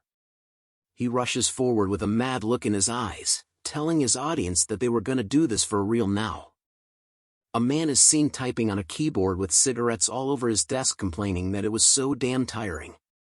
It was Jamie the programmer who continued to complain about the fact that he did not even have a single day of vacation and that he was going to rot to death at this rate. He has various monitors open in front of him, but curses at the fact that there was nothing to watch and that even if he wanted to take a break, there was nothing fun for him to do. An online chat group pops up informing Jamie about some bad news, that a client wants the logic changed a bit, and there was an online meeting at 11 a.m., plus a briefing that he needed to do based on the pilot project he was doing. Jamie grew more frustrated upon seeing these messages, thinking that he was going to lose his mind while wondering how long he has to live like this. A stream notification appears stating that Jinsung123 Nim has started streaming. Jamie stares at the notification, thinking that he didn't subscribe to such a user, but notices he was streaming on the platform's main banner. He thinks about if it was a new streamer. He clicks on his mouse, thinking about why the streaming company would recommend someone he didn't know and that he had to turn off these alarms. But a scary zombie figure pops up and screams in his face. Jamie's was pushed off his chair at the surprise of the zombie. His soul was seen leaving his body afterward. After collecting himself, Jamie returned back to the screen to see what it was. He thinks about whether there was a stream with that kind of stuff and saw that he had 23,435 viewers. Jamie knew that he couldn't have known about a streamer who had that many viewers. He soon wondered who the streamer was. A hand appears from behind the zombie, telling the viewers that this was all they needed to do and that it was not difficult at all. Damien had appeared after slaying the zombie and asking the audience if they got it with a smile on his smile, but all Jamie could think of was a boar. His stream chat started to pop up, telling Damien that it was impossible for them and that what he did was crazy. Others wondered what the hell this is, while another complimented that his physicals were great even though they had never seen him before. Damien was surprised to see the chat's reactions, wondering why he had so many viewers and if someone had doxed him or something. He continues to stream and welcomes everyone. He informs them that he was a bit taken aback to have so many viewers on his first stream ever and that he was currently in the Karakoram swamp, and that there are small islands here. But before he could finish his sentence, Bundle warns him about the zombies coming to them from the back. The zombies reached out to Damien to attack while he thanks the viewers for their 6-month subscription. He once again takes out his sushi knife and easily cuts the zombies into halves with a single swing while looking like a crazy person. The chat goes wild at what they just witnessed. Notifications appear informing Damien that he had defeated the swamp zombie and gained EXP. He starts to think about how from level 30 onwards, the monsters would quickly get stronger, and considering the potion and equipment prices, it was not worth it. That's why it's hard to fight elite or named monsters with just items. But Damien could make up for that with his physicals. A GGG sound was heard loudly and caught both Damien and Bundle's attention. A horde of monsters consisting of zombies and skeletons appears behind the both of them. The swamp skeleton was an undead residing in the Karakoram swamp, who was cursed with this fate hundreds of years ago with dark magic and has since been attacking invaders that come into the swamp, they are resummoned after a specific time because of the mana and old magic summoning seal that is still in the swamp. Its species is undead while its type was normal and its level was 38. Its unique traits was that players may be inflicted with weakness or darkness status effect if attacked. The swamp zombie was a zombie that appeared in the Karakoram swamp, a case in which humans that drown in the swamp turn into monsters because of deep resentment. They have lost their rationale because of the inability to move on to the afterlife. They tend to hunt the living. Its species is undead and its type is normal while its level is 36. Its unique traits is that it may inflict players with the overdose or bleeding status effect if attacked. A skeleton rushes towards Damien and Bundle, allowing Damien to tell his audience that he was going to start with them first. He tells them to dodge low and then hit its head right away. The zombies were alarmed to see the skeleton head drop beside them. Damien informs his audience that the undead don't get inflicted with status abnormalities other than burn. Damien then realizes that his sixth sense skill had improved quite a bit, as he could now easily see his opponent's weak spots. He thinks of the skill as being quite useful. He prepares his sushi knife before telling the audience that unless they were going to use divine spells, it is much better to just attack it physically, as he rams the knife into the skull of a zombie with ease. The zombie began to feel frightened upon seeing one of their own dead. Damien then ends his explanation on how to kill a swamp zombie. He then tells the audience that it was time for a mad movie to celebrate the subscriptions, and to like and subscribe as his eyes were filled with crazy. After a while, multiple notifications pop up informing Damien that he had gained EXP and reached level 40 while drinking a healing potion. Damien then throws the potion back into the swamp, telling the audience that's basically it for everything, about 200 to 300 per turn, as the corpses of the zombies and skeletons were scattered around the swamp. He then points to an area filled with a purple deadly aura, informing the audience that if they went back to that location, the monsters will be regenerated and that they just needed to hunt them again. There were other small islands, but alligators were present there, making it better for them to avoid those places. A zombie's hand soon pops up from the swamp waters. Zombies and skeletons were soon appearing one after the other. The chat was surprised by Damien's precision with time calculation, while another commented that it sounded like they needed quite a lot of attacks at their disposal in order to deal with all the regenerating monsters. Damien smiles while looking at his stream, noting that the reactions were pretty good, as he knew that most streamers were getting popular nowadays for figuring out monster patterns or for exploring new areas and item creations. He soon dashes forward with great speed, cutting down the zombies and skeletons into pieces while thinking if he keeps explaining about hunting spots and giving tips, he was bound to get more viewers, as he stood still after slicing the heads off the monsters. Jamie was shocked to see what Damien had just done. The viewers commented that it would be a loss to not subscribe and that Damien's control was insane, while wondering what time he will stream tomorrow. Another viewer subscribes for 1 month. Damien was happy to see that more viewers were subscribing to him for 3 to 8 months. He returns his knife to his inventory, thinking that the swamp was a good place to show off his hunting performance, while Bundle calls out to him, wondering if he was done with his work yet. Bundle informs Damien that he had picked up some useful things with his siblings. Damien sees this and praises him for his good work. The chat goes wild over how cute Bundle was and wonders if they were all Damien's pets, as they wanted to see the pets closer. Damien then began to show off Bundle to his audience, thinking that having these chicks loose would raise efficiency because they bring back items faster, but they were also great for the chat, allowing Damien to kill 2 birds with 1 stone. He then notices that it was time for him to log out already. He opens his inventory to check his items, noting that time goes fast with this and that the item farming went great. He was glad that it was pretty good for his first stream. He waves his hand goodbye to the chat, telling them that was all for today and that time was up. He thanks everyone who watched and hopes to see them next time. The chat says goodbye to Damien as he continues to wave back to them while being surrounded by Bundle and his siblings. The chat stream ends and Damien lets out a sigh, saying he was wiped.